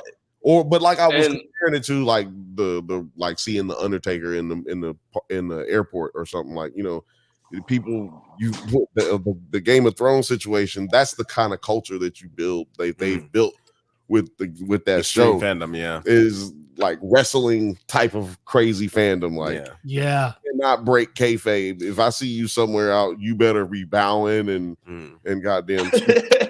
Yeah, I think about Method like- McConaughey had his moment, and I feel like we're definitely due for an Alfonso songs. Put it on t-shirt. Big ass a Rivero sounds. A Rivera songs, yeah. Smaller Like, let us know in the t-shirt. comments what sounds better, like what rolls off the tongue a little better. We're nearing our third hour, and we have 2 more topics to talk about. I've got 2 more hours to go. Let's talk about the boys. Let's talk. Or no. Do you want to talk about the boys, or We're we want to talk gonna about let, Star Wars? I think we're letting Travis go before. It was so much fun, man. Thank you so much. And eat the chicken and rice that he just got. I'll eat the chicken and And rice. the vegetables. Come on. Please enjoy actual food. We've been talking. I will say thank you guys so much for being so like just nice and like hospitable. It's been amazing. I think for me to like indulge on the nerdiness that I do and take and love, I don't have many friends who watch Game of Thrones, and the ones who I do, I feel like don't get into it as deep as I do. So thank you guys so much for letting me indulge in that. Terry, thank you so much for being a cousin of mine and letting me on your guys' Nerds at Night. I think it's a genius idea, and listen, if you need me, call me. You know where to find me. Yeah, man. I appreciate you. Like, that was so fun. I'm like, why is the family reunion? That was like the first time I'd heard about one in like 20 years. I was like in the car with my mom, and we were talking about the last one, and I was like, I was 11 since the last time we had a family reunion. Like, my mom stressed me out. She texted me and my sister in a group text every 5 days. Family reunion, yes or no? This has been since December, and I was like, I can't agree technically until I know more about what my schedule is like. She's like, okay. This goes on up until a week before. So a week before, I was like, yeah, I booked my flight already, like whatever. She's like, great. The night before we leave, no, the 2 days before she leaves, she gets the flu, and she's like, I don't know if we're going. I'm like, okay. So I'm talking to my sister. I'm like, okay, so we'll just go, me and you. And she's like, I don't know. And my dad's like, I'm not going unless your mom goes. My sister says, I'm not going unless your dad goes. Me, I'm like, well, I'm not going to go by myself. But at a certain point, I was just like, whatever, we'll figure it out. It all ended up working out. We ended up there. And at first, family reunions are weird. You don't know anybody. You guys are looking at each other. You guys know you guys are related to like Genghis Cohen pretty much. These 2 motherfuckers who just got it on. But you don't know how you got there. You know what I mean? And so it's so interesting to meet people who are a part of my bloodline, lineage, etc. And to be like, what the fuck? Like, y'all are normal? Like, nigga, your cousin? Like, bro, because you're just like, you don't know what to expect. And I was so happy to meet Terry. And I think that the night we had at Top Golf was like the first night that we all spent together. And it was so much fun. I like truly am like so like thankful to meet my family, I guess, and like to understand. It was weird because they were kind of like cousin sects, like different families. Everybody had their own section. So like spread out, like we're all like really like second and only third cousins from each other. But it's like our great grandfather had like 15 kids, and then all those kids had like 15 kids apiece. So we're just like so branched out, and it's like there's all the California cousins, there's like the Texas branch, there's all the Louisiana ones, there's like the Atlanta ones. It's and what I tried to do was I tried to focus on everybody under a certain age and bring them together, because I know that our parents, our grandparents, our uncles, our aunts got together to make this happen for us. And I know it takes a long time to do it, and a lot of it's hard to do. So I figured, with how things happen and staying in contact nowadays are so much easier, why not, try our best to like stay around each other and stay, near each other and talk, tying up on shit like this and like meeting new people. I think it's so important to expand and all that shit. Well, and I don't know about you guys, but like, I mean, I don't have nearly as big. It's just, my dad's one of 7, but my mom's one of 2. But the thing is, you also don't want to fall into the trap of we'll see each other's at weddings and funerals. And it's like, no, you want the times in between. You want the real life, you know? And so when you don't, it's like you feel like there's years you missed out on and all that shit. But instead of like focusing on the past and like what didn't happen, focus on what can happen and what's going to happen. So I think for me, it's like embracing that and trying to be as inclusive as I can with my family in general. I think with age, I've grown to love and appreciate the time with my family way more. Even my cousins who like, you know, I don't love all my cousins the same. Like I have my favorite. They beat you in Top Golf. Goat, but she's the goat. But yeah, like they beat me in Top Golf. I lose, you know. I've never been to Top Golf. I've golfed before, but I've never been to Top Golf. I want to go. I want to go so bad. First time I went was my big brother's bachelor party, and I won. When you played the game, you either win or you die. I don't know what the fuck you're talking about. It's from man. Game of Just laugh and move on. It's from Top Golf. When you play the Game of Thrones, you either win or you either win or you die. Nigga, somebody know like. Did they ever say Game of Thrones in Game of Thrones? Yeah, they never did. Yeah, they call it. They never said Spider-Man and Madam Web. Right. Yeah, that's because they legally couldn't. That's because Sony didn't have the rights to Spider-Man. That's why they also Spider-Human, Spider. You know, at the end of it, they didn't mention that it's clearly Peter Parker being born. But come on, yo, y'all gonna Uncle Ben, whatever. Right? As Adam Scott, because that's the only movie I've ever felt visceral anger for afterwards. Like, yo, I feel bad for Don Johnson, man. Like, you know, Don Johnson, I think he's one of the coolest white dudes out there. Hey. I'm sorry, man. Look. Said one of. I said one of. But you also never been arrested with like $100,000 in cocaine in a white Lambo. You never did that before. You got me. So, Tim Allen. top 10 cool white dude. Like top People 10. don't know Tim Allen went to jail for some coke. Oh, yeah, exactly. And everybody. And so with Johnson being that cool, I felt bad for him. His daughter just out here doing a terrible movie. So I'm not, you know, I'm just saying, like, I felt bad for the lineage, man. The lineage is it fucked up a legendary. Untainted, you know what I'm saying? Roll like, I will say because this is gonna end up being the longest episode we've ever done. But like, I do want to say, like, I've real quick, 5-hour episode on. I want to give some defense to Dakota Johnson. I've seen 2 movies where I really liked her in. 5-Year Engagement.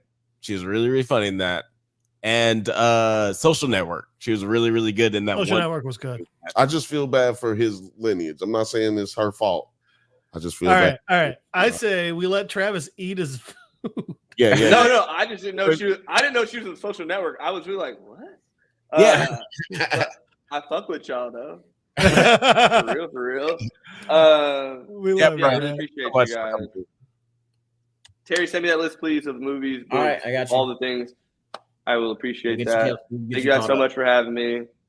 Thank you for coming, man. We appreciate you. Thank you so much, man.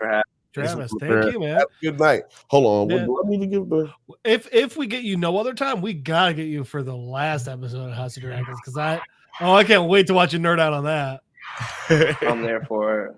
You know where to find me. Hopefully we get you before. Yeah, definitely. I'm gonna give you some more love on the way out here. Yes. Thanks so much, man. Thank you, man. Have a good night. Good night. Enjoy your dinner. I fuck with you. All right. So I guess let's talk about. All right, so we got 2 more shows. So what, like 3 more hours? We good? 4 more hours of show. Let's talk about the Acolytes. Yeah, I was gonna say The Boys, so I can get out of here too. Okay. Well. Okay. let's do The Boys. Can we fix this screen? I can't keep looking at it. Yeah, I hate this. Alex is trying to like do everything else first, but I'm like, no, let's get. All right, there we go. Oh wait, hang on. It's like, I feel like I couldn't move because it was just so zoomed in. I was like, no, I'm just stuck. We was trying. It just when it removed Travis, it just did that automatically. Yep. Yeah, we're talking about The Boys, season 4, Guys, episode 5. No worries, I got that timestamp in there. The Boys, 3 hours, 2 minutes, and 54 I'll try to do timestamps. Don't later. you worry. Oh no, I just put it in. We're good. The Boys, season 4, episode 5. Beware the Jabberwock, my son. Let's let's get into it because this is a very crazy episode. A lot of things go on. Definitely, there's definitely a lot of things to talk about in this episode. After Huey Sr. wakes up from his coma, Daphne reveals it was he who administered the compound V. An empowered and confused Huey Sr. murders several patients after failing to control his powers. Huey calms him long enough to administer a lethal injection to end him peacefully. I'm curious about. I got a quick question actually about that. Well, wait, sorry. Before you ask your question, I'm curious. This was a very emotional scene. Huey's dad has been around since the very first season of this show, and he's obviously a physical inspiration for the character Huey. What did you guys think of just like his arc in this episode and the arc of Huey, like realizing his dad is stronger than he always thought he was, and just like this ending of this character, because it's a pretty big death in the show. Hefe, what did you think? Oh man. So first things first. Simon Pegg is such an amazing actor. I mean, he does mostly comedy. I think we can all agree. He does some action with the Mission Impossibles, which I love that he was so good in that they expanded his character and kept him coming back. But I mean, this is the first time I've seen him in what I would consider a real drama-filled role. And I think he just acted the hell out of it. I loved that, and I love Simon Pegg, so that made me happy. Second, the whole him being confused and everything, that hit me extra hard. Both of my grandmothers passed away from Alzheimer's. So I've seen that deterioration and stuff like that. I get that they accelerated a lot, for one, because it's in a show, and two, because, it's V. But I feel like he played that so well.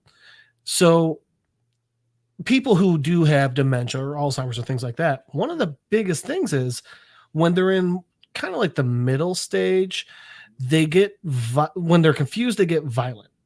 Now the difference is it's usually when they're much later in life and frail and things like that, and not hopped up on Superman blue jizz. So it's usually not that big a deal. But I thought that they did such a good job of portraying that in the Boys universe, and that plus Simon Pegg just made it such a sympathetic character. You're watching this guy literally kill people and then just look so horrified and confused and in pain. I can't say enough good things about it. It's definitely like a really no. It's definitely like a really great just like performance from Simon Pegg. I always thought he was like way more talented than his like the aspect of the comedies that he does. Like I feel like he's got like a lot more range. Mission Impossible. He's Scotty. We didn't name Scotty though. Scotty! Oh my God, Terry! I forgot about that one. Scotty. Y'all are disrespectful. He's done plenty of serious roles. Like, Scotty, Mission Impossible. How do we forget his most dramatic role in Mission Impossible 3? But I'm curious. What about the zombie movie? Oh yeah, Shaun of the Dead. Shaun of the Dead. Shaun of the Dead, Very classic. serious movie. Definitely his best. Classic. Or no, Hot Fuzz. I like Hot Fuzz. How about how serious he got at the end of The World's End when it's revealed that this entire thing is because he tried to unalive himself. It is my least favorite of that movie. It is everyone's. Cornetto trilogy. Thank you. I didn't really care about the Alzheimer's and all that stuff. That didn't really affect me. I mean, like I understand what you were talking about, Jeff, but what it kept what kept going through my mind was this is the goriest episode so far. This is what they try to do every year. They hit us with the gory episode. Some shows they try to hit you with the musical episode, the musical number episode. The Boys takes a different route. Yeah, the Boys takes a different route. But Terry, you've been mostly quiet for the past 3 hours. So while we were hanging out and talking with your cousin. Just being like a support for your, you know, our favorite clone's favorite cousin. Producing. I don't need to do nothing. Yeah, no. We already discussed. I'm him. Exactly. That's why I was just throwing it to you, though, since you have mostly not talked. You know, we would go ahead and throw it to you. How'd you feel about this episode right here? Man, just what are they doing? Like, I feel like I have now a conclusion of why I don't like Frenchie, and it's chocolate blue because they are doing too much with his character. Never too much. Every season, like every couple episodes, they add something new to his character, and I was like, I get being a multidimensional, in-depth character, but you're doing too much with him. First, he was this crazy assassin with a cool background. He was a drug lord. He was a drug dealer. He's a drug pusher. He was a polyamorous orgy king. Then all of a sudden, like, he's in love with this girl. Well, they won't. They know they probably won't. Now he's trying to help her talk. He's like her guardian now, and now he's like in this relationship. Is he? Oh, he's gay now. No, he's real gay, and we want to emphasize on that. But he killed the person. So go. That's back to the assassin thing. But don't forget, he's also a drug addict and alcoholic. And it's just like, what are they keep doing with him now? And he has depression and he's bipolar. And it's just like, I'm really expecting him to be like, and he's also a father and he came out as a trans woman beforehand. And then his dad didn't love him enough. And then like one time he was actually sexually abused a whole bunch. And then they're just doing so much with him. It's like they don't know what to do with him. I'm curious how you feel about because that is a valid criticism of his character, because he is one of like the side characters, and it feels like they want to add a lot of things to him because he's potentially a very interesting character because he has a lot of things. And it's like they're trying to see what sticks. Yeah. Well, they had to end the gay part because it's July now. Yeah, exactly. Like they just did it for June. I'm just like, it's not like no one has a like. Well, I'm sure there are people who just like, I have a problem with him because he's gay. It's like, no, I have a problem with him because he's doing too much, and you guys don't know how to write this character. Like, everything about it is being forced. What it is the dude is an amazing actor, and they want to give him more to work with, and when you have that type of situation. That situation. I've been talking to myself. I had thoughts, and then I'm talking like y'all was there. But you have the type of situation that they're in. You end up wanting to write stuff for that person, and then it like y'all said, it just feels like it's so much going on. But also they don't like source material wise, like his character doesn't like. There was nothing.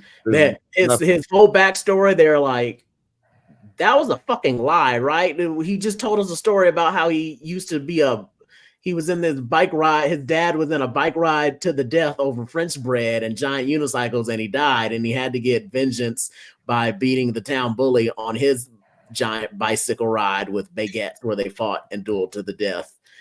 And that was the story he told Hugh, and he was just like. Yeah, it feels like a very carb-loaded flash dance. Do you know? Well, the sad part. That sounds the sad part is I don't know. I don't remember if that really happened or if you just made that up as an example of like that's what they're going to do with him next. So I think I have to did that. They could have just done that because he's just too many titles. And they're just running away with it. I was like, okay, he's an assassin with a regretful past. All right, now he's an assassin with a regretful past with a kind heart who's trying to love a girl. Okay, he's an assassin with a kind heart who's trying to love a girl who's also trying to teach her. He's an assassin with a kind heart who's also trying to lynch a girl who's also polyamorous.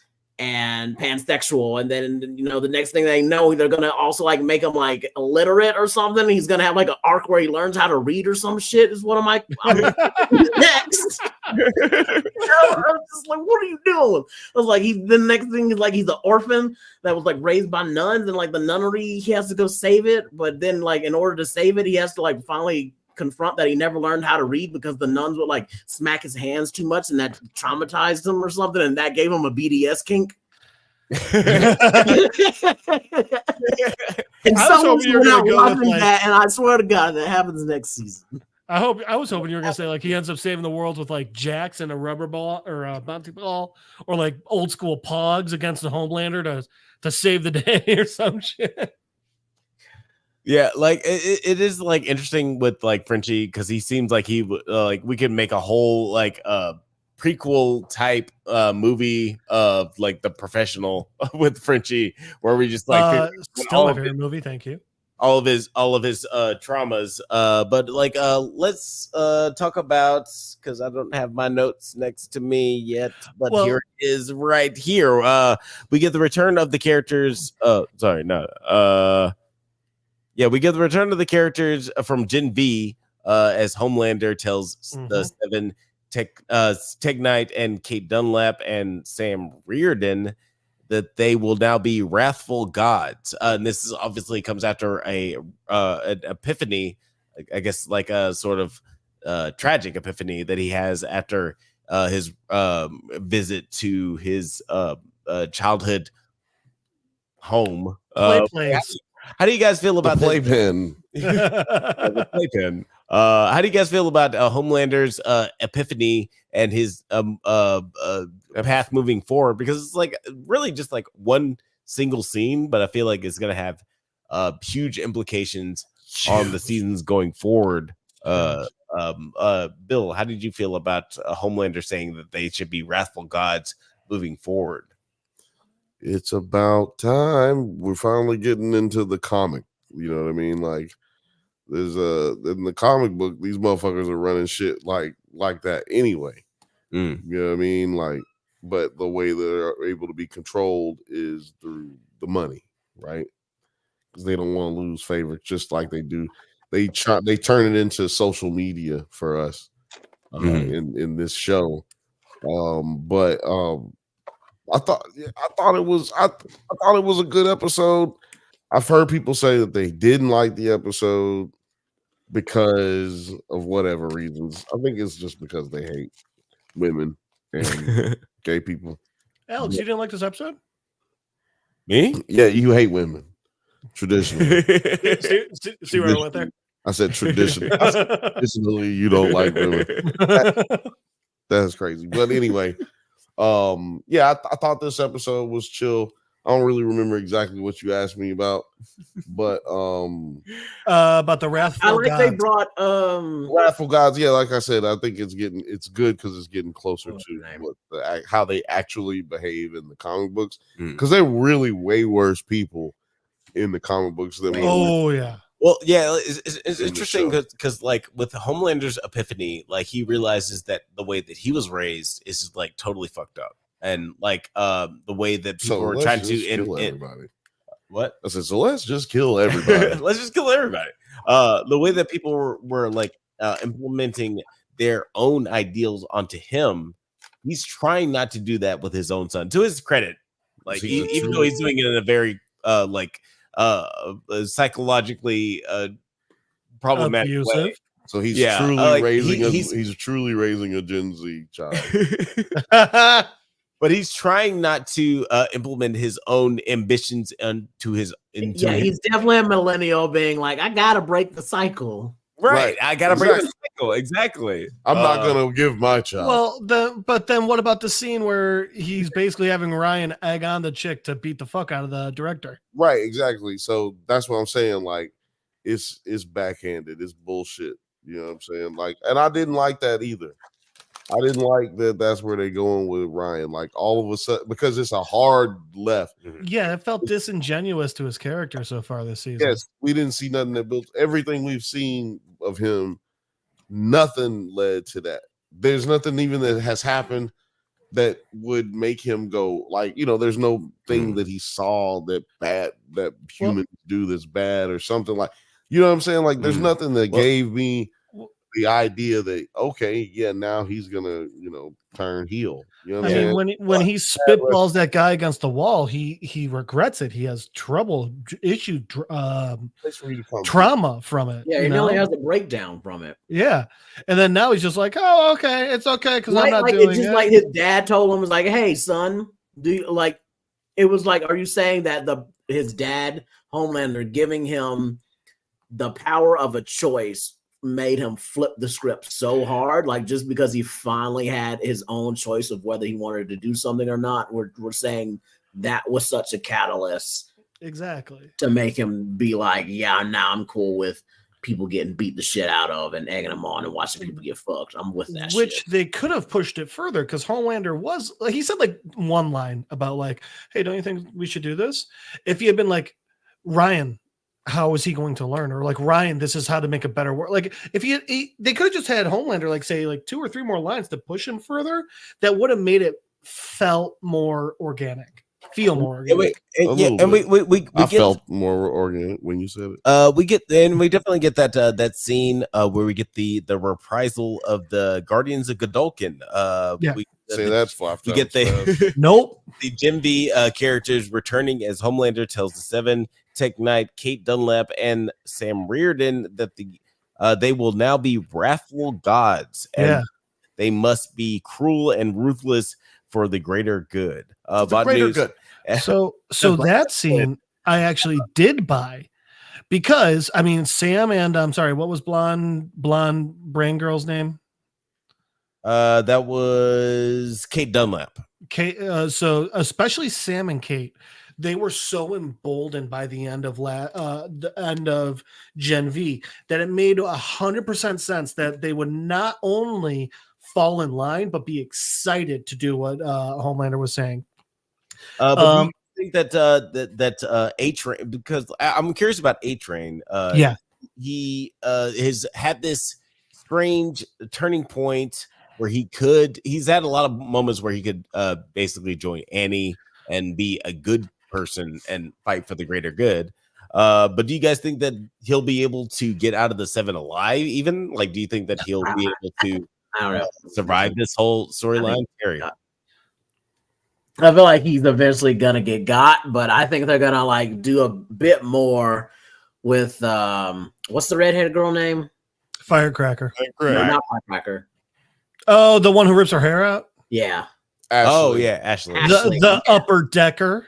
The upper, like I really like that line that Ashley said to A-Train to him when he was being like, I'm the leak, I need your help, and she's like, we're in this together, and he was like, he was just like, motherfucker, I just left an upper decker, I'm not trying to join the Rebel Alliance. And I was like, yeah, the Rebel Alliance. She was like, this motherfucker just I was just trying to play a prank on him. Not trying to bring down the Empire. Fuck that. So I think they're probably gonna do more. And I kind of loved how her way of helping was to also get her own revenge. Yeah, yes. No matter what happens, she's always trying to get hers just a little bit. So I'm kind of rooting for her a little bit more. So it's funny because one of the issues that you're having is like Frenchie and Ryan, like they're trying to do too much and it doesn't feel realistic. But with Amber, they're doing the exact right amount and it absolutely feels realistic that that's who she would throw under the bus. And then also with A-Train, they're clearly doing the crisis of conscience and like which way is he going to go, but they're slow rolling it in a way that feels more genuine and makes way more sense. Right, they're not gonna like all of a sudden tell us A-Train has like 55 kids that show up from different baby mamas in the next episode, and then all of a sudden now he can't, and maybe like his brother gets cancer and like his niece and nephew needs the eye operations, and then we find out that he's actually autistic or something, and Will Ferrell coached him, they're not, and like another something we haven't talked about was Giancarlo coming back. Giancarlo, dude, yes. because I wasn't sure what happened to him. So like, I don't remember that he got sent to prison. I thought he just left the job. I didn't. Yeah, she exposed Yeah, I didn't remember that either. the last episode of season 2 or Was it 2? 3. She exposed him in the last episode, I believe, of season 3. And hold on a second. Here, Alex. She exposed last season of season 3, if I'm not mistaken. And sorry, there's a lot of production shit going on. No, you're good. Well, so but yeah, so then he went to prison. I can't remember what the exact thing that he did. Oh, it was because they found out that everybody had been excessive treason. Well, they found out that he had been given given kids V. So and then they had that little psych ward thing where they had the people locked up. So they were able to get him on that or whatever because she exposed him. But that's why we have their reunion, and it's so like bittersweet to say the very least. Well, what I loved about that whole part with Giancarlo was just am I saying the right name? Giancarlo Esposito. I'm gonna have to keep saying Giancarlo. I'm sorry, I can't. I'm too tired. I'm too tired to try the pronunciation. Was I like how he was still? It's like when we saw him before with Terry. I think you mentioned something about it like the last episode we did, where with Homelander, he was still Homelander's the strongest guy, but Giancarlo is still in charge. And so it's so funny because in this episode, yeah, he's clearly like trying to help them so he can get his pardon and everything. But the entire time, just the effect he has where or just like his air of not superiority, but like almost indifference still kept coming off as like, well, this guy's in charge. Like, even though he's not the one like directing where to go, like directing like, hey, do this, hey, do that. He came off with a lot more power than the rest of the group. And it was just, it was all internal. Yeah. Yeah, definitely. No, I don't have anything else to elaborate on that. There was nothing else for me to say right there. Because he didn't even care about getting out. Like they showed him the pardon first, and he was like, I don't care. Yeah. Until they mentioned what she did to his granddaughter, and that he would get full custody of her. Then he was all like, all right, that's something I would like. That's something that I can't attain right now. Now you've got something to bargain with me. Outside of the my favorite scene is or favorite thing out of this episode were two things. Not in any, I guess no. Number one is definitely going to be flying man-eating sheep. That is definitely going to be something I've never seen before. Flying man-eating farm animals is wild. But I was here for it. I'm not gonna lie, I was here for it, and I thoroughly enjoyed that scene. But the other thing was, Butcher chopped off old girl's husband's baby leg.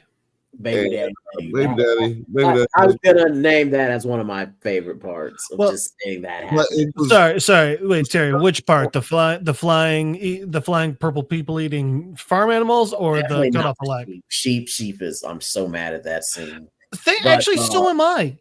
Because like my thing was, every human they inject the V into gives them a different power. Why are all the sheep with the same fucking power? I don't know. Maybe they isolated certain powers that they could do to them or something. I don't know. If they did, and those were the powers they're like, hey, let's give out, that seemed fucking stupid. I don't know what they it also just seemed like a cheap grab, And how did Homegirl just forget her head popping power? Because we saw her do it to one of those chickens. She did, which was funny. Well, we don't know how many do it to the sheep. We don't know if she can do like more than one person at a time or more than one object at a time. I don't know. But she didn't do any of the sheep, man. I was thinking the same thing. It was very curious to me if her powers are the same or similar to what old girl was in Gen V. Then it's like, well, why don't you just do that or explore that?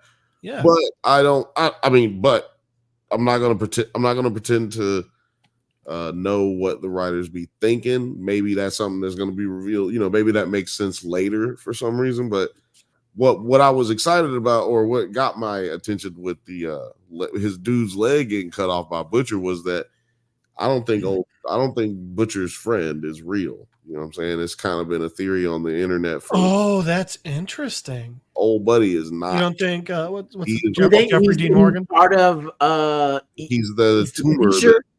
He's the tumor or the creature that he has inside of him. He's the one. The worms. He's the one that actually killed Stretch Armstrong or whatever. Well, and that actually really kind of holds up, because remember, he's been seeing what's her face, his Becca. wife. Yeah. Right. And I don't think anyone else has interacted with Jeffrey Dean Morgan, have they? No one else has. He's been meeting now him. Now I got to go back and look at it to double check. Yeah, meeting him in secret. So no one's ever. He's always just kind of, because the first time he met him, it was like in the break room of the CIA building. Which someone would have mentioned that. Whole dead partner of his. That's very interesting. I really love it. That's a theory I did not think of, but upon hearing it, I immediately fucking love it. Yeah, it makes sense. Yeah, that's why y'all come to the Drunk Banthas. But any final thoughts about this? Well, I'm not ready to get to my final yet, but I got a question for you. Well, I got two questions now. My first question, the one I had earlier, Huey's mom being like, "Oh, the V fell out of your pocket, so I injected him." Anyone buying that? Well, yeah, because I thought about you because you had the theory that she took. I still think she picked it. Yeah, and I didn't, because I rewatched it, and I was like, man, I don't know. You know what I'm saying? Like, I don't know, but I did think it was odd that she suggested, like, oh, I thought that's what you wanted because it fell out of your pocket. I'm like, well, also like, because we would have heard. There's no explanation of how she knows what V is either, or at least what it looks like. Well, no, right? Like, I was like, is it a really big news what Compound V actually looks like? That's the thing. What it looks like. What it looks like. So what the vial is, and just. That's the reason Esposito's in prison. That's why. But I thought the reason was it came out what he did, not necessarily. So like the whole thing came out. Like, so she. So they actually showed what V looked like. Yeah, she docked his ass. She doxed his ass. Okay. And so that's what, because they had to have real hard evidence to take him to prison. So all that would be public information. I'm just saying, like, it'd be like, and she also is into Vought, like, which I think she is a Vought agent. I think she. Oh yeah, 100%. She came in with the Vought oils and all that shit. Like, I think that's just. But I mean, like, she just used it too quickly. It's like your mom finding your bong and grinder, and she just. Right. I thought you just left it for me to smoke, so I did. I was like, but how do you know how to do all that already? Yeah. Exactly. The question is, how does she know how to do this and do that already? Like, how does she know how to, and why was she so, eager to do it immediately without asking no questions or nothing like that? Yeah. I'm gonna inject him with this V. I know what to do. Like, how do you know what that does already? Like, maybe you did see the V on the TV, you saw the vial, but like, you really put two and two together a little too quickly. Yeah, and let's also just like, I mean, I know I've watched medical shows and stuff. I wouldn't then be like, well, I know exactly where to find a syringe. I know exactly how to inject it into this IV. Now she knows more than she's fucking letting out, man. Yeah, I think so too. Any final thoughts before we jump on the other question? What'd you guys think of the rabbit? The rabbit. I mean, the rabbit had the temp V, and like and those tentacles that busted out of it. But the interesting thing to me was they're different than Newman's daughter's mouth tentacles. I don't think they're related. I think that is all very unexplained so far. Do you think it's? I think he was staring at the tentacles because what isn't he on temp V? He's not on real. Yeah. I was just wondering if, like, because I remember Terry, yes, that was the entire reason he let the rabbit out. It was also on temp V, and we see like the thing moving in his back or like the side of his head and shit. So there was that, but then also I was just wondering, like, do you guys think there was something new from that? Do you think this was? I think Bill, you said it last week. You see this as kind of like a Venom symbiote within him. That could be the case. Yeah, like I said, they haven't explained it really enough for me to keep speculating, but yeah, I think that it's pretty clear that we've got a symbiote situation where those little things could be, possessing him and controlling him and using his thoughts, his, people in his life that have passed away, because both people we're assuming are dead that he's seen. And using that to go. I think maybe you might even see his father in this once he starts realizing what's going on. And I think it'd be more impactful if we saw his brother. Yeah, that too. I think we're gonna go down that road at some point when we get towards the end of this season. That was a good question. What are your final thoughts on it? Same as you. I'm not sure what it is, because obviously they didn't give us that information yet. But when I saw that and the more I thought of it, the more I thought your symbiote theory held up. The only part that really confused me about it was, I mean, it's obviously created by this temp V and everything, but Butcher was able to kill it so easily just with a quick stomp out. I would have thought it would have been super strong or something, and we see it like run off or some shit. But no, it just kind of like, all right, I'm a bug under your shoe, I think he's probably a little bit more strong, man. You think that he's symbioting? I think he's still got some of the V in him. He's taking more V than a normal human being has ever taken, that they know on record. Well, and that's a good point. He took some regular V after the temp V. Exactly. So so we don't know what the hell's actually going on with his body. Terry, how'd you feel, man? How are you feeling about this? This episode? I mean, I'm still watching the show. Like I said, I really like Giancarlo coming back, and we're coming back as Edgar, and I guess we're gonna keep getting him some more because he got free. As we see. No, he didn't. Oh shit! I'm so sorry. You're right. At the end of the episode, while he's going back to prison, his driver's head pops. And you see the door open. They're doing the dad. I'm sorry, Genie. My daddy back. Type shit, and so I'm kind of happy to see him coming along. And now we're seeing like the Homelander go fucking crazy, and it's like he's like, let's go with the plan. We need to take over. We're the gods now, and summoning his henchmen. So I'm wondering how Edgar's gonna feel about that, because we already know that nigga's really in charge. He's not gonna let crybaby Homelander do anything. So I'm wondering what the new team up and matchups are gonna be on this, and I feel like maybe we're going towards the ending of the books with having this virus, because that was the game plan of Butcher at the end, was that anybody who was infected with Compound V, and he's going to release this virus. And but I mean, he doesn't want, because the thing is, it kills him. It doesn't take the powers away. So what would be his plan for Ryan then?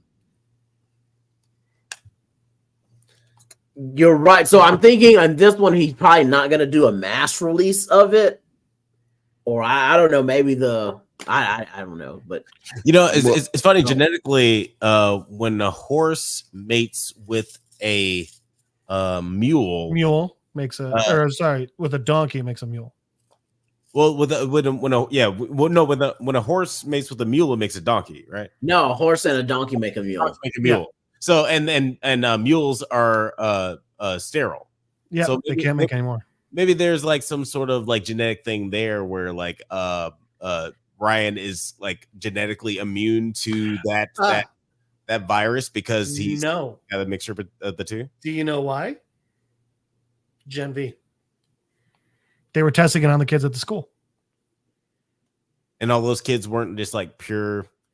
I mean, unless they were doing genetic testing and doing all pure-blooded V users, I have to assume some of the kids were children of, V, non-V parents. Yeah, but I feel like a lot of the kids in Gen V are just like product of like you're saying the ones that tested it on, they made sure were pure V kids. Right. Like I'm just like specifically the ones who were like byproducts like of all first gen V users having sex with a pure human, and like what's that was the Jedi that may come of that. Yeah. I guess I could see that. Although, I don't know. I don't think they've explained any of this. No. We'll see how it all turns out. I've missed a lot. We covered most of your notes. We covered all of the boys. Yep. Yeah. Let's move on to when you want to talk about some Star Wars, or is there anything else you guys want to talk about in the boys? I'm good for some Star Wars. I think Terry's got a. Producer T, you got to head out. Dude, thanks so much, brother, for hanging out with us tonight and bringing your family member through to chat some nerd shit. Right, I was looking at the comments. I was like, "What is he doing on the show?" He was like, I said that on the show multiple times. Like, I'm pretty sure Taco's my cousin. I'll figure it out eventually. We have a family reunion. Right. Also, please feel free to discover more famous relatives and bring them on. Right. Yeah. Well, I can find everybody else. All right, guys. Yeah, have a good night. Have a good one, brother. See you Thursday. Yes, sir. Same bat time, same bat channel. Let's get into the wars in our stars. The Acolyte, episode 3, Night, which is obviously a playoff of the episode, or not episode 3, it's episode 5. It's playoff of episode 4, which is called Day. And I feel like these 2 episodes could have just been one episode. We talked about this a little bit about the pacing of the series. We'll definitely get into that. But let's talk about the beginning of this episode. The mysterious warrior, aka Smilo Ren, kills all the Jedi except for Yord, Jeki, and Soul. Soul saves. Yeah, it's not bad. It's not bad. I can't remember who. I think it was Kirstyn who came up with that, but I can't remember. Soul saves Osha from the warrior and demands that he reveal his identity. The warrior claims that they have already met and then vanishes into the forest. Now, there's a lot of action in this episode, but I'm curious about how you guys felt about this opening fight sequence. There's a lot of obscurity. Like it's like very voyeuristic as far as the cinematography in this opening scene. But I'm curious how you guys felt about the fight scene in this opening. This episode is pretty much one long fight scene that just carries from one emotional beat to the next. But how did you feel about Smilo Ren and his dismantling of the Jedi that came to investigate the situation? He was fucking them Jedi up. I mean, he was fucking their ass up. He hit their ass with the turn your lightsaber off. Your lightsaber off. Your lightsaber red off. light. Your lightsaber off. That was the coolest shit to me. When he just like headbutted. Well, yeah, that's what I'm saying. When he headbutted, he said, that was the coolest shit. Your lightsaber off. That shit was badass. But then I was like, man, fuck this nigga, man. Yeah, and then I was like, man, y'all better hold up. It's 8 Jedi out here, nigga.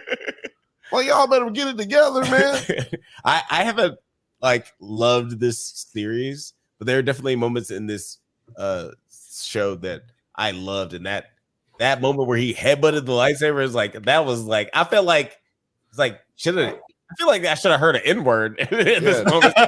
What? Like that felt like a great moment. But no, what it is like I said, I was like, oh, these niggas are terrible fighters. Mm. But then I started realizing this is a period of where they're in domination mode. Mm-hmm. Like, so they don't fight anybody. Like they don't fight any other force users. Right. They just fight, or from what we've seen, I guess. Mm-hmm. They just fight motherfucking people like regular people. Like, so it's like me going and picking on some. They clearly only look at you, old man. You know what I'm saying? They clearly Which makes the idea of them using the lightsaber even funnier. Just like walk up to random on the street and just like well, like to Yord's to the line that Yord had in this episode. I thought you were gonna say to your point. To Yord point. Like he was talking about how Smilo Ren doesn't fight with any type of rhyme or reason, any style or any rules of combat, and it just shows that all of these Jedi have only fought in training sessions. Like they don't know how to fight people who know how to fight dirty.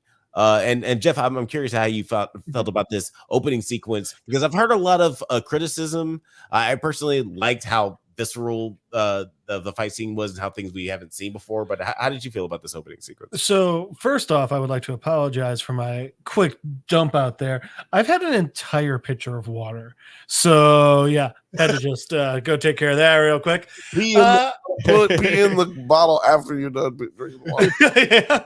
Just pee in the- So at very first, I was actually pissed when this episode started. I was like, you motherfuckers.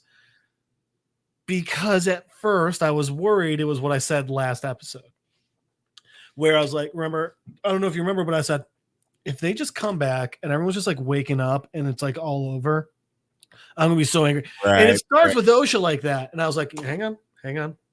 Wait. Jeff, give it a second. And I'm glad I did, because then it turned into holy shit badassery. Every part I had an issue with, then they gave me an answer. Mm-hmm. You know, like you said, he's like going out and he's whooping all this ass. And yeah, at first I was like, that makes no fucking sense, but it's exactly like you guys said. They've never had a real legit fight. One of the things that I noticed about that, and it comes later in the episode, but when Soul's like, what are you? And he's like, I guess you would call me a Sith. And there's no recognition.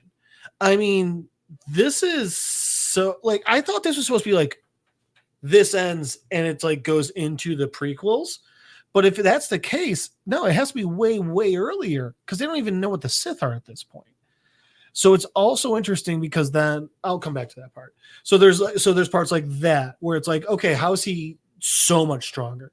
The helmet headbutt, like, what? Come on.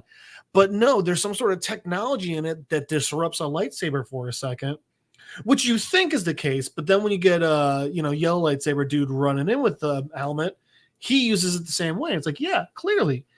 And for a second, I was like, are you fucking kidding me? Like, he's got some technology that can like subvert a lightsaber.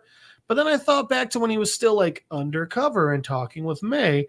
He creates things. He created like this poison and stuff. Like, he knows what he's doing. He's very knowledgeable. So like, yeah, there were so many parts where I was like, are you fucking kidding? But then they gave me my answer, and I fucking loved it. It made me so happy. Yeah, and honestly, like that leads me to my next question, because the reveal of Jason Mendoza as the is no surprise to anyone, but I'm curious. Whoa, it's no surprise to us, because I forget which one of you two called it the first time you saw him. I think people who didn't, I think like if you weren't watching this podcast, or like you weren't like really thinking deeper into it, I think a lot of people were surprised by it. Maybe, and I'm curious. Like, let us know in the comments. I if you didn't agree see that I was right. Right. Like I think some people thought he was like the other Acolyte, or like he was trying to get on the Master's good side or shit. I don't think a lot of people clocked him as being the Sith. Yeah, guys, let us know in the comments. You didn't see that coming? But Bill, I'm curious. How do you feel about, like, beyond the surprise of the reveal of the character? How do you feel about Darth Jason, and like how I like Smilo Ren. Smilo Ren's great. Smilo's great. We're going back with Smilo. Let's how do you feel about his character and like his motivations? How do you feel like about him as a villain character in the Star Wars diaspora? Yeah, I mean, I know his motivations.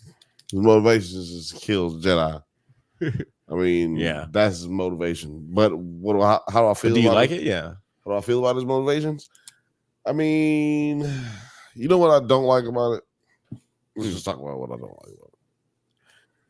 I don't like that we have to deal with some whole little backstory, possible fucking like, what do you call it, flashback episode. Oh, man, I thought I'll die. So you think we're gonna get a flashback episode? I hope not, but yeah, it looks like that. Because we got to know why he's crazy. Because he's crazy, so now we gotta know why he's crazy. Yeah, we could have. It really doesn't work.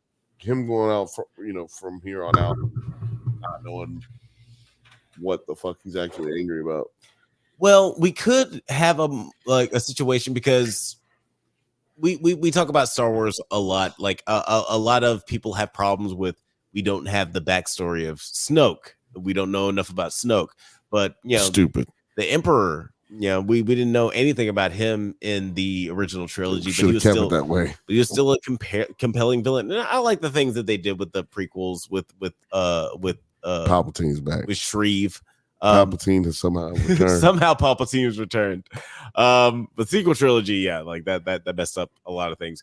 But I like the idea of humanizing a character, empathizing with a character, figuring out where they came from.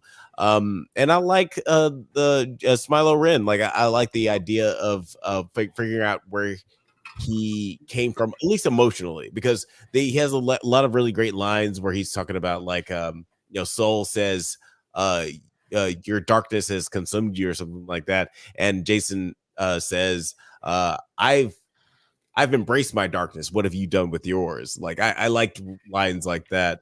How do you feel about the relationship between Soul and Jason in this episode, Jeff? Like, do you feel like we're gonna get an interesting revelation in the next episode, considering Soul's emotional turmoil? So clearly, there's something they're hinting at for us with that, and clearly it's something that they're going to flesh out. But more importantly, I actually think that. So here's the thing: I think Smilo is the truest Sith we've ever seen. Because here's the thing. So, like, I mean, I got these for Christmas one year. The Jedi Path and the Book of the Sith. Didn't Smilo used to do birthday parties?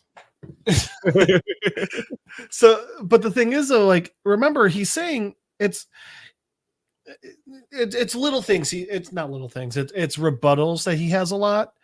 I'm not the one who has I'm not the one who defines things. The Jedi are, or like, I'm not the one who has the definitions the Jedi are, or when he's talking about how he's not looking for what they think he is, he's just looking for his freedom. And that's the thing. Sith see power as that. It's Palpatine wasn't a true Sith. He wanted power because he wanted control. Sith want power because they see power as a way to actual freedom. And it ends up getting very convoluted and everything, the Rule 2 and all of this. But at its core, the Sith's belief is power is the only way to be truly free is to be powerful enough that no one can take your freedom from you. Right. Yeah, and that's one of the things, like, and Travis was talking about it earlier, how like the lore of Star Wars can be so much more interesting than some of the shows that come out. Mm-hmm. And some of the things that I love so much about Star Wars when we're in the video games, where like we just get to explore like different planets and universes and just explore this lore without the humdrum of the Luke Skywalker saga. And I like that we're really being able to humdrum. Yeah, the humdrum. Wow. And I like that fact they were able to explore just like the I guess like the downtrodden nature of a Sith character. And I thought they're going to do something like that with May. And we'll talk about that in a little bit, but it seems like we get a little bit more empathy with this character for good or ill, considering our main characters are our big main focus. But let's talk about May and Osha, because we do get this moment where we get like a sort of a switch. We get a little switcheroo. Moshe. Moshe. Yeah, there are a couple in the early 2000s. That's what they would call them. But I'm curious how you guys felt about the switcheroo, because May knocks out Saul after Smilo Ren kills everybody. He kills I loved it. I loved it so much. Can I say why we hashtag kill Sabine? Hashtag kill Sabine. Exactly. That's exactly what I was going to say. That's why we loved it, because it sets that there are real stakes. Yes. Yeah. Now, how did you feel about Because this is my favorite. Because honestly, there were a lot of deaths. Like when they killed all the red shirts at the beginning, I was like, that was to be expected. Yeah, of course. And even when we were talking, we were like, well, now you coming up on the guys with the plot armor when he was coming up to fight Daphne Keene and Saul, and I was so surprised to see. I really like Daphne Keene. I loved her. That's what made it great. Yeah, Kill her. Kill that bitch. And also the reveal that his lightsaber breaks up into two lightsabers. That's fucking right. Awesome. That was awesome as shit. Dude, I'll tell you what, that's the best dual lightsaber or unique lightsaber reveal since Darth Maul. Actually, yeah. And we saw the Darth Maul reveal like a million times before the movie came out because it was in the trailer. So this was a little bit more satisfying. How did you feel about Daphne Keene's character and just her death? And because, this is happening in this time where people aren't supposed to know about the Sith, I guess all these Jedi do have to die for this to make sense. Did you feel like this was inevitable with Daphne Keene's character dying, or did you feel like that was surprising? I felt like it was surprising. I didn't really care for her character like that. Like it wasn't like I was like loving her character. Like, oh man, please don't kill her. But then when they did hit her, when he hit her with the 3, I was like, God damn, that was unnecessary. He plugged that bitch in the chest. All right. Well, if they had done that with Sabine, we would have had a better show. He treated, yeah. But he treated her like a blow up doll. He was ashamed of. He just just pop some holes in that. Yeah, he just popped holes all in it, and so I thought that was like egregious, but it was cool. But it just, like I said, it speaks to like how little these guys actually work out as far as defending themselves and wielding the power of the Force. Yeah, because these guys are no Jedi Knights. You know what I mean? Like they're not really made. They're not going to be making the rank of general or anything like that. Yeah, and she was like, I thought she had like a good hero moment in fighting May in the episode in the scene before. Especially, I liked how they broke it up because like, it can be very overwhelming, or at least like blasé if we had just have like 14 different lightsaber fights in one scene. But I like how they broke it up with the fight scene between Daphne Keene and May, where they weren't fighting with lightsabers. They were just like very much hand-to-hand combat and force use, and she ended up coming up on top, and until they use the lightsabers later on when Smiler Ren joins the fight. But let's talk about the ending of this. Well, and also the important part about that, I don't know if you caught it, but so one, like they show her getting better. Like it's like, okay, she's okay fighter, but then she's like, bam, she's a fighter. But the part, I think it's also very important that the part when she does lose the battle, it's a trick shot with the pop, pop, pop. But also she was screaming with like rage when she went for that overhead attack. Yeah. She was losing control at that point too. And while I don't think they would admit it, or I don't think she would admit it, or her masters, I think she was starting to give into the dark side. And that's a good point, because they even mention Yord mentions that Smiler Ren has a way of getting into the Jedi's head and like maybe making them disoriented so they don't fight as skillfully as they normally would. Yeah, that's a good.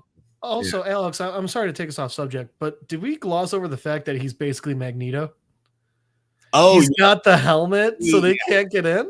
Let's talk about that for a second, because let's talk about the armor in general, because these are things that haven't been introduced in live action Star Wars, because he does have the Magneto helmet that apparently it protects you from thoughts of I didn't even know that they was telepaths like that, right? And also I want to talk. Actually, I want to talk about that in a second. But yeah, like Smiler Ren, he says that his helmet keeps Jedi from reading his mind, and that's something that we've never really heard as a capability as far as like practical objects that'll be able to block out these majestical. I mean, powers. basically blocking the Force. Yeah, blocking the Force.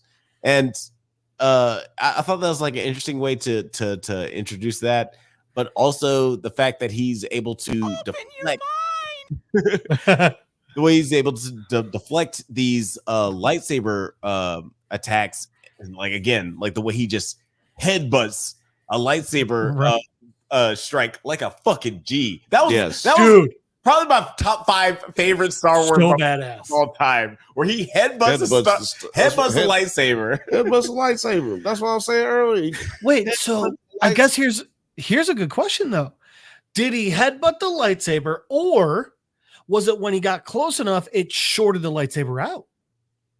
Two things he headbutted the shit out of that lightsaber. And it looked like the lightsaber hit him on the helmet a little bit, and it just lit up like it glue a little bit, but it didn't like take no damage for real. No. So I'm like, yo, what the fuck? So is it Beskar? No, it can't be Beskar because Beskar doesn't disrupt the fucking lightsaber. Dude, it's so good. There's apparently I can't remember the name of it, but there's a medal in Legends lore from like the books that does disrupt a lightsaber attack like that, and it actually shorts it out. Where'd you get that research from? People smarter than me. What? You made me take a shot. But I do like the fact that they're introducing these little nuggets from Legend into the live action which version. is about time. Make it canon. Yeah. And also like they're doing it kind of like in the first. I'm sorry, at least do like what they're doing now and just like use little bits and pieces and get it to canon, right? Like, yeah, and I like the stylized version of this fight.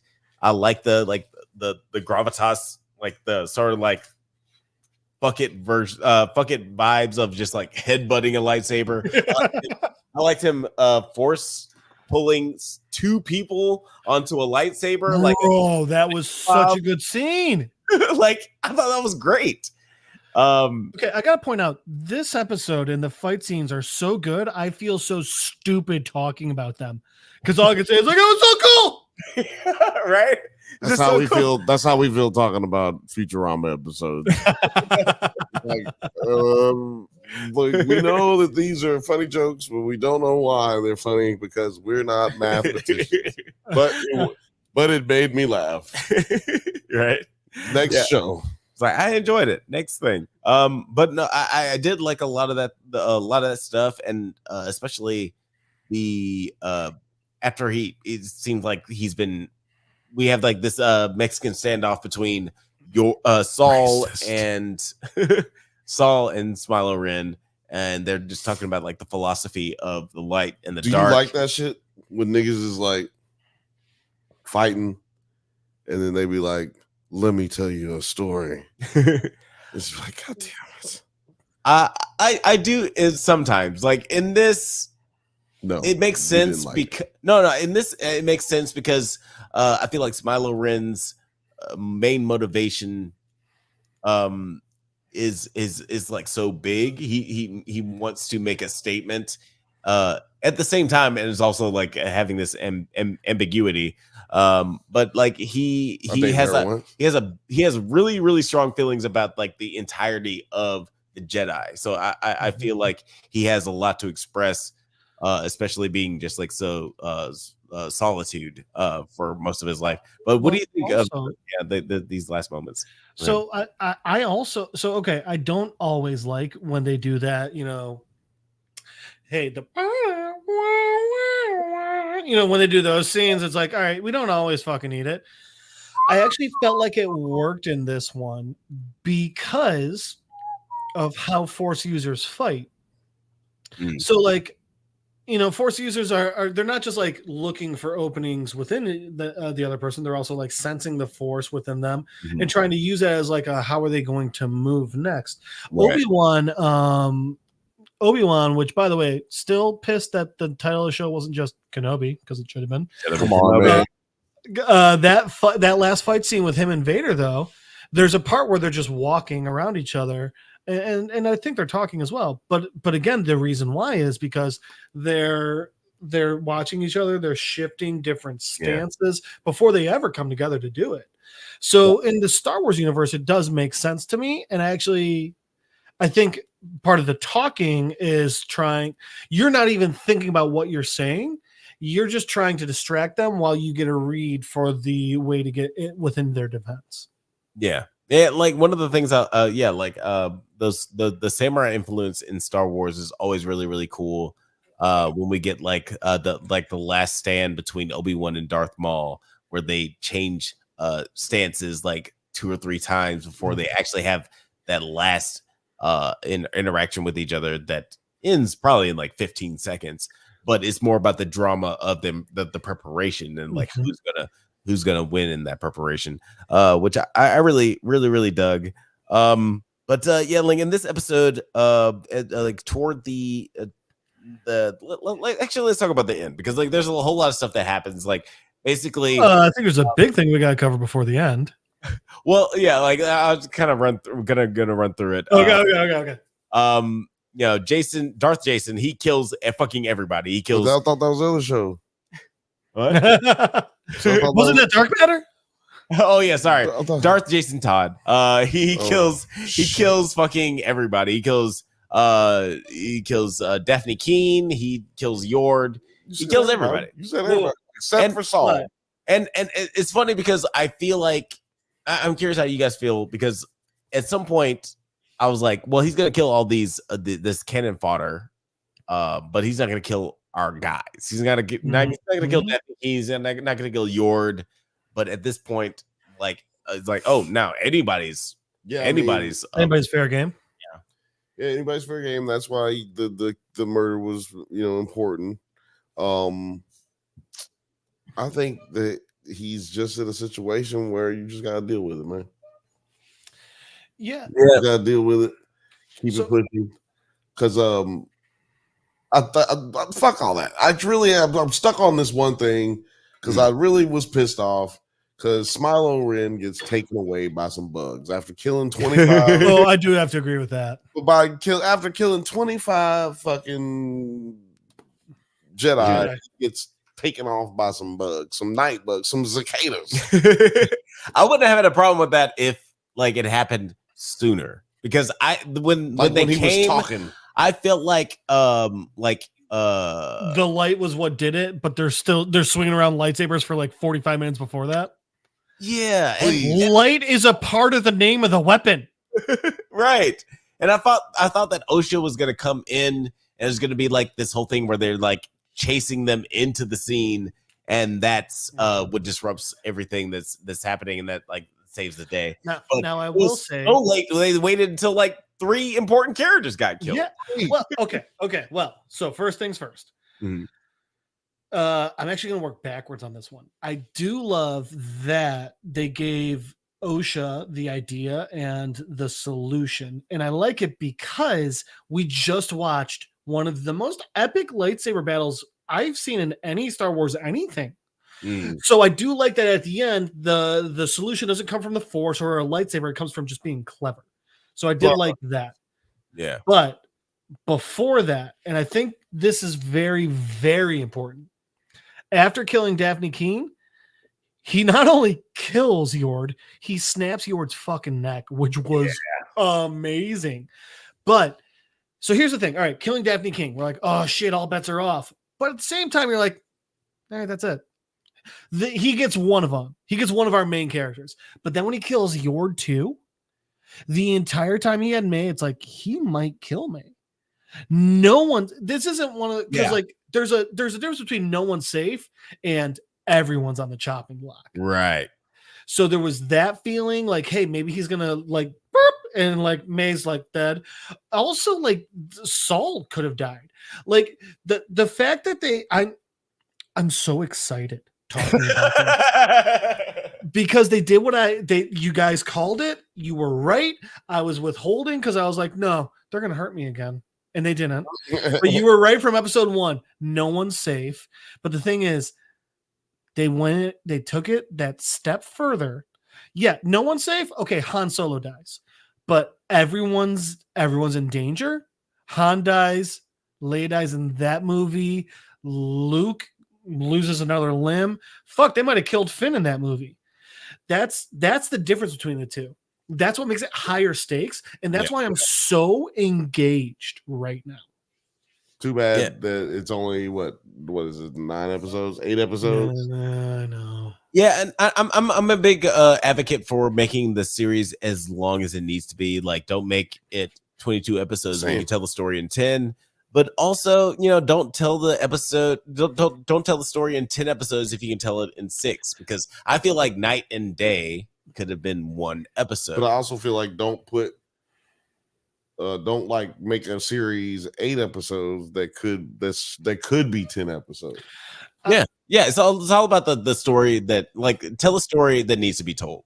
Yeah. Alex, I need to disagree with you a little bit, and that's just I feel like they could have made Destiny and Day 1 episode. I feel like Night did need to be its own. I feel like if they took Day and put it together with Night, we would have just been like, it's such different sides of the coin that it felt disjointed. But I do agree with you that Day was that's the thing. Day was just a weird fucking episode. Yeah. I'll definitely agree with that. Like, and I feel like something there's some sort of disconnect. Eric Kripke, who does The Boys, he made a really great point. I think a couple of years ago about just like I think we talked about this on one of the other episodes of the podcast where there are a lot of streaming shows where their mentality is like, let's make it. Yes, I think we actually said this last week. I think you said this last week. Yeah, I think maybe. Yeah, we'd be drinking. Yeah, we also talked about it on the Bantha Bunch. Marijuana affects the memory. We also talked about it on the Bantha Bunch at 7 p.m. on Thursday. 7 but yeah, like it's hard when making there are a lot of streaming services that are trying to have a 8-hour movie rather than make a TV show. Somebody's decided to pull their green dick out. That's called. How are you gonna? I'm sorry. No. I appreciate, like, it's one of the reasons, like, appreciate you pulling out your big green dick. Only time I've ever had that. It's one of the reasons why we can see how The Boys story structure and like the way that they dole out their narrative is superior to other streaming platforms. Because it seems more satisfying from week to week, where these other shows like seems disjointed. Like Obi-Wan and this show is like, maybe this could have been a 2-hour movie rather than a however disjointed TV show. I will say, I think something that is helping with it, but clearly not everyone has mastered Disney, is the not standard length of an episode. Take as long as you need within an episode to tell a story as well. Yeah, like if you need 22 episodes, if you need 16, 12, 13, 5, however many you need, tell it. Like, for me, it's more like, I mean, how long was Night? Night wasn't that long, but I mean, like, Day was 30 minutes, Destiny was 41 minutes, Revenge Justice was 36. They're trying to do it that way, but it's not hitting as well. I think House of Dragon, however, is doing well with that. Yeah, in the sense that like some episodes are 50 minutes, some are an hour 20, but they finish telling their story within the episode, and they don't say like, oh, well, we can't because we got to worry about, the show coming on next, and we got to worry about commercial breaks. Like, no, I think a lot of shows are doing a good job with that. I don't feel that Disney and Star Wars shows are always doing the best with it, but I did like the length of Night. And I do feel like it has a sense of just like, I'm not getting my money's worth for a lot of people, because with House of the Dragon, we get like 50 minutes episodes plus. Like, we either get a 50-minute episode 50's minimum. Right. Or we get like way more. We're not going to get a 34-minute episode of House of the Dragon. And I think I would write it. It's like, I fucking dare you to make that episode. But like that, I think that's where like the disconnect comes. That's funny. Like the internet would implode. But I think that does have something to do with the reaction with the episodes. I'm curious how you guys feel about the end of this episode, because we get May uses Osha's stun gun on Soul so she can speak with him, so she can speak with Osha, They end up arguing each other's choices, and May uses the force to knock Osha unconscious. May steals Osha's clothes and poses as her sister. Gets a good haircut, yeah. Yeah, she gets a sweet ass haircut. Returning with Soul to the Jedi's ship. Jason frees himself from the bugs and comes across an unconscious Osha, and it seems that Darth Jason is going to recruit Osha to his cause. Now, I'm curious how you guys feel about this ending. Do you guys feel that Darth Jason is going to try to recruit Osha? And like, do you feel like we're gonna get like basically a flip where Osha turns to the dark side and May turns to the good side? Because it seems like that might be. I think we're getting our little flashback. He's going to tell her what really happened. Yes. You know what I'm saying? That kind of situation. But do you feel like that'll lead to some like emotional implications? Oh, you mean emotional implications? Yeah, where like people will switch sides. So my opinion on it is, I agree we're gonna get that flashback, and maybe we'll get the ending with like Osha not trusting the Jedi or whatever. But I think the motivation behind Smilo taking Osha is actually, remember, the only way for all this to work for him is anyone that's seen his face has to die. So I think he realizes taking Osha will get both May and Soul to come after him again. Now, I actually have a bigger issue, though. One of the main fucking things about Smilo is the Magneto helmet. Yeah. So that the Jedi don't read his mind. But we're supposed to think that, like, okay, so Soul's not going to figure out that May's sitting there radiating I'm not Osha mind waves. He's not going to pick up on. It's funny because I want to say something real quick, because I want to hear what you think about this too. Because in an early episode, and he says it in jest, Smilo Ren, when he first meets Soul, he says, please don't erase my memory or whatever you guys do. Now, do you think that that's like an sort of a hint to what happened to Osha? Do you think that they erased her mind to make her augment her memory of what happened with her childhood? I gotta rewatch the episode now. Guys. Man, you know what? I'll let Bill go first because I've been talking a lot. That's what I should have done. Because I thought that was like at first I thought it was like a throwaway line, because like he was for it, man. I gotta rewatch that. Is that not a wild line? I agree with Bill. I'll have to rewatch it because I took it as a foregone conclusion that May started that fire. So what I need to do now is I need to rewatch it with this idea in my head and see May's reaction when Osha goes, "You started that fire." Because, oh my God.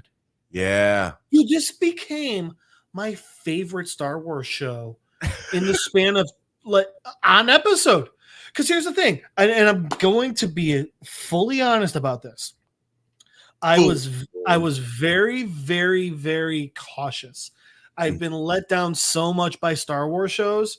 Yeah, The Mandalorian was great. Obi-Wan, I feel like it could have been an hour and a half movie. Yeah. I didn't watch Andor because I was like, you know what? Everything's fucking letting me down. Book of Boba Fett, eat a dick and not a good one. The only good thing about that was BD1. Ahsoka, we know. Big Dick 1. We know. So the entire thing was like, I came into this one, and honest to God, if we weren't covering it, I wasn't going to watch it. So I've been guarded the entire time. I've been more critical than I usually am. And this episode gave me everything I've wanted in a show. Not just a Star Wars show, but a show. Yeah. They threw the rule book out. They took I was trying to be more critical with this one. They took all my criticism and gave me answers. This episode, this is as near a perfect episode as I can get. Yeah, there's still parts that I think are stupid.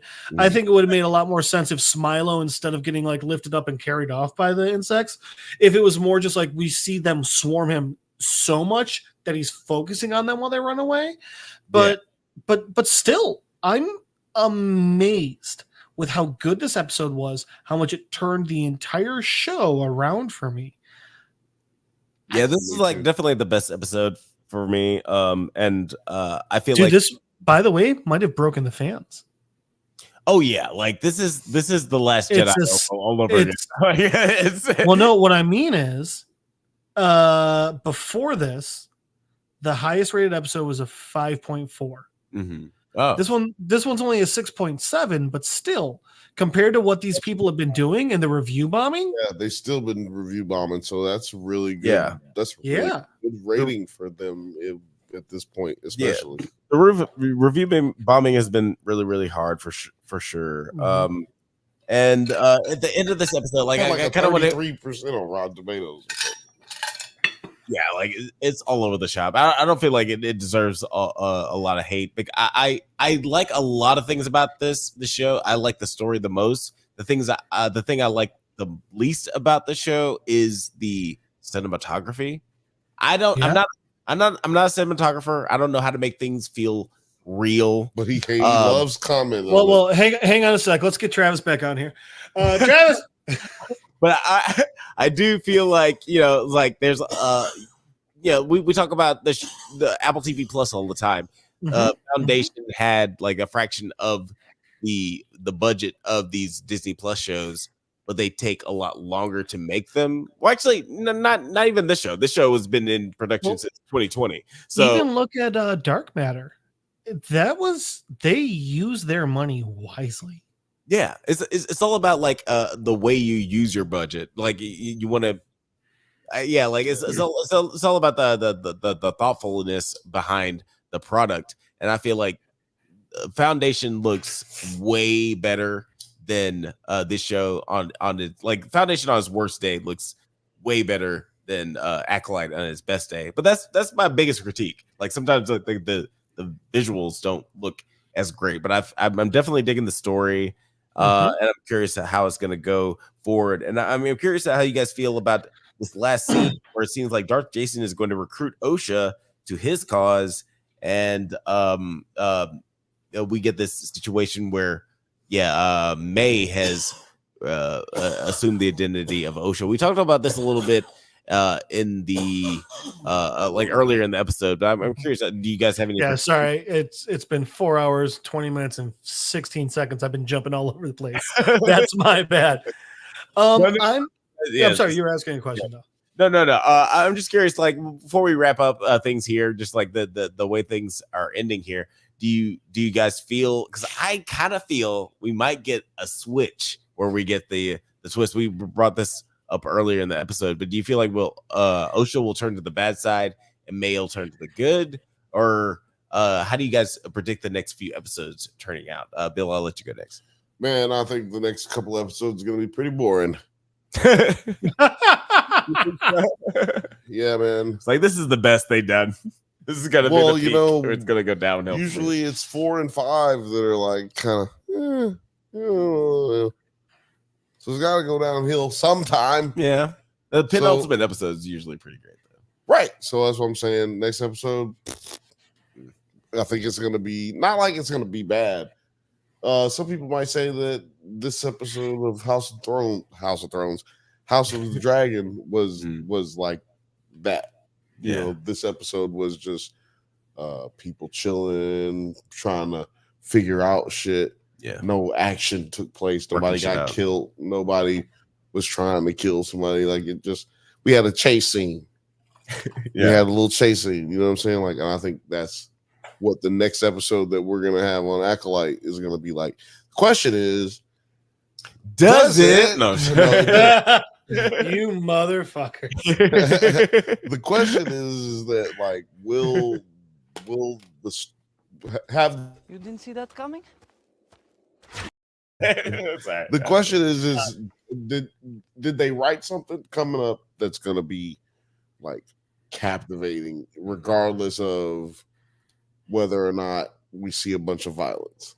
You know what I'm saying? Whether or not we see a bunch of people putting the sword to work, fight scenes and shit. Because I feel like that's what gets you over the hump when you're trying to avoid that lull. Like people are gonna have that, like, they need that moment to come down off the jokes or come down off the action or whatever. Get back around it, and then boom, you hit them again. Yeah, like what we were talking about with the Hot D earlier is like the the action only takes you so far, and especially with Hot D, they're coming off of Game of Thrones, where they have had some of the most spectacular, iconic moments in television history, and when you're trying to quote unquote compete with that, like oh, we need to figure out a way to better that or like top that. It's like maybe the best idea is not try to top that visually, but just to emotionally evoke that kind of that idea. Like let's put people in that same mind state without trying to top it. It's like, oh, this is the next biggest fight scene of all time. Let's just like sort of try to relate to the characters. So hopefully with these next couple of episodes, we just get really down into the nitty gritty, because I feel like this is the episode where they really showed their bombast. They showed their great cinematography and fight choreography. I still didn't like a lot of the cinematography, but the cinematography during the fight scenes were really, really great. It was as it couldn't get better. I'm trying to find words and can't to describe how great it was. Yeah, I really love that. Alex said bombastic. Bombastic. Yeah, and I had to try and top that shit. Right? I was like, man, I can't even say anything anymore. I feel like I get put in the penalty box when you're saying shit like that. I'm like, it's like, spell it. I'm like, nah, I can't. I'm like, that was a scene. Oh no. But no, I did like just like the big nature of this episode, and I feel like they're gonna quiet things down in the next couple of episodes, especially since Soul has got a lot of explaining to do. So like we'll see how things unravel as far as like the emotional gravitas of the next few episodes. But Jeff, before we get out of here, do you have any like predictions on how the show's gonna go moving forward? I'm gonna do what I've done in the past. Not so much what I predict, so much as what I hope. Mm-hmm. So first off, obviously the next episode is going to have to be a flashback episode, which I fucking hate. So what I hope is we have Smilo kind of like leading Osha, like Osha's got like, her arms tied in a rope or some shit, and Smilo's like leading her somewhere. And I hope what happens is it goes back and forth between this flashback and Smilo trying to like explain it, and like it ends up with them at like some Sith holy ground or something like that, or like maybe like it ends up with them at a place where like the Jedi actually massacred some people. So I just hope that they use I hope one, that's not an entire straightforward flashback. They're never good. Yeah. You have editors. Edit this together in a way that makes us really feel for it. And when you do it in that way, where it feels like Smilo's narrating it, we're more engaged as well. So I hope there's that. The second thing I hope is that while we don't necessarily have like, I feel like they're also going to have, Soul confessing to May what happened. And I'm assuming it'll maybe be May doesn't know everything as well, so like she's getting some sort of revelation. The main thing I hope that the series ends with is I would love it if we got Smilo living on and like, hey, rejuvenating the Sith. But I think what's going to happen is we're going to end with, I see just like the Jedi Council room. And I see them there and like talking about the Sith, this new threat or whatever. And them hopefully just like being like looking into it or some way. But the thing is, I don't want a happy ending with this show. I want it to piss us off. I want us to be angry because the bad guys won and the good guys lost, or even if the bad guys lost that the good guys lost too. I'm just hoping that this gives me a fucking real meaningful ending. Yeah, well, one of the things that I was really hoping for with the show is that it would just be like basically like a 7 type show where like we get just completely distraught and just filled with despair about this universe, like and what was going to come with the hubris and the and ignorance and of the Jedi Order, and was going to lead to that order in the next few generations.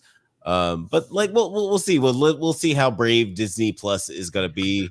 I swear to fucking God, if it ends with like Smilo talking to Palpatine, I'm going to throw a remote. I don't need it to be that. We need fan service. We need somehow Palpatine's return. Drop. Right. His return. Yeah, we need that. We need that drop. We need that drop. Or like if they make like Smilo like a part of the Galactic Senate, fuck you. Yeah, no, another one. Yeah, another one. Yeah, it turns dude, I don't want anything. Smilo was actually Grand Tarkin. Was it like Grand Moff Tarkin? Grand Moff Tarkin. I don't know. Look, I don't know what's gonna happen. I'm not gonna pretend to know, but I definitely don't want none of that shit to happen. No. And by the way, we don't know because of this episode, because they literally said anything and everything can happen. Yeah. Thank you for finally giving us this. Yeah, I do like. Yeah, again, this is like good problems to have. Like they've kind of opened the mystery box where pretty much anything can happen. I don't know. A lot of people who are like hard locked onto lore don't like to see these kind of things happen, but I like it. You know, anything can happen on the Bantha Bunch show at 7 p.m. Pacific time every single Thursday, 7 p.m. Pacific time. You can do it. You can do it. Absolutely. Yeah, every Thursday. Oh, what do you the only other thing I was going to say about this episode, I'm sorry, I don't know Jason Mendoza's the actor's name, but holy range. I'm really happy someone gave him the opportunity to just really stretch his acting muscles. I was very impressed with him in this episode. I think I mentioned on previous episodes, I was like, I'm going to have a hard time seeing him as like an evil mastermind, considering how goofy he always is. Yeah. Nope. He fucking nailed it.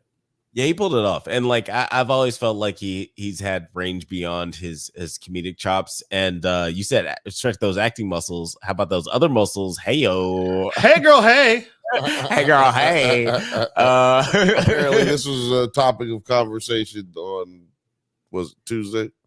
No, if you guys could just be quiet for a little bit, I'm just enjoying this. All right, whatever. He's like, can you guys talk a little slower?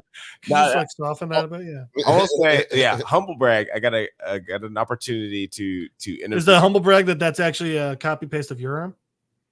Right, that's a great humble brag. I was actually the body double for the scene. Yeah, like we definitely need to get out of here soon. But I just want to say real quick, I got an opportunity to interview Manny Jacinto. Thank you. I forgot his name. I felt bad. Yeah, Smilo Ren and William Jackson Harper for like the last season of Good Place. And I was like, God damn, these are the most beautiful people I've ever met in my entire life. They're so attractive, like in real person and in real life. And that was the time where I realized that Manny Jacinto is fucking jacked. I was like, oh my God, put this guy in a Marvel movie. Put him in something. Put him in the Expendables 17. Yeah. And also seeing his work from The Good Place, like you can see that he has like the chops to delve into the more emotional stuff, the more dramatic stuff, even though he's more just like a fool and like affable. He's character. the 420 stoner in it, but yeah, they every once in a while they threw him a bone. Whereas I feel like the Acolyte, this entire episode was go as far as you can. Yeah, like he's definitely getting an opportunity to do a lot more, and I really love this for his character, and I hate it for him as a person that he has to be in a Star Wars show because nobody hates Star Wars as much as Star Wars. But this is gonna open up so many doors for him. Oh yeah, no, for sure. Niggas take his kids out of public school, put them in private school. Do all kind of shit. It's life-changing money right here, man. I mean, hey, you could be Harrison Ford or you can be Kelly Marie Tran. There's a lot of there's a wide spectrum when it comes to being in a Star Wars movie. Also, if Manny ends up being the next Indiana Jones, I'm 100% in. I will watch that movie. Oh my god, 5 times in theaters. I'll watch the fuck out of that. Yes, like even if it's literally just Raiders of the Lost Ark, shot for shot, but with Manny, I'm in. Right? I want get the guys who made that fan film, who made the Lost Ark movie, and get Manny Jacinto to do it. It's on YouTube. Yeah, it's on YouTube. It took like 6 years to make it. Oh, it's incredible. They started in high school and finished after they were done with college. God damn, that's crazy. It's awesome. There should be a documentary about that. I think there is. Oh yeah, there is one. Okay. Yep. So there's the film, and then there's a documentary of them making the film. I saw a documentary about Steven Spielberg where they were talking about the documentary of that movie. Yep. It's like 16 walls. But Jeff, you want to tell the people where they can find you on the internet? Yeah, you can find me in my bed. I'm tired. It's so late. It's so late. We've been way longer than this you. was such a good episode. All right. It was really good. The first and the easiest way, you can try and Skype Don Cheadle's driveway at littlediggy2.com. It's because of the hackers. Because of the hackers. Yes, because of the hackers. Jeff Madel on Facebook, at Madel Jeff on Instagram. Just come here on Mondays. This is where this is the most social I'm at. You guys talk. Let's get it going. Let's go. Right on. Yeah. You can find me on the Drunk Banthas channel, NerdsatNite. The Bantha Bunch show every Thursday, 7 p.m. Pacific time. Every Thursday, 7 p.m. Pacific time. It's your favorite cousin Bill. Alex, what the fuck are we about to do? Go to bed? Get the fuck up out of here, guys. Thank you so much for watching the Drunk Banthas podcast. We do this every Monday at 8 p.m. Pacific time. Check us out on Letterboxd, TikTok, Twitter, IG, all the internet things at the Drunk Banthas channel. If you guys, stay safe, my little dragons, and may the force be with you. Get the fuck out of here. Get the fuck out of here. Go